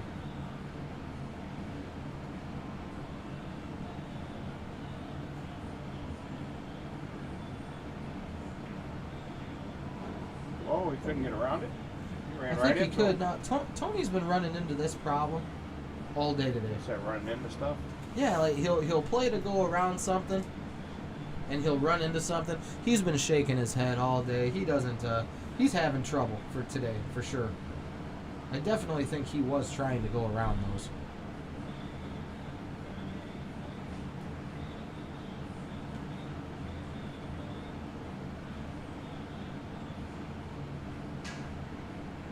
Oh, he miscued. Tony He miscues. got a good hit out of it, though. Still gets to the rail.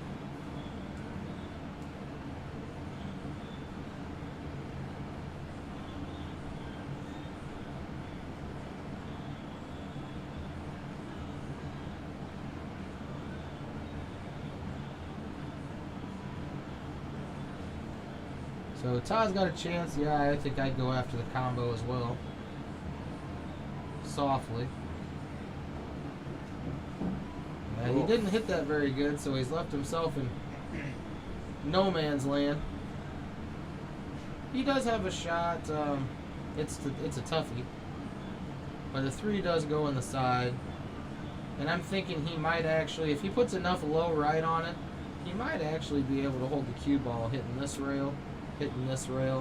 And it's going to be a risk of coming in between these balls, but I think he can get here. Can you reverse cut the 5 and come around both of them? What's that?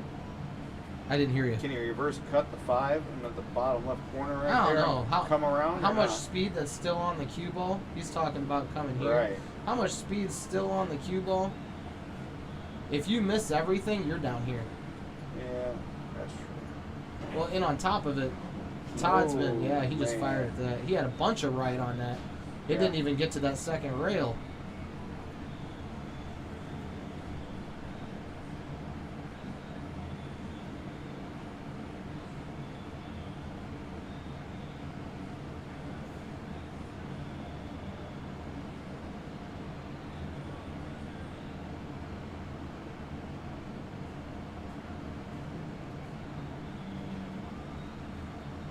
Todd's kind of stuck now. I think Todd might be looking to go to his jump view. Yep. Todd's getting the old jumper out.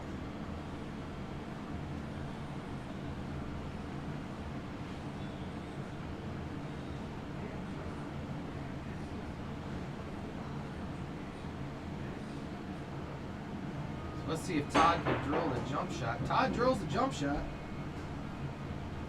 Nice. And he's left pretty good on the 8 and the side.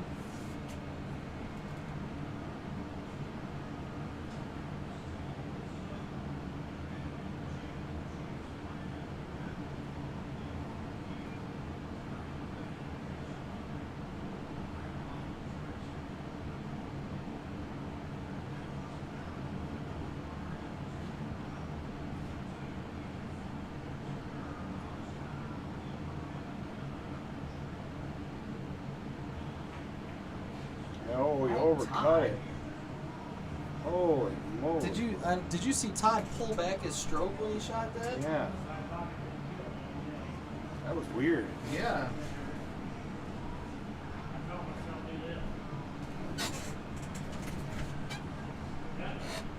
I think he just said what we've seen too. He said he felt himself pull back.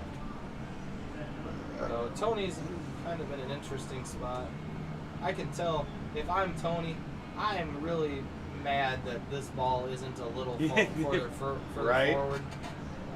Because Todd's given me a golden opportunity, so that's frustrating. But, I mean, at this point, I say screw it. You got to bank the 11. There's not really a safety that you can play. The 10 ball doesn't go anywhere favorable. He can't see the 14. I think you got to bank the 15 or bank the 11. 11's far enough off the rail. He could cut it, couldn't he? No, that bank's just fine. It was too far. It was too far this way. Was it? Okay. Yeah, I was looking at it out here. See, I couldn't tell on the screen. Yep. So Tony drills the 11 bank shot. Got the 9 straight in the side. So yep, working in the 9 in the side, and then you got to run to the 14 next. Oh, That's okay. That's all right. I think Tony. That's all right. I think he mean, covered him. Tony threw his hands in the air, but at the same time, I think Tony knew. And for some dumbass reason, if I miss this ball, Todd's going to at least have to kick at it. It's one of them double-edged sword things. Yeah, you're not happy that you missed it, but if you're going to miss anywhere on the table, that's the spot that you probably want to miss.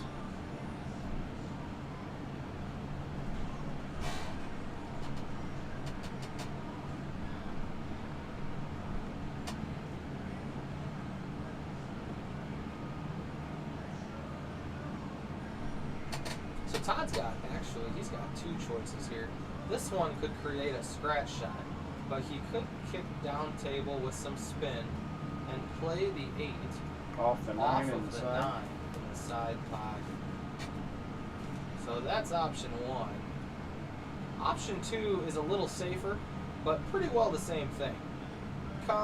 Take about this angle just past the diamond with some right spin and try to come at it this way. Man, my lines suck. That's some good mass A you Isn't got it? coming off of there, Yes, buddy. Isn't it? But I mean, the fact still remains with the right hand English, you could do that. So let's see what Todd does. And you could also do this shot here and just miss the 9 altogether. You just got to watch that bottom left corner pocket. Oh, he overcooked it. Yep, he overcooked it. So now Tony's got to start with the 9. Yep. For me, instead of drawing it backwards, I would shoot the 9 up here. And that's power right And then, around. yep, and then I would come off this rail. Probably like right around there. Try to control the speed a little better. Yep. I think drawing's a bad thing here. Unless you're Ryan. Well, no, Tony draws the ball a lot too. See? Yeah.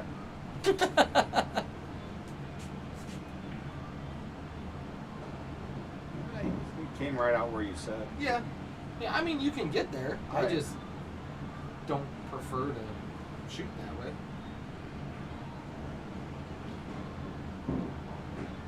I've really yet to hear anybody argue with me about it, but I mean, at the same time, we all shoot differently. I guess as Right. long as we get to point A to point B.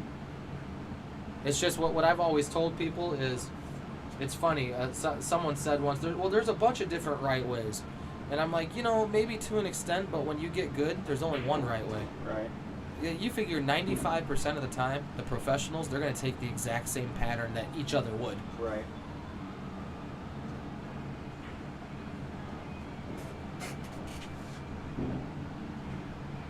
So Tony's going to get to game 8 first.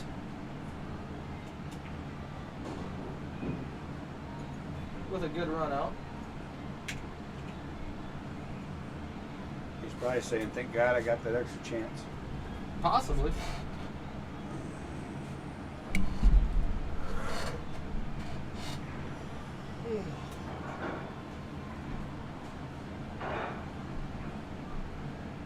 I'm not looking forward to getting up at 4 a.m. No? No. And then driving 6 hours. It'll be fun once we get there, though. Yeah, don't be a sissy. I'm not. I'm going to go to bed early at night.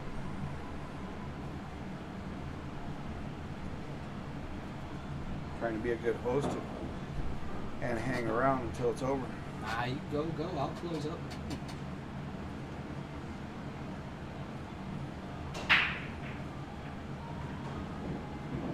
Tony breaks from the side again, controlling the cue ball a little better this time. Makes the ball. For his heart, did he?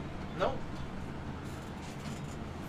Now Tony's problem ball, you would actually think would be a stripe or a solid, but it's actually not. Tony's got a great layout to run stripes. His problem is the 8 ball. He's got the good starter ball to start the rack, going from the 13 to the 11 to the 15, coming back out to the middle of the table. I mean, he could, as long as he gets a good shot on the 15, he can get anywhere out here, and he can shoot any ball that he wants and still be okay. But the big thing is the 8 ball is really interesting to try and get to. Whoa. Yeah, Tony tries to go back too soon, in my opinion, and he opens the 8 up. Doug said he's going to take your crayons away from you whenever you're sitting out here earlier. Yeah, I know. Yeah, Brian told me that earlier. Hey, I figure if people don't like it, they're going to tell me. Right? I mean, honestly, people You know might Doug. not like it, but He's one of the biggest jokers. you're right. ever You're meet. right. You're right. Crying out loud, the guy carries a can of fart spray with him everywhere he goes. Oh my God, it's disgusting. God, man, he's so gross. Ugh. I'm glad I rode with him for the G1 thing because I knew when he was doing it, and I got the hell out of there before he did it. Yeah, man, that's sick. So Todd's taking a look around. Todd's got solids, and Todd's staring at this ball, wishing that it wasn't there.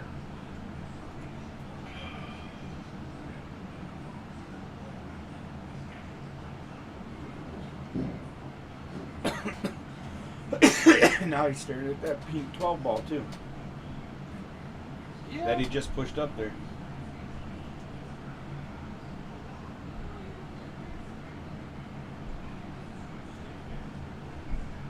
Yeah, Todd's got an interesting out ahead of him. This one's rough. I would have to be, if I'm at the table, Wow. I'm going to have to take some time and look at this because this one's hard to call from here. I'd have to take my This time. one would be hard to shoot. I It'd be hard see to play it out. now changing angles though. I see this shot, Right. which I didn't see earlier. So that means that I could bring the cue ball potentially here, or I could keep going and potentially bring it out here. So there's an idea. Would you after the 3 next? Or would you come down See, I don't know. Does the 3 go by the 11? by the 12 up there? Or is that the 12? That's Yeah, the that's 12. the 12. Yeah, no, it doesn't. He just pushed that 12 right in the way.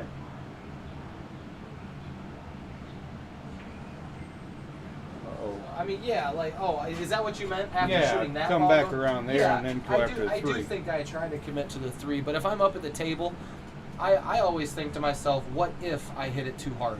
Right.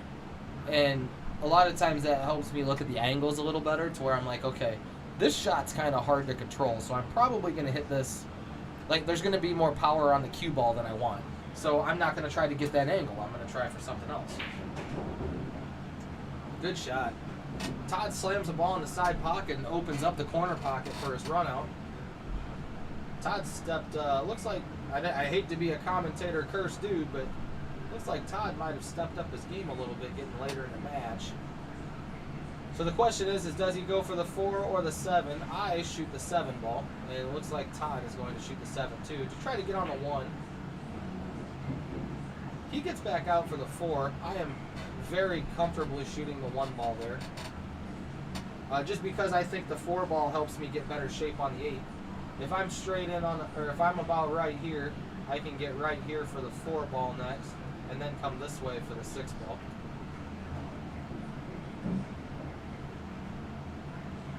So Todd's probably going to put a little bit of inside spin on this now, I would think. So Looking the at cue ball, that 6 ball. the cue ball is going to come this way, and then it's going to come this way. So So Todd is going He's to looking play. at the 6. Man. See, I don't like that because if he hits that bad, he's got here. Right. He's got here. He's got a whole bunch of bad spots. Now, don't get me wrong. He's got all this open, too. Right. I mean, he's got a whole bunch of open area, but I just think it's easier to control the cue ball shooting the 4. He's looking at the 4 now. Is he? I would say the 4 with some inside spin. Just roll right back out for that 6 on the side. Oh, he smoked it. Whoa. Yeah, he hit that hard. Well, and if you hit that hard, oh, you got lucky there. Yeah, he did. Yes, he did. I agree with you.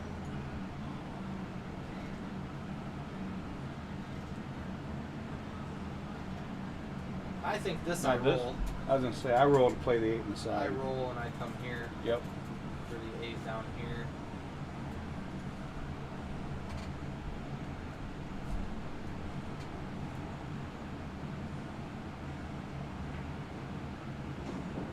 Good shot. Nice shot.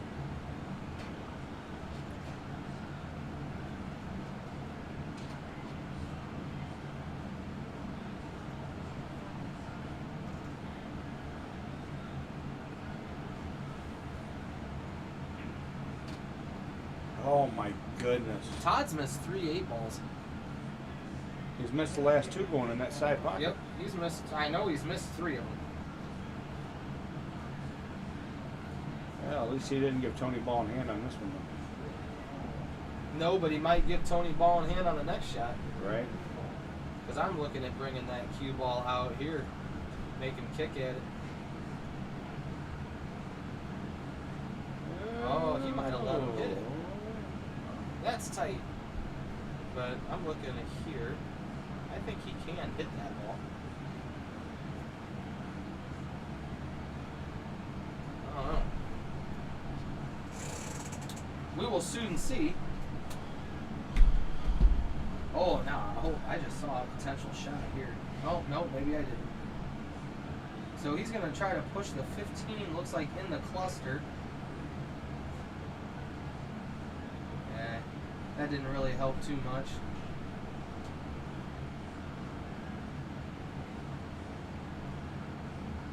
See, I wouldn't go after the 15 here. I'd go after the 9 on the side. Because the 15 is still in the open that way.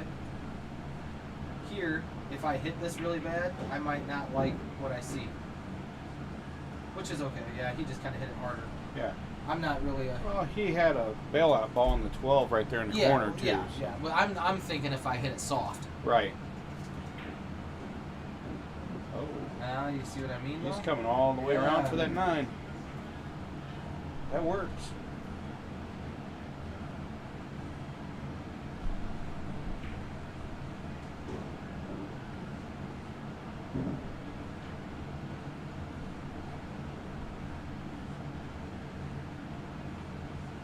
How does he slide out and put the 8 in the bottom side, or does he try to hold it? I don't That's think what he I'm can hold doing. it. I think I'm playing out. I'm coming out to play in the bottom side. Yeah. Just like that. So Tony's going to get to the hill. And 9-7.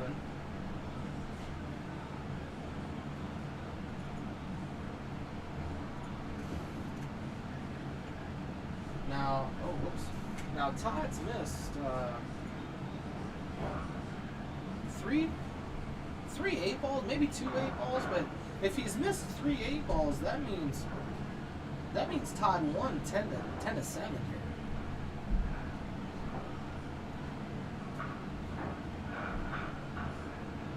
Or, I'm sorry, 10-6. I remember him missing 2 for sure.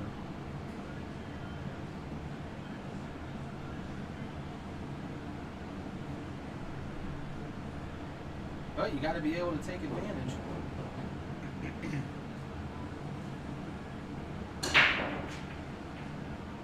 Man, I'll tell you what, he puts a lot of power behind that brake, doesn't he? Yep.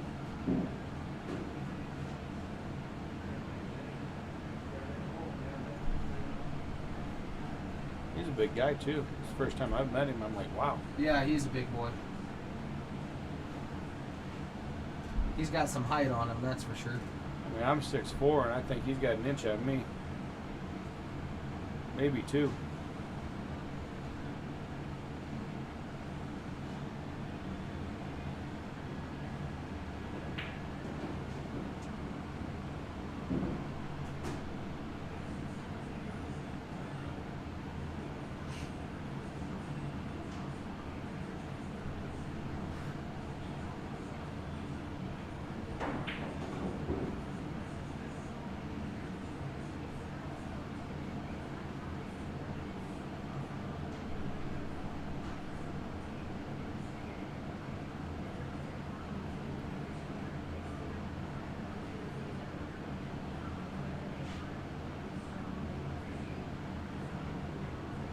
Is he going to spin into the mess? Yep. I think so. He got, well, he's all right. He's got the 10 ball right there. Well, he's got the 10. I think he's got the 12 too. Oh, yep. He's going after the 12. And it's okay as long as he Yeah. doesn't rattle it. And counted. Ooh, you almost cursed him. Well, his stroke is very. It's kind of. He said he hadn't shot much Yeah, since this it's whole not, thing started. So. It's not fluid. I like your sound effects, though. Those are all right. Yeah.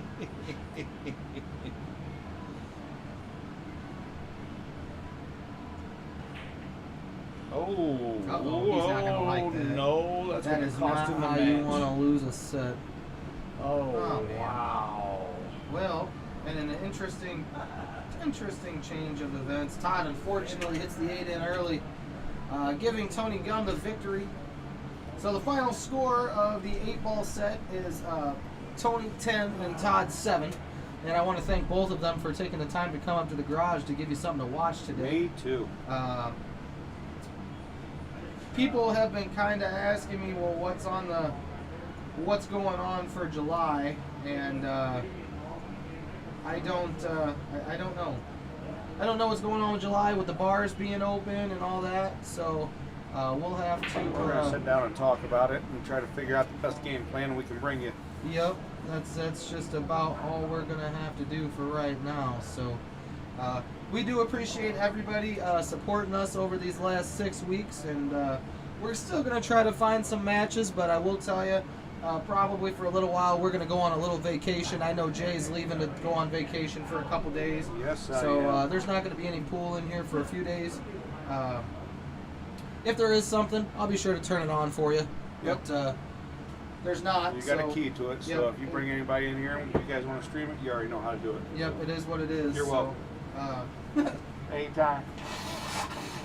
So anyway, once again, I'll just give you the final scores really quick. Tony won the 9-ball by a score of 10-9, and then Tony just won the 8-ball here, defeating Todd by a score of 10-7. So I hope you guys enjoy the rest of your Sunday. We're out still pretty early, sun's still out. Go out for a walk, something like that. And Jay and I will see you next time, whenever that is, inside Jay's garage on G1 TV. Good time, all. Everybody have a great Sunday evening.